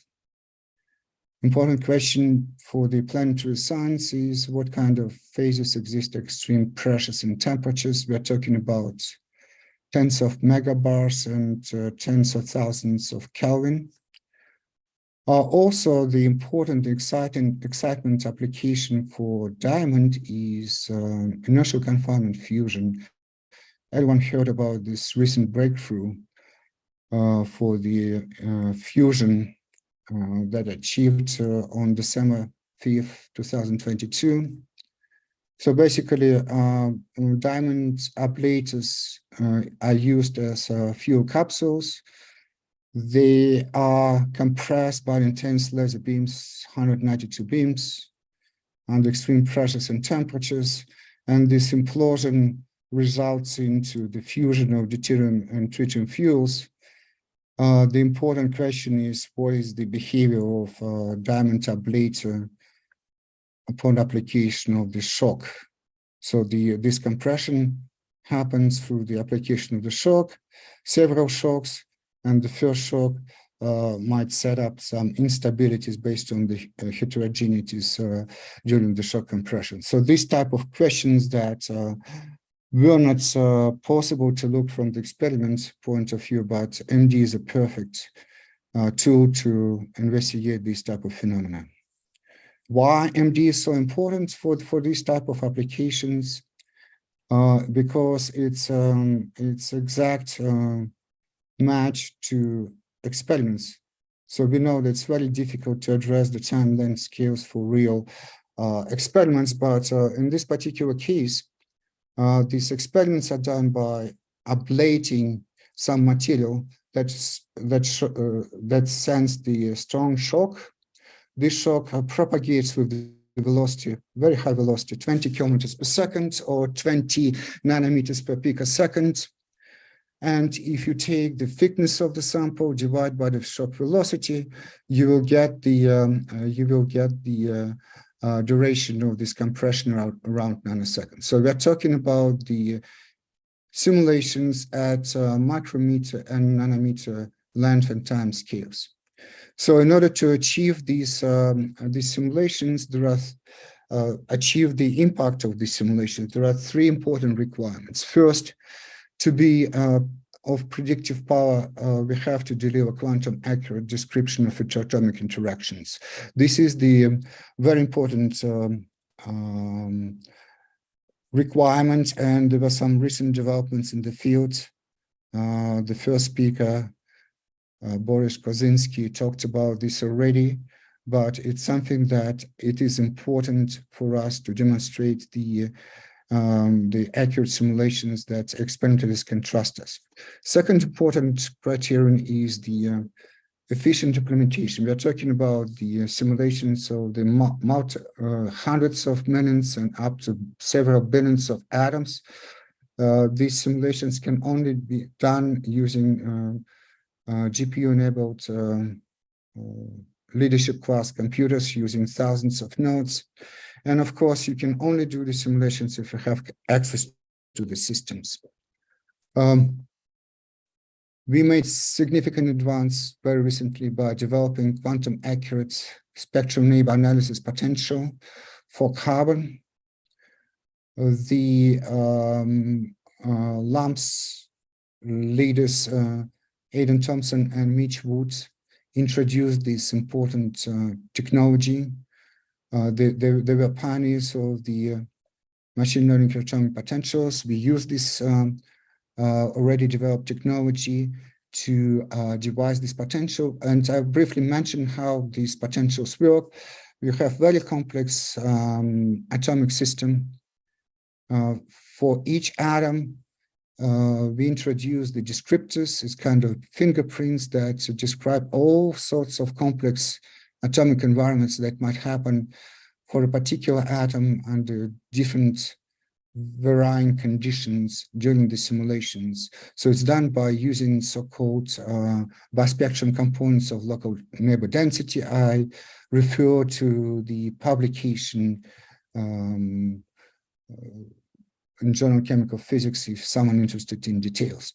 But once we have introduced these fingerprints through the descriptors, we construct the potential energy. So the energy of atom I is the linear combination of linear term and quadratic term for the bispectrum coefficients. And this matrix alpha and vector beta, these are constant linear coefficients that are trained based on the database from quantum molecular dynamics simulations using some machine learning, standard machine learning tools. So SNAP development involves three important stages: training using robust training database. So first you need to generate this database, then you train, and then you do the extensive validation against quantum molecular dynamics, but also against experiments. So our training database is quite complex. We want to cover extreme pressures up to 5,000 GPa, 5 terapascals, and temperatures up to 20,000 Kelvin. So it's an enormous spread of pressures and temperatures, enormous diversity of the environments. So this was very, very intense and very labor-intensive simulations using quantum molecular dynamics based on density functional theory. So this table demonstrates the complexity of our database. So we included both solid phases, solid liquid phases, amorphous phases. So quite complex database. Then we used advanced technology that is pioneered by Mitch Wood at Sandia. So with FitSnap package, it's available, open source. I highly recommend to everyone to use this technology. They do extremely good service to the community to let people do this potential development in quite rapid fashion. Also, we performed validations for these trained potentials. We mostly look at the phase diagram of carbon. We simulate the melt curves of diamonds, BC8, simple cubic. These are the high pressure pressure phases starting from diamond. Diamond is exist at ambient conditions up to 1000 GP. Then upon compression, the next stable phase is so-called BC8, body-centered 8-atom, distorted body-centered 8-atom unit cell, and then simple cubic. So we simulated to these phases, the phase boundaries and melt curves for all these, and also the shock Hugonot. So this is something that I'm going to talk about. So this is something that is important for experiments. As you can see that the accuracy is something that we haven't expected to achieve, but upon validation, we can say that we achieved 3% accuracy against quantum molecular dynamics. Another important validation test is the against experiment. So this is the so-called Hugonot. So Hugonot is the thermodynamic pathway in pressure, temperature, and density of space that is constrained by the conservation of mass, energy, and momentum. Both quantum molecular dynamics and SNAP MD are in very good agreement with each other, but also with some experimental points. You can see that there are some discrepancies even within the experiment, but overall we have a very good agreement with experiment. There are some crystalline anisotropy strength effects, and this is what I'm going to talk later in the talk. We also wanted to demonstrate what cannot be done with QMD, because the previous validation, I showed that we do exactly the same system size and time scale as with quantum molecular dynamics. As you know that the DFT calculations are very expensive. You can do up to several hundred atoms, up to several tens of picoseconds. It's enormous calculation. You have to wait for several days to get one of these simulations completed. But with SNAP, you can do these simulations several orders of magnitude faster. And this is what we wanted to demonstrate. We wanted to do the big simulation. So this is million atom simulation of melting of polycrystalline sample. This is something that cannot be done with QMD because it's a million atoms, and we simulated for 20 picoseconds. The idea is to heat this sample at a given pressure, and if temperature is if temperature is chosen to be at the melt, if temperature is corresponds to the melting temperature, then we start seeing melting of polycrystalline sample. Melting simulations using density function theory, quite expensive. You have to build a two-phase system, solid and liquid, and you do several iterations in terms of several MD simulations to choose the temperature and see the temperature that will give you the coexistence between solid and liquid. So for the polycrystalline sample, you don't need to, you just need to run simulation at different temperatures and see whether you start seeing melting. And once the melting started, the complete crystal melts. And this melting happens within these 80 picoseconds, melting initiated at the grain boundaries, and eventually you melt the entire sample. We compared the SNAP polycrystalline simulation, these are stars on this graph, with the both QMD two-phase and SNAP two-phase simulations. You see that very good agreement. So it's both validation of these melting, polycrystalline melting methods, but also it's a validation of the SNAP in terms of accuracy. as I mentioned that when you want to apply these potentials, quite accurate, but they're very expensive. To do the meaningful calculations, using millions and hundreds of millions and billions of atoms, you have to use the GPU computers. And this is something that LAMMPS developers put significant emphasis within the exascale computing project. We had benefited from advances made by Stan Moore at Sandia, Evan Weinberg, NVIDIA, Rahul Gawatri at NERSC. They developed a SNAP implementation using Caucus Performance Library. And what is important that they do the constant improvements of SNAP course kernel for different types of GPUs that appear. For example, first exascale compute at Oak Ridge National Lab, Frontier, uses GPUs from AMD, and it required some additional development work to get these performance on par with the previous GPU implementations on using NVIDIA GPUs. Once we got this impressive accuracy of our SNAP, we wanted to do some challenging science application, and we decided to demonstrate the efficiency of our calculations. We wanted to push the boundaries of atomistic simulations, and there was a good opportunity for us because there is yearly a Gordon Bell competition, and we decided to take part in this competition.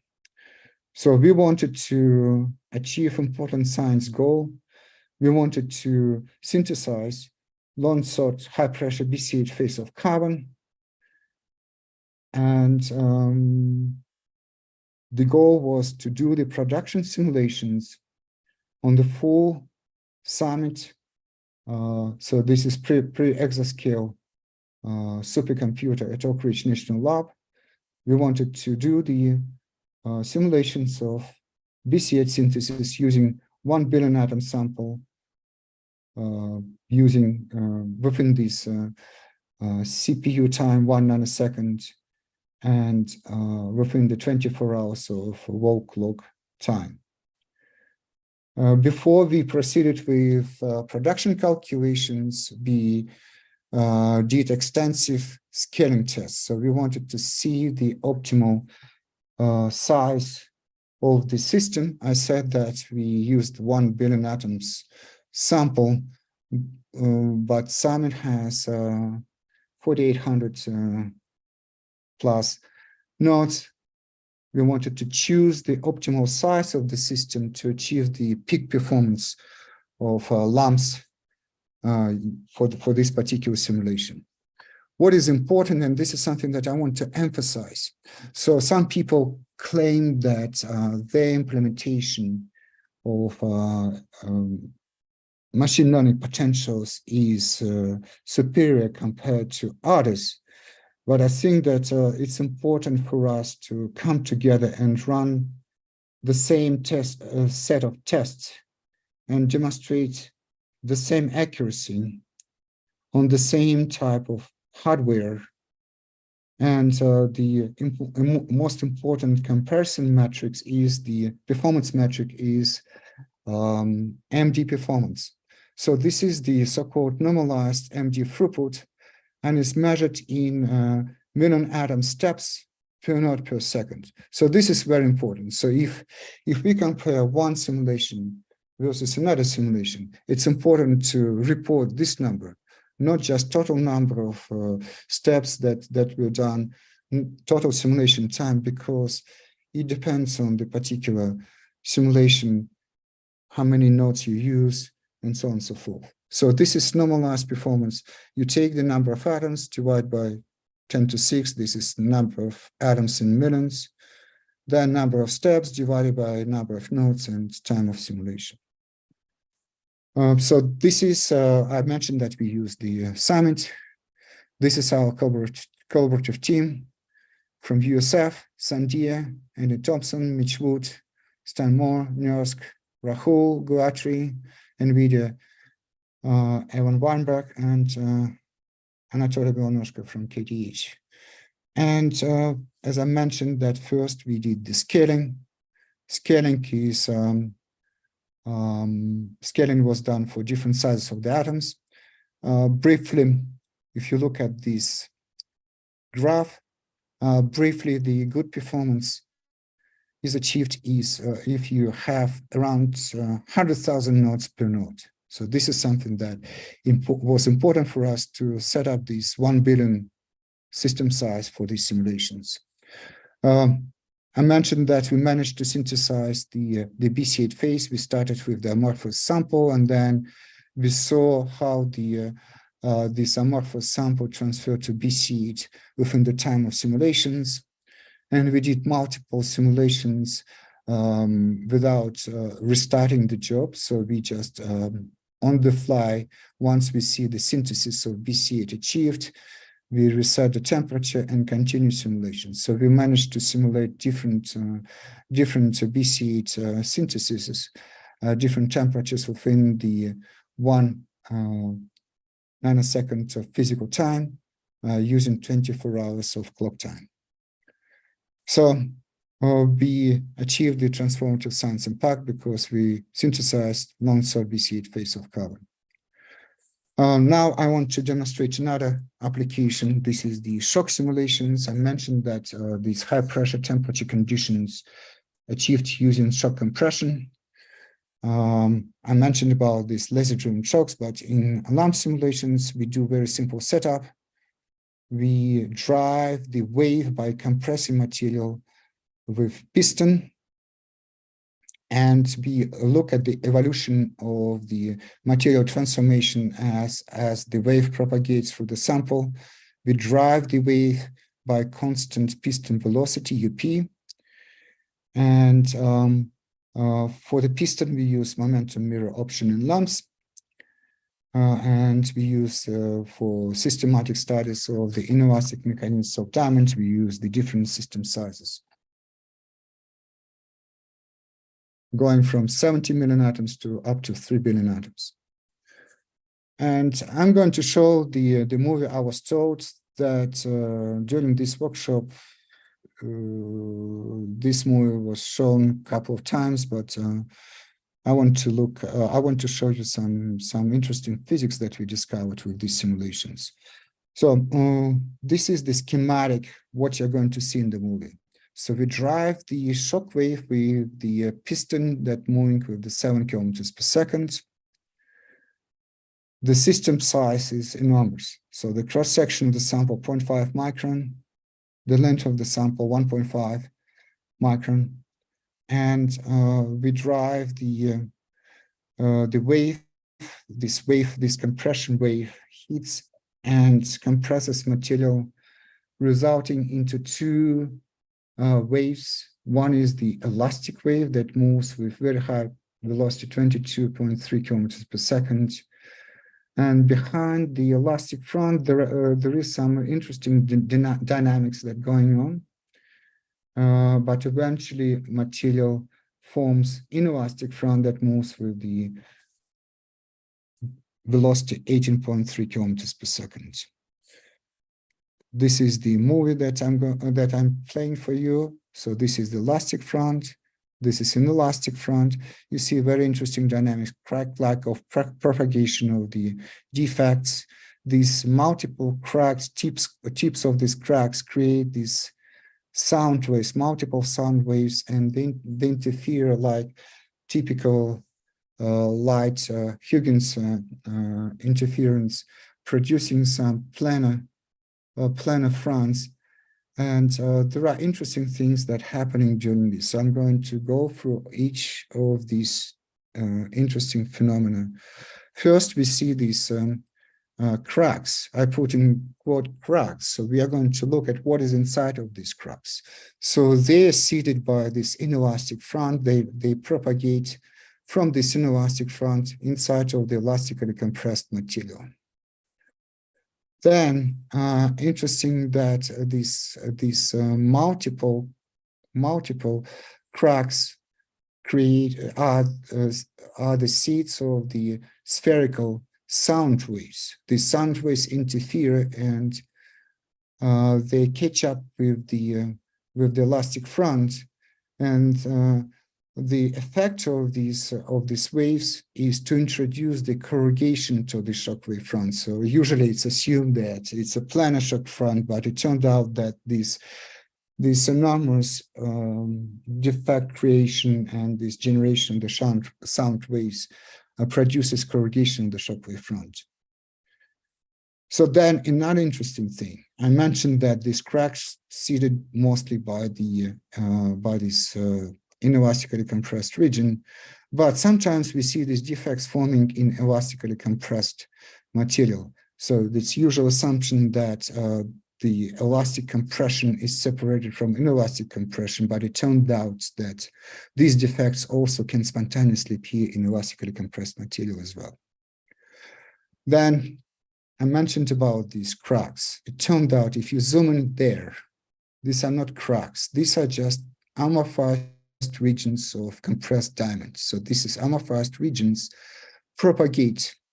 If you look at the crystallography of this propagation, these are mostly 111 slipping plates and slipping planes in diamonds. So this direction, by the way, I mentioned in the previous slide, but I haven't said this, but it's a 110 direction of diamond, but the slip planes, 111 planes that initiate these cracks, amorphous cracks, are initiated along these slip planes. So I'm going to look at how these cracks propagate and what happens with this inelastic zone, how the material evolves behind the inelastic front. This is the same simulation, but what I do here, I put some window, and this window moves together with the hydrodynamic flow of the material, because this is the flow with the piston velocity. So this is the particle velocity at the far end of the simulation. You'll see this fast elastic wave moves through this window, and then we will zoom in into the inelastic deformations, and eventually we want to see the relaxation of material to thermodynamic conditions. So material moves with this velocity, and then we start seeing this elastic front. Then this crack propagates. Then multiple cracks combines together, and you start seeing the healing of these amorphous regions. We will see nice phenomena, kind of grains that form and rotate. So this is something that we looked at much more detail. And what we found some interesting things. For the sake of time, I don't want to concentrate on these, but at 110 direction, we see the sequence of the transformations. So we have the uniaxial compression, then this local amorphization, then we see this lattice rotation and forming grains. So we basically simulate twinning in the crystal. And the reason why 110 is different from 100, which is pure crystallography, because here you have a more 111 planes. So these slip planes, they have ability to rotate. In 100 direction, there is only possibility to shear along the 111 planes. That's why you see these amorphous cracks heal into stacking folds, and the stacking folds join the same original crystallographic direction of uncompressed material. So in the next 5-6 minutes that are left until the end of my talk, how much time do I have, by the way? Did I exhaust all my time or? The session's scheduled to end in 5 minutes. So 5 minutes. So let me briefly mention the BCH. I already showed the BCH synthesis, but we wanted to actually look at the mechanism of the BCH formation. And there were multiple experiments in BCH formation. We looked at the reason why experiment didn't observe BCH. What we found that diameter extremely metastable. So we simulated a lot of pressure temperature points using polycrystalline diamonds, sampling different pressure temperature conditions. And so what we found that diamond is extremely metastable. So if you put diamond at a particular pressure temperature point, nothing happens with diamond. But then we start seeing this BCH formation in very localized region in pressure temperature phase diagram. So this is something that is exciting. So I'm going to show you the movie, probably will be the last movie. We see this melting of diamond along the grains, complete melting, and then solidification of BCH from the liquid. So this is something that we simulated much more detail. We predicted the compression pathways to achieve the synthesis. And we put forth this proposal for National Ignition Facility Discovery Science Program. We were awarded time. Based on our predictions, we wrote the proposal, submitted proposal to do the diffraction and look at the transformation of diamond to BCH, comparing the observed diffraction with the simulated diffraction. So this is our experimental team. We completed the first shot on 28th of February. We haven't seen diamond because we made a mistake in hydrodynamic design of the experiments. We actually went to much lower pressure than we should go. This is our team. So it's quite exciting to be the leads, to lead the experimental team, to persuade them. Sometimes experimentalists don't trust simulators, but in this case, we hope that we can work together and achieve some significant results. So this is my conclusion slide. I think that we are at a very exciting time. There were several important developments. First is the technology that the LAMMPS people promote within the MD community, these machine learning potentials. Aidan Thompson played significant role, leadership role for promoting machine learning potentials, combined with the important implementations on GPU platforms led by Stan Moore. Now we can do these exciting billion atom simulations. But the most important thing that we want to focus on the science cases that have extreme relevance and something that we can uncover some phenomena that were not possible to look with experiment, but at the same time, it's critically important to work with the experiment to make sure that that we agree on some microscopic observations. But the power of MD simulations is to provide the atomic scale mechanism of something that cannot be observed in experiment. Thank you. And this is the team that was involved in the Gordon Bell simulations. I mentioned some names, and this is acknowledgements of collaborators and funding. Thank you. Thank you very much. We have a question in the chat. For the 5 km/s shocks, did you retrain the potential with configurations including dislocations?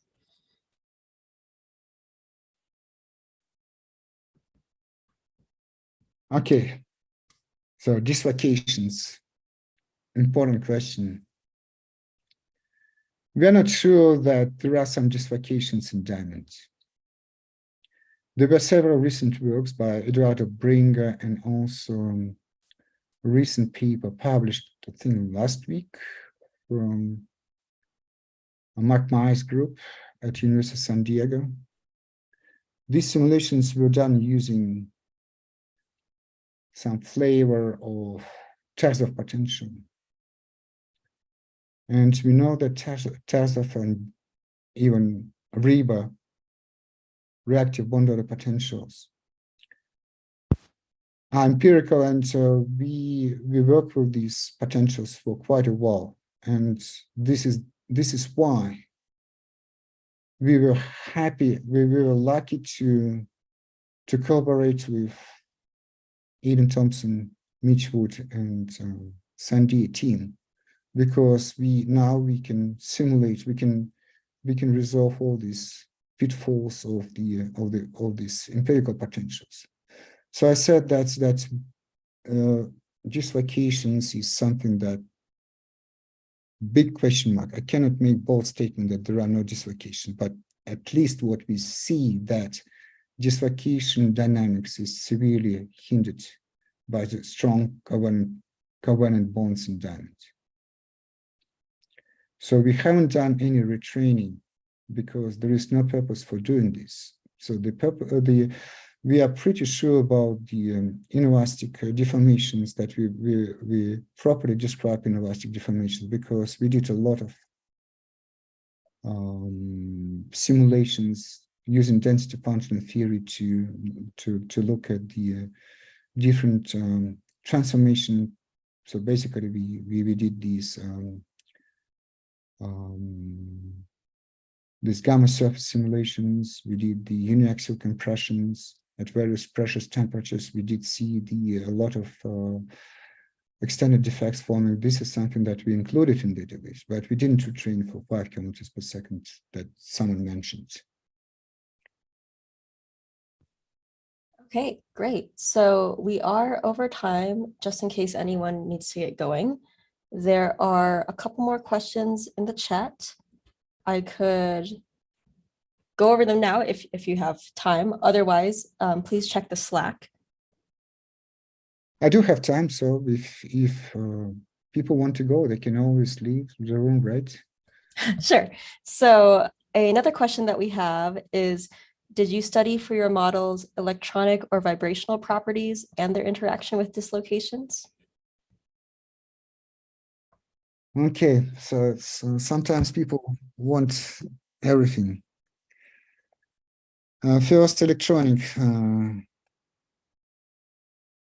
effects. So these are classical potentials. So we cross-grain all the electronic effects within the classical description framework. We have no ability to simulate electronic degrees of freedom. Although there is important question about the effect of electronic entropy, this is something that we did see the effect, because when diamond melts, it becomes metallic.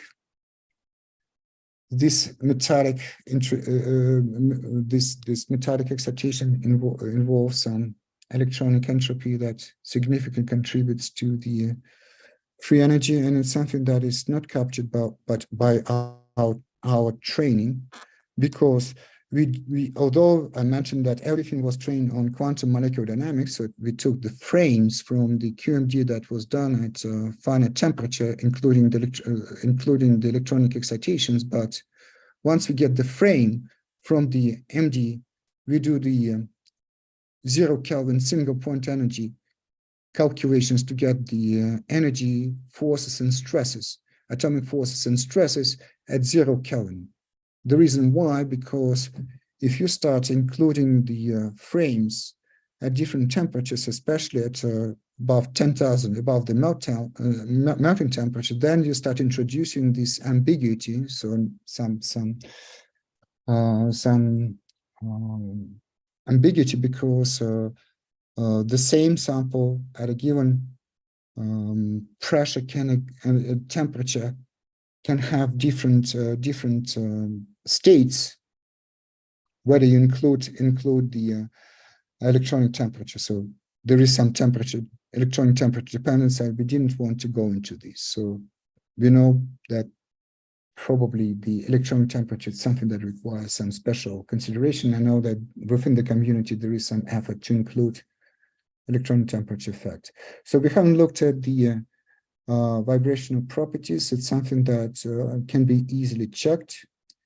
Again, there was some question about dislocations. The question whether dislocations exist in diamonds, something that requires special investigation. So I hope that I answered this question. Okay, thank you. I think in the interest of time, we'll stop there. Any additional questions, please post in the Slack channel. And then we will be starting back up tomorrow at 9:55 a.m. Eastern time. And then, Stan, did you say that new links will be going out for tomorrow's session? Yes, so I'll send out an email for the different breakout sessions, which will have different Zoom links. Okay, great. Well, that concludes our session for day 3. So that's all, unless Stan has any other announcements. Nope, thanks, Ember. Okay, see you all tomorrow.